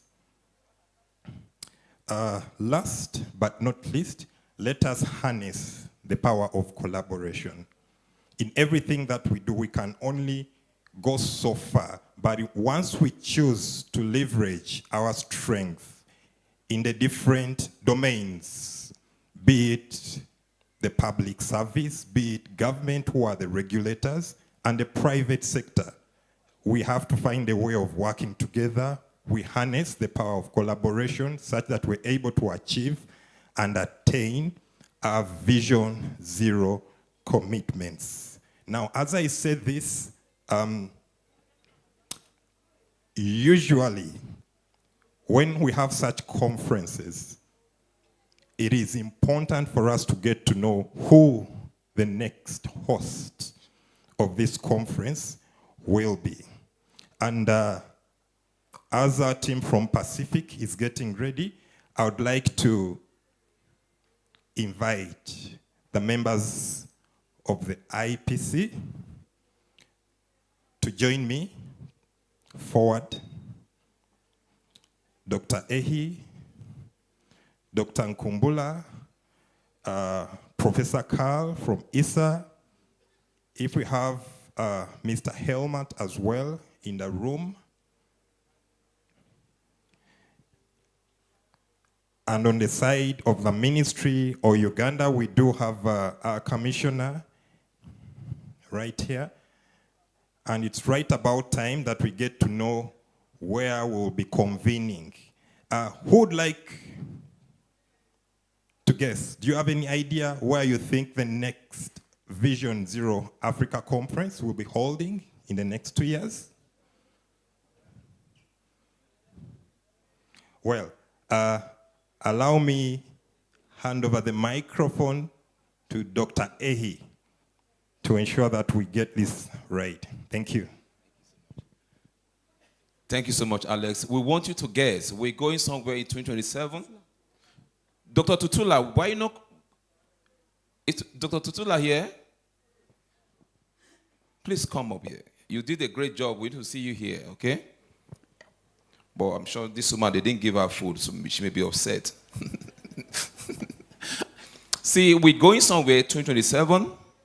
Who knows where we are hosting the Vision Zero Conference 2027? Who can give it white girls? Cameroon, okay, that's a good one. You close? Yes? Oh, that's very close. Who else? Who else? Who else? Tanzania, yes, yes. Who else? Who else? Give a white girls.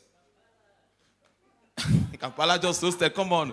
Say something else. Who else? Who else? Why not Congo? Why not Sudan? Mauritius, Seychelles. Who can give a white girls? Morocco. Egypt. Okay, that's very close, very close. Guess again. Nigeria, not yet. Who else? Who else? Swaziland. Okay, who else? Okay. We will host the conference in all these countries that same year together. Okay? So, At this point, we will be unveiling to you who hosts us in the next 2 years. Pacific, are you ready? Are you really ready?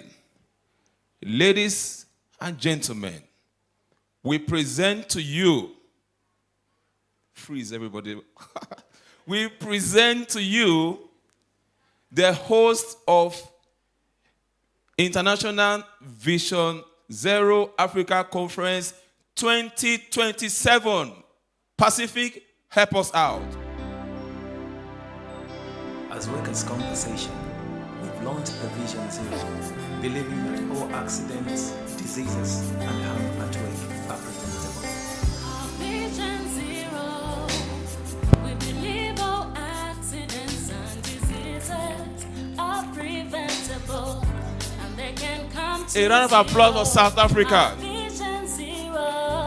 A round of applause for South Africa. Accidents and diseases are preventable, and they can come to zero.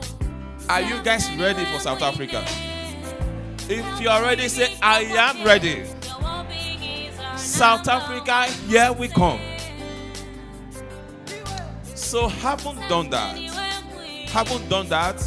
It will just be nice to do the handover, right? Okay. The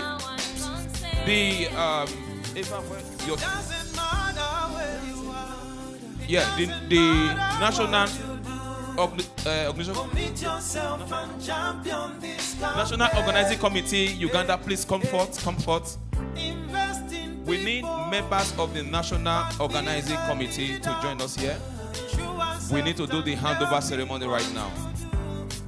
If you have not booked your ticket for South Africa, go and book it tonight. Don't waste any further time, okay? Yes.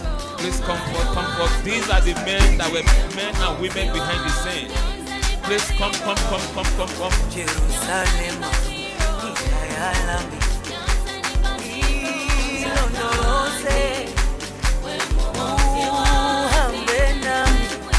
please come.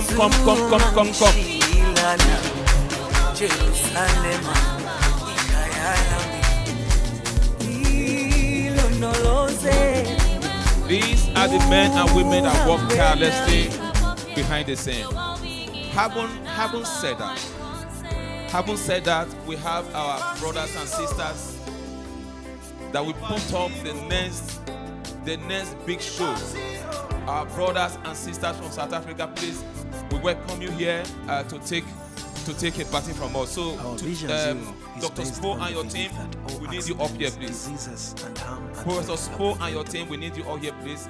So that we can hand over to you and do the handover ceremony, so that we can book our tickets. South Africa, here we come. Let us hold hands and speak against so the hashtag for this evening is South Africa, here we come. You and I please, we need you all. The South African delegates, we need you up here. Vision Zero. I saw Flo. I saw Dr. Professor Spo. I saw a lot of you. Hope they didn't run away. Where are these guys? Please come. As workers' compensation, we've launched the Vision Zero. So we trust you guys. You guys are going to raise this bar, okay? And harm at work are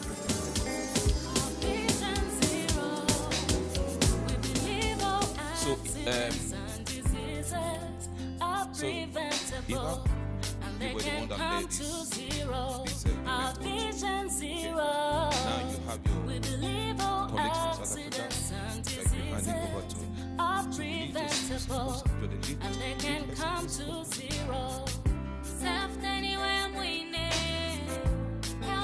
Please come.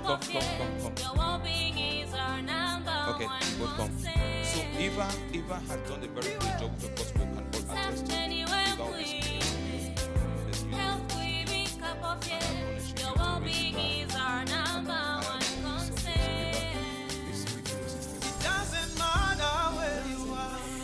Thank you so much. I am not usually saying many words. Commit yourself and champion this campaign. It's such a privilege and an honor Invest for the in support that you people, rendered for us to be able to but be a leader. True and self-turned, in one truth. I will not mention names.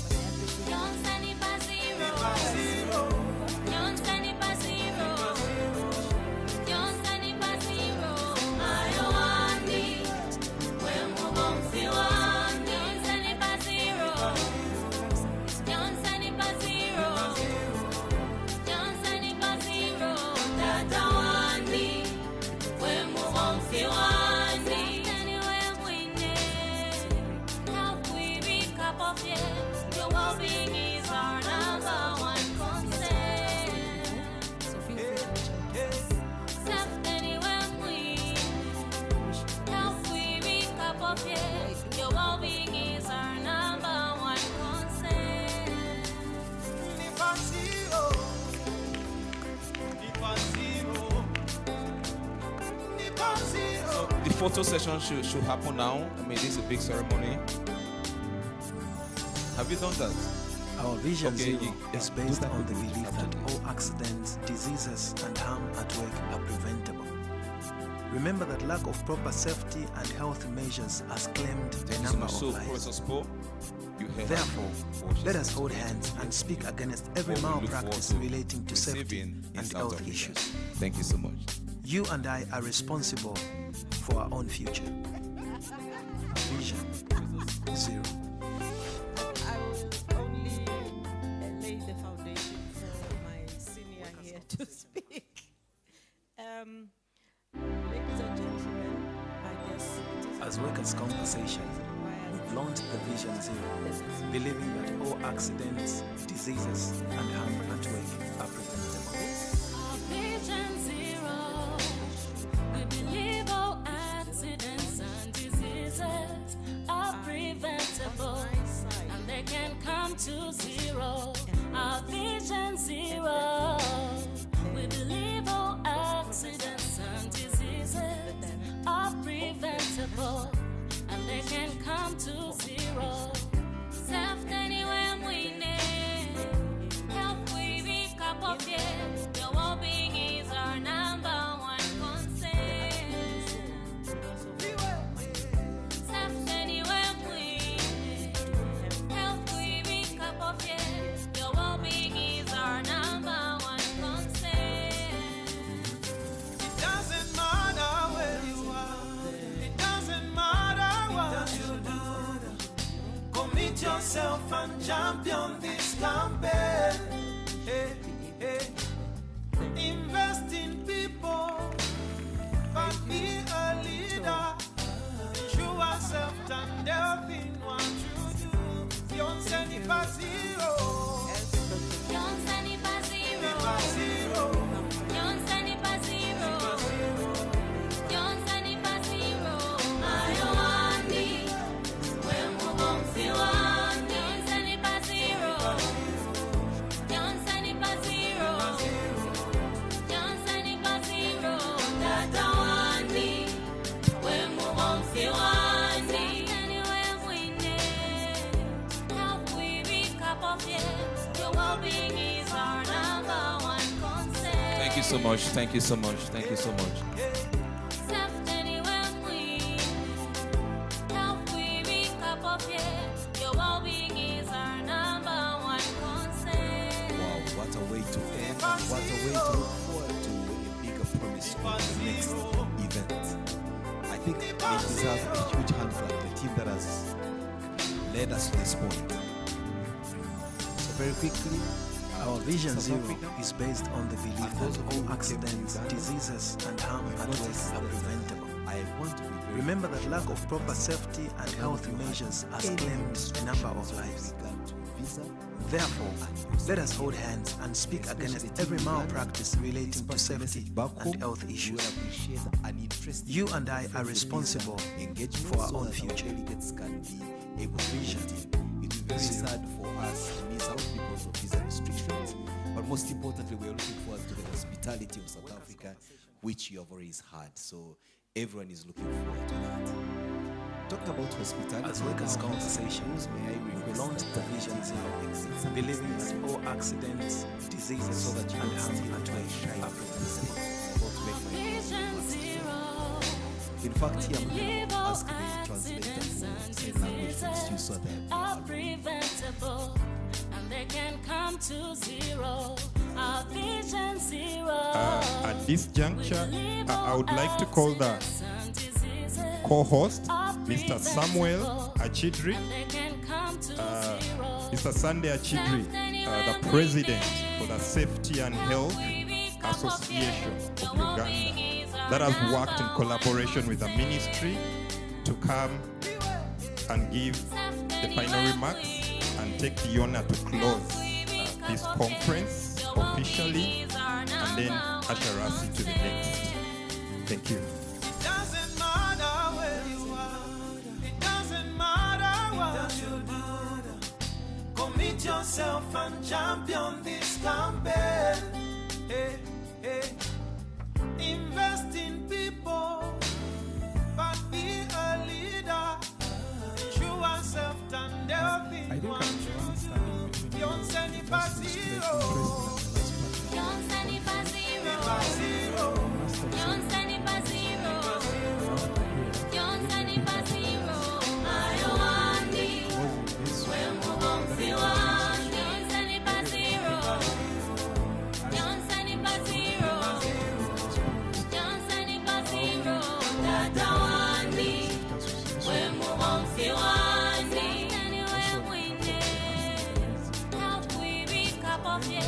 Your well-being is our number one concern. Self anywhere we help we reach up of it. Your well-being is our number one concern.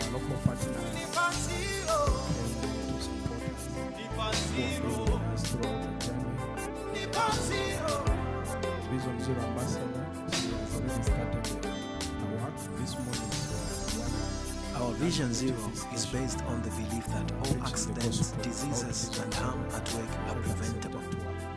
Remember that lack of proper safety and health measures has claimed a number of lives.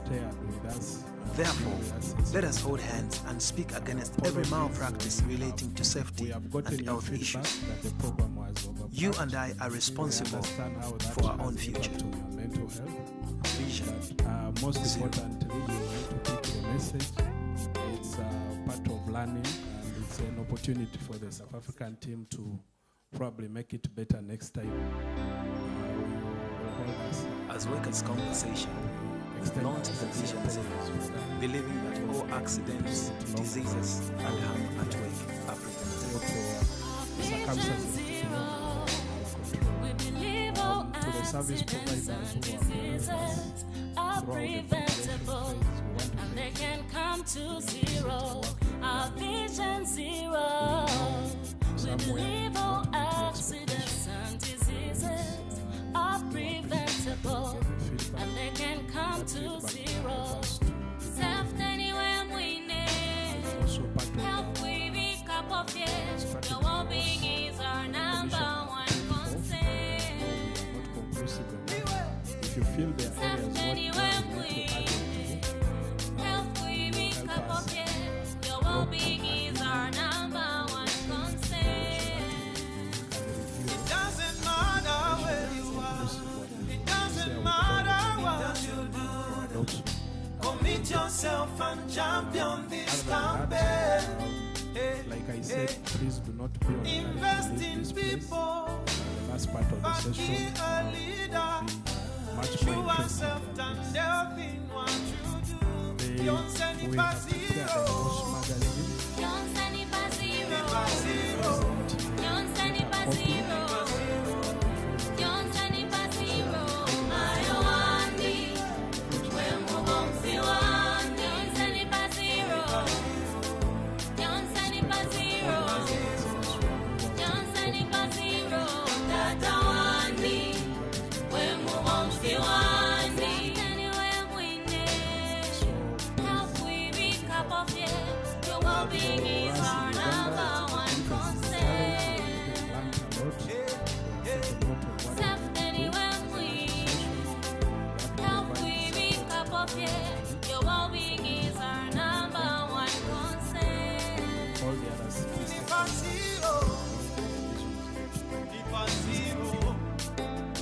Thank you all. I wish you a very nice day here. I was still inviting you. Our Vision Zero is based on the belief that all accidents, diseases, and harm at work are preventable. Thank you. Remember that lack of proper safety and health measures has claimed a number of lives. Therefore, let us hold hands and speak against every malpractice relating to safety and health issues. You and I are responsible for our own future. Then they come vision, and then Zero. finally. So I thought that Idris was the final speech, and then he has invited me to do the final presentation, which I believe may not necessarily be final, but I hope you'll bear with us. So we can As workers' finally compensation, conclude today's event. launched the Vision Zero, believing that all accidents, diseases, and harm at work are preventable. Vision Zero. We believe all accidents and diseases are preventable. preventable, and they can come to zero. Our vision zero. We believe all accidents and diseases are preventable, and they can come to zero. Self anywhere we need. Health we be cup of yes. The well-being is our number one concern. Self anywhere we need. Health we be cup of yes. The well-being is our number one concern. It doesn't matter where you are. It doesn't matter what you do. Commit yourself and champion this campaign. Hey, hey. Invest in people, but be a leader. Show yourself and help in what you do. Don't send it by zero. Don't send it by zero. By zero. Don't send it by zero. Don't send it by zero. I want it. When we won't feel one. Don't send it by zero.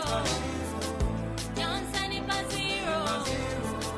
Don't send it by zero. That I want it. When we won't feel one.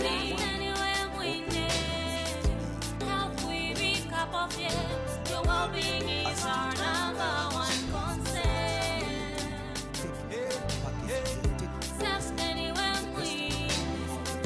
Help we be cup of yes. Your well-being is our number one concern. If I zero. If I zero. If I zero.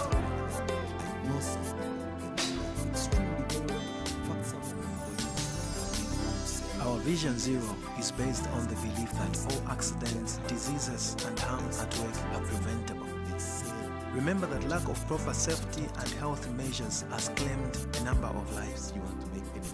Therefore, let us hold hands and speak against every malpractice relating to safety And and really, health issues. finally. Anyway, this is about You and I are responsible for our own future.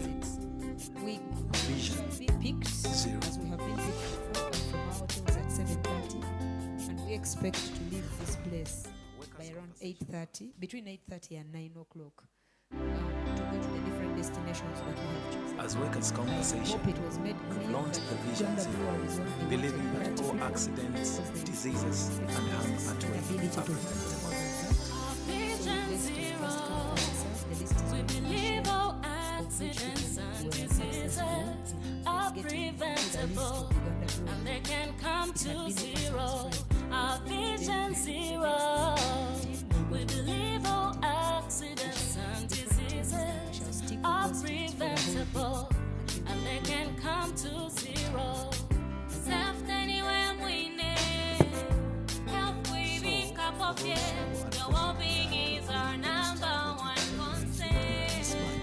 Uganda Breweries has already arrived. Self anywhere we need. Help we be cup of yes. Your well-being is our number one concern. It doesn't matter where you are. It doesn't matter what. As Workers' Conversation, we've launched the Vision Zero, believing that all accidents, diseases, and harm at work are Over my shoulder, I can see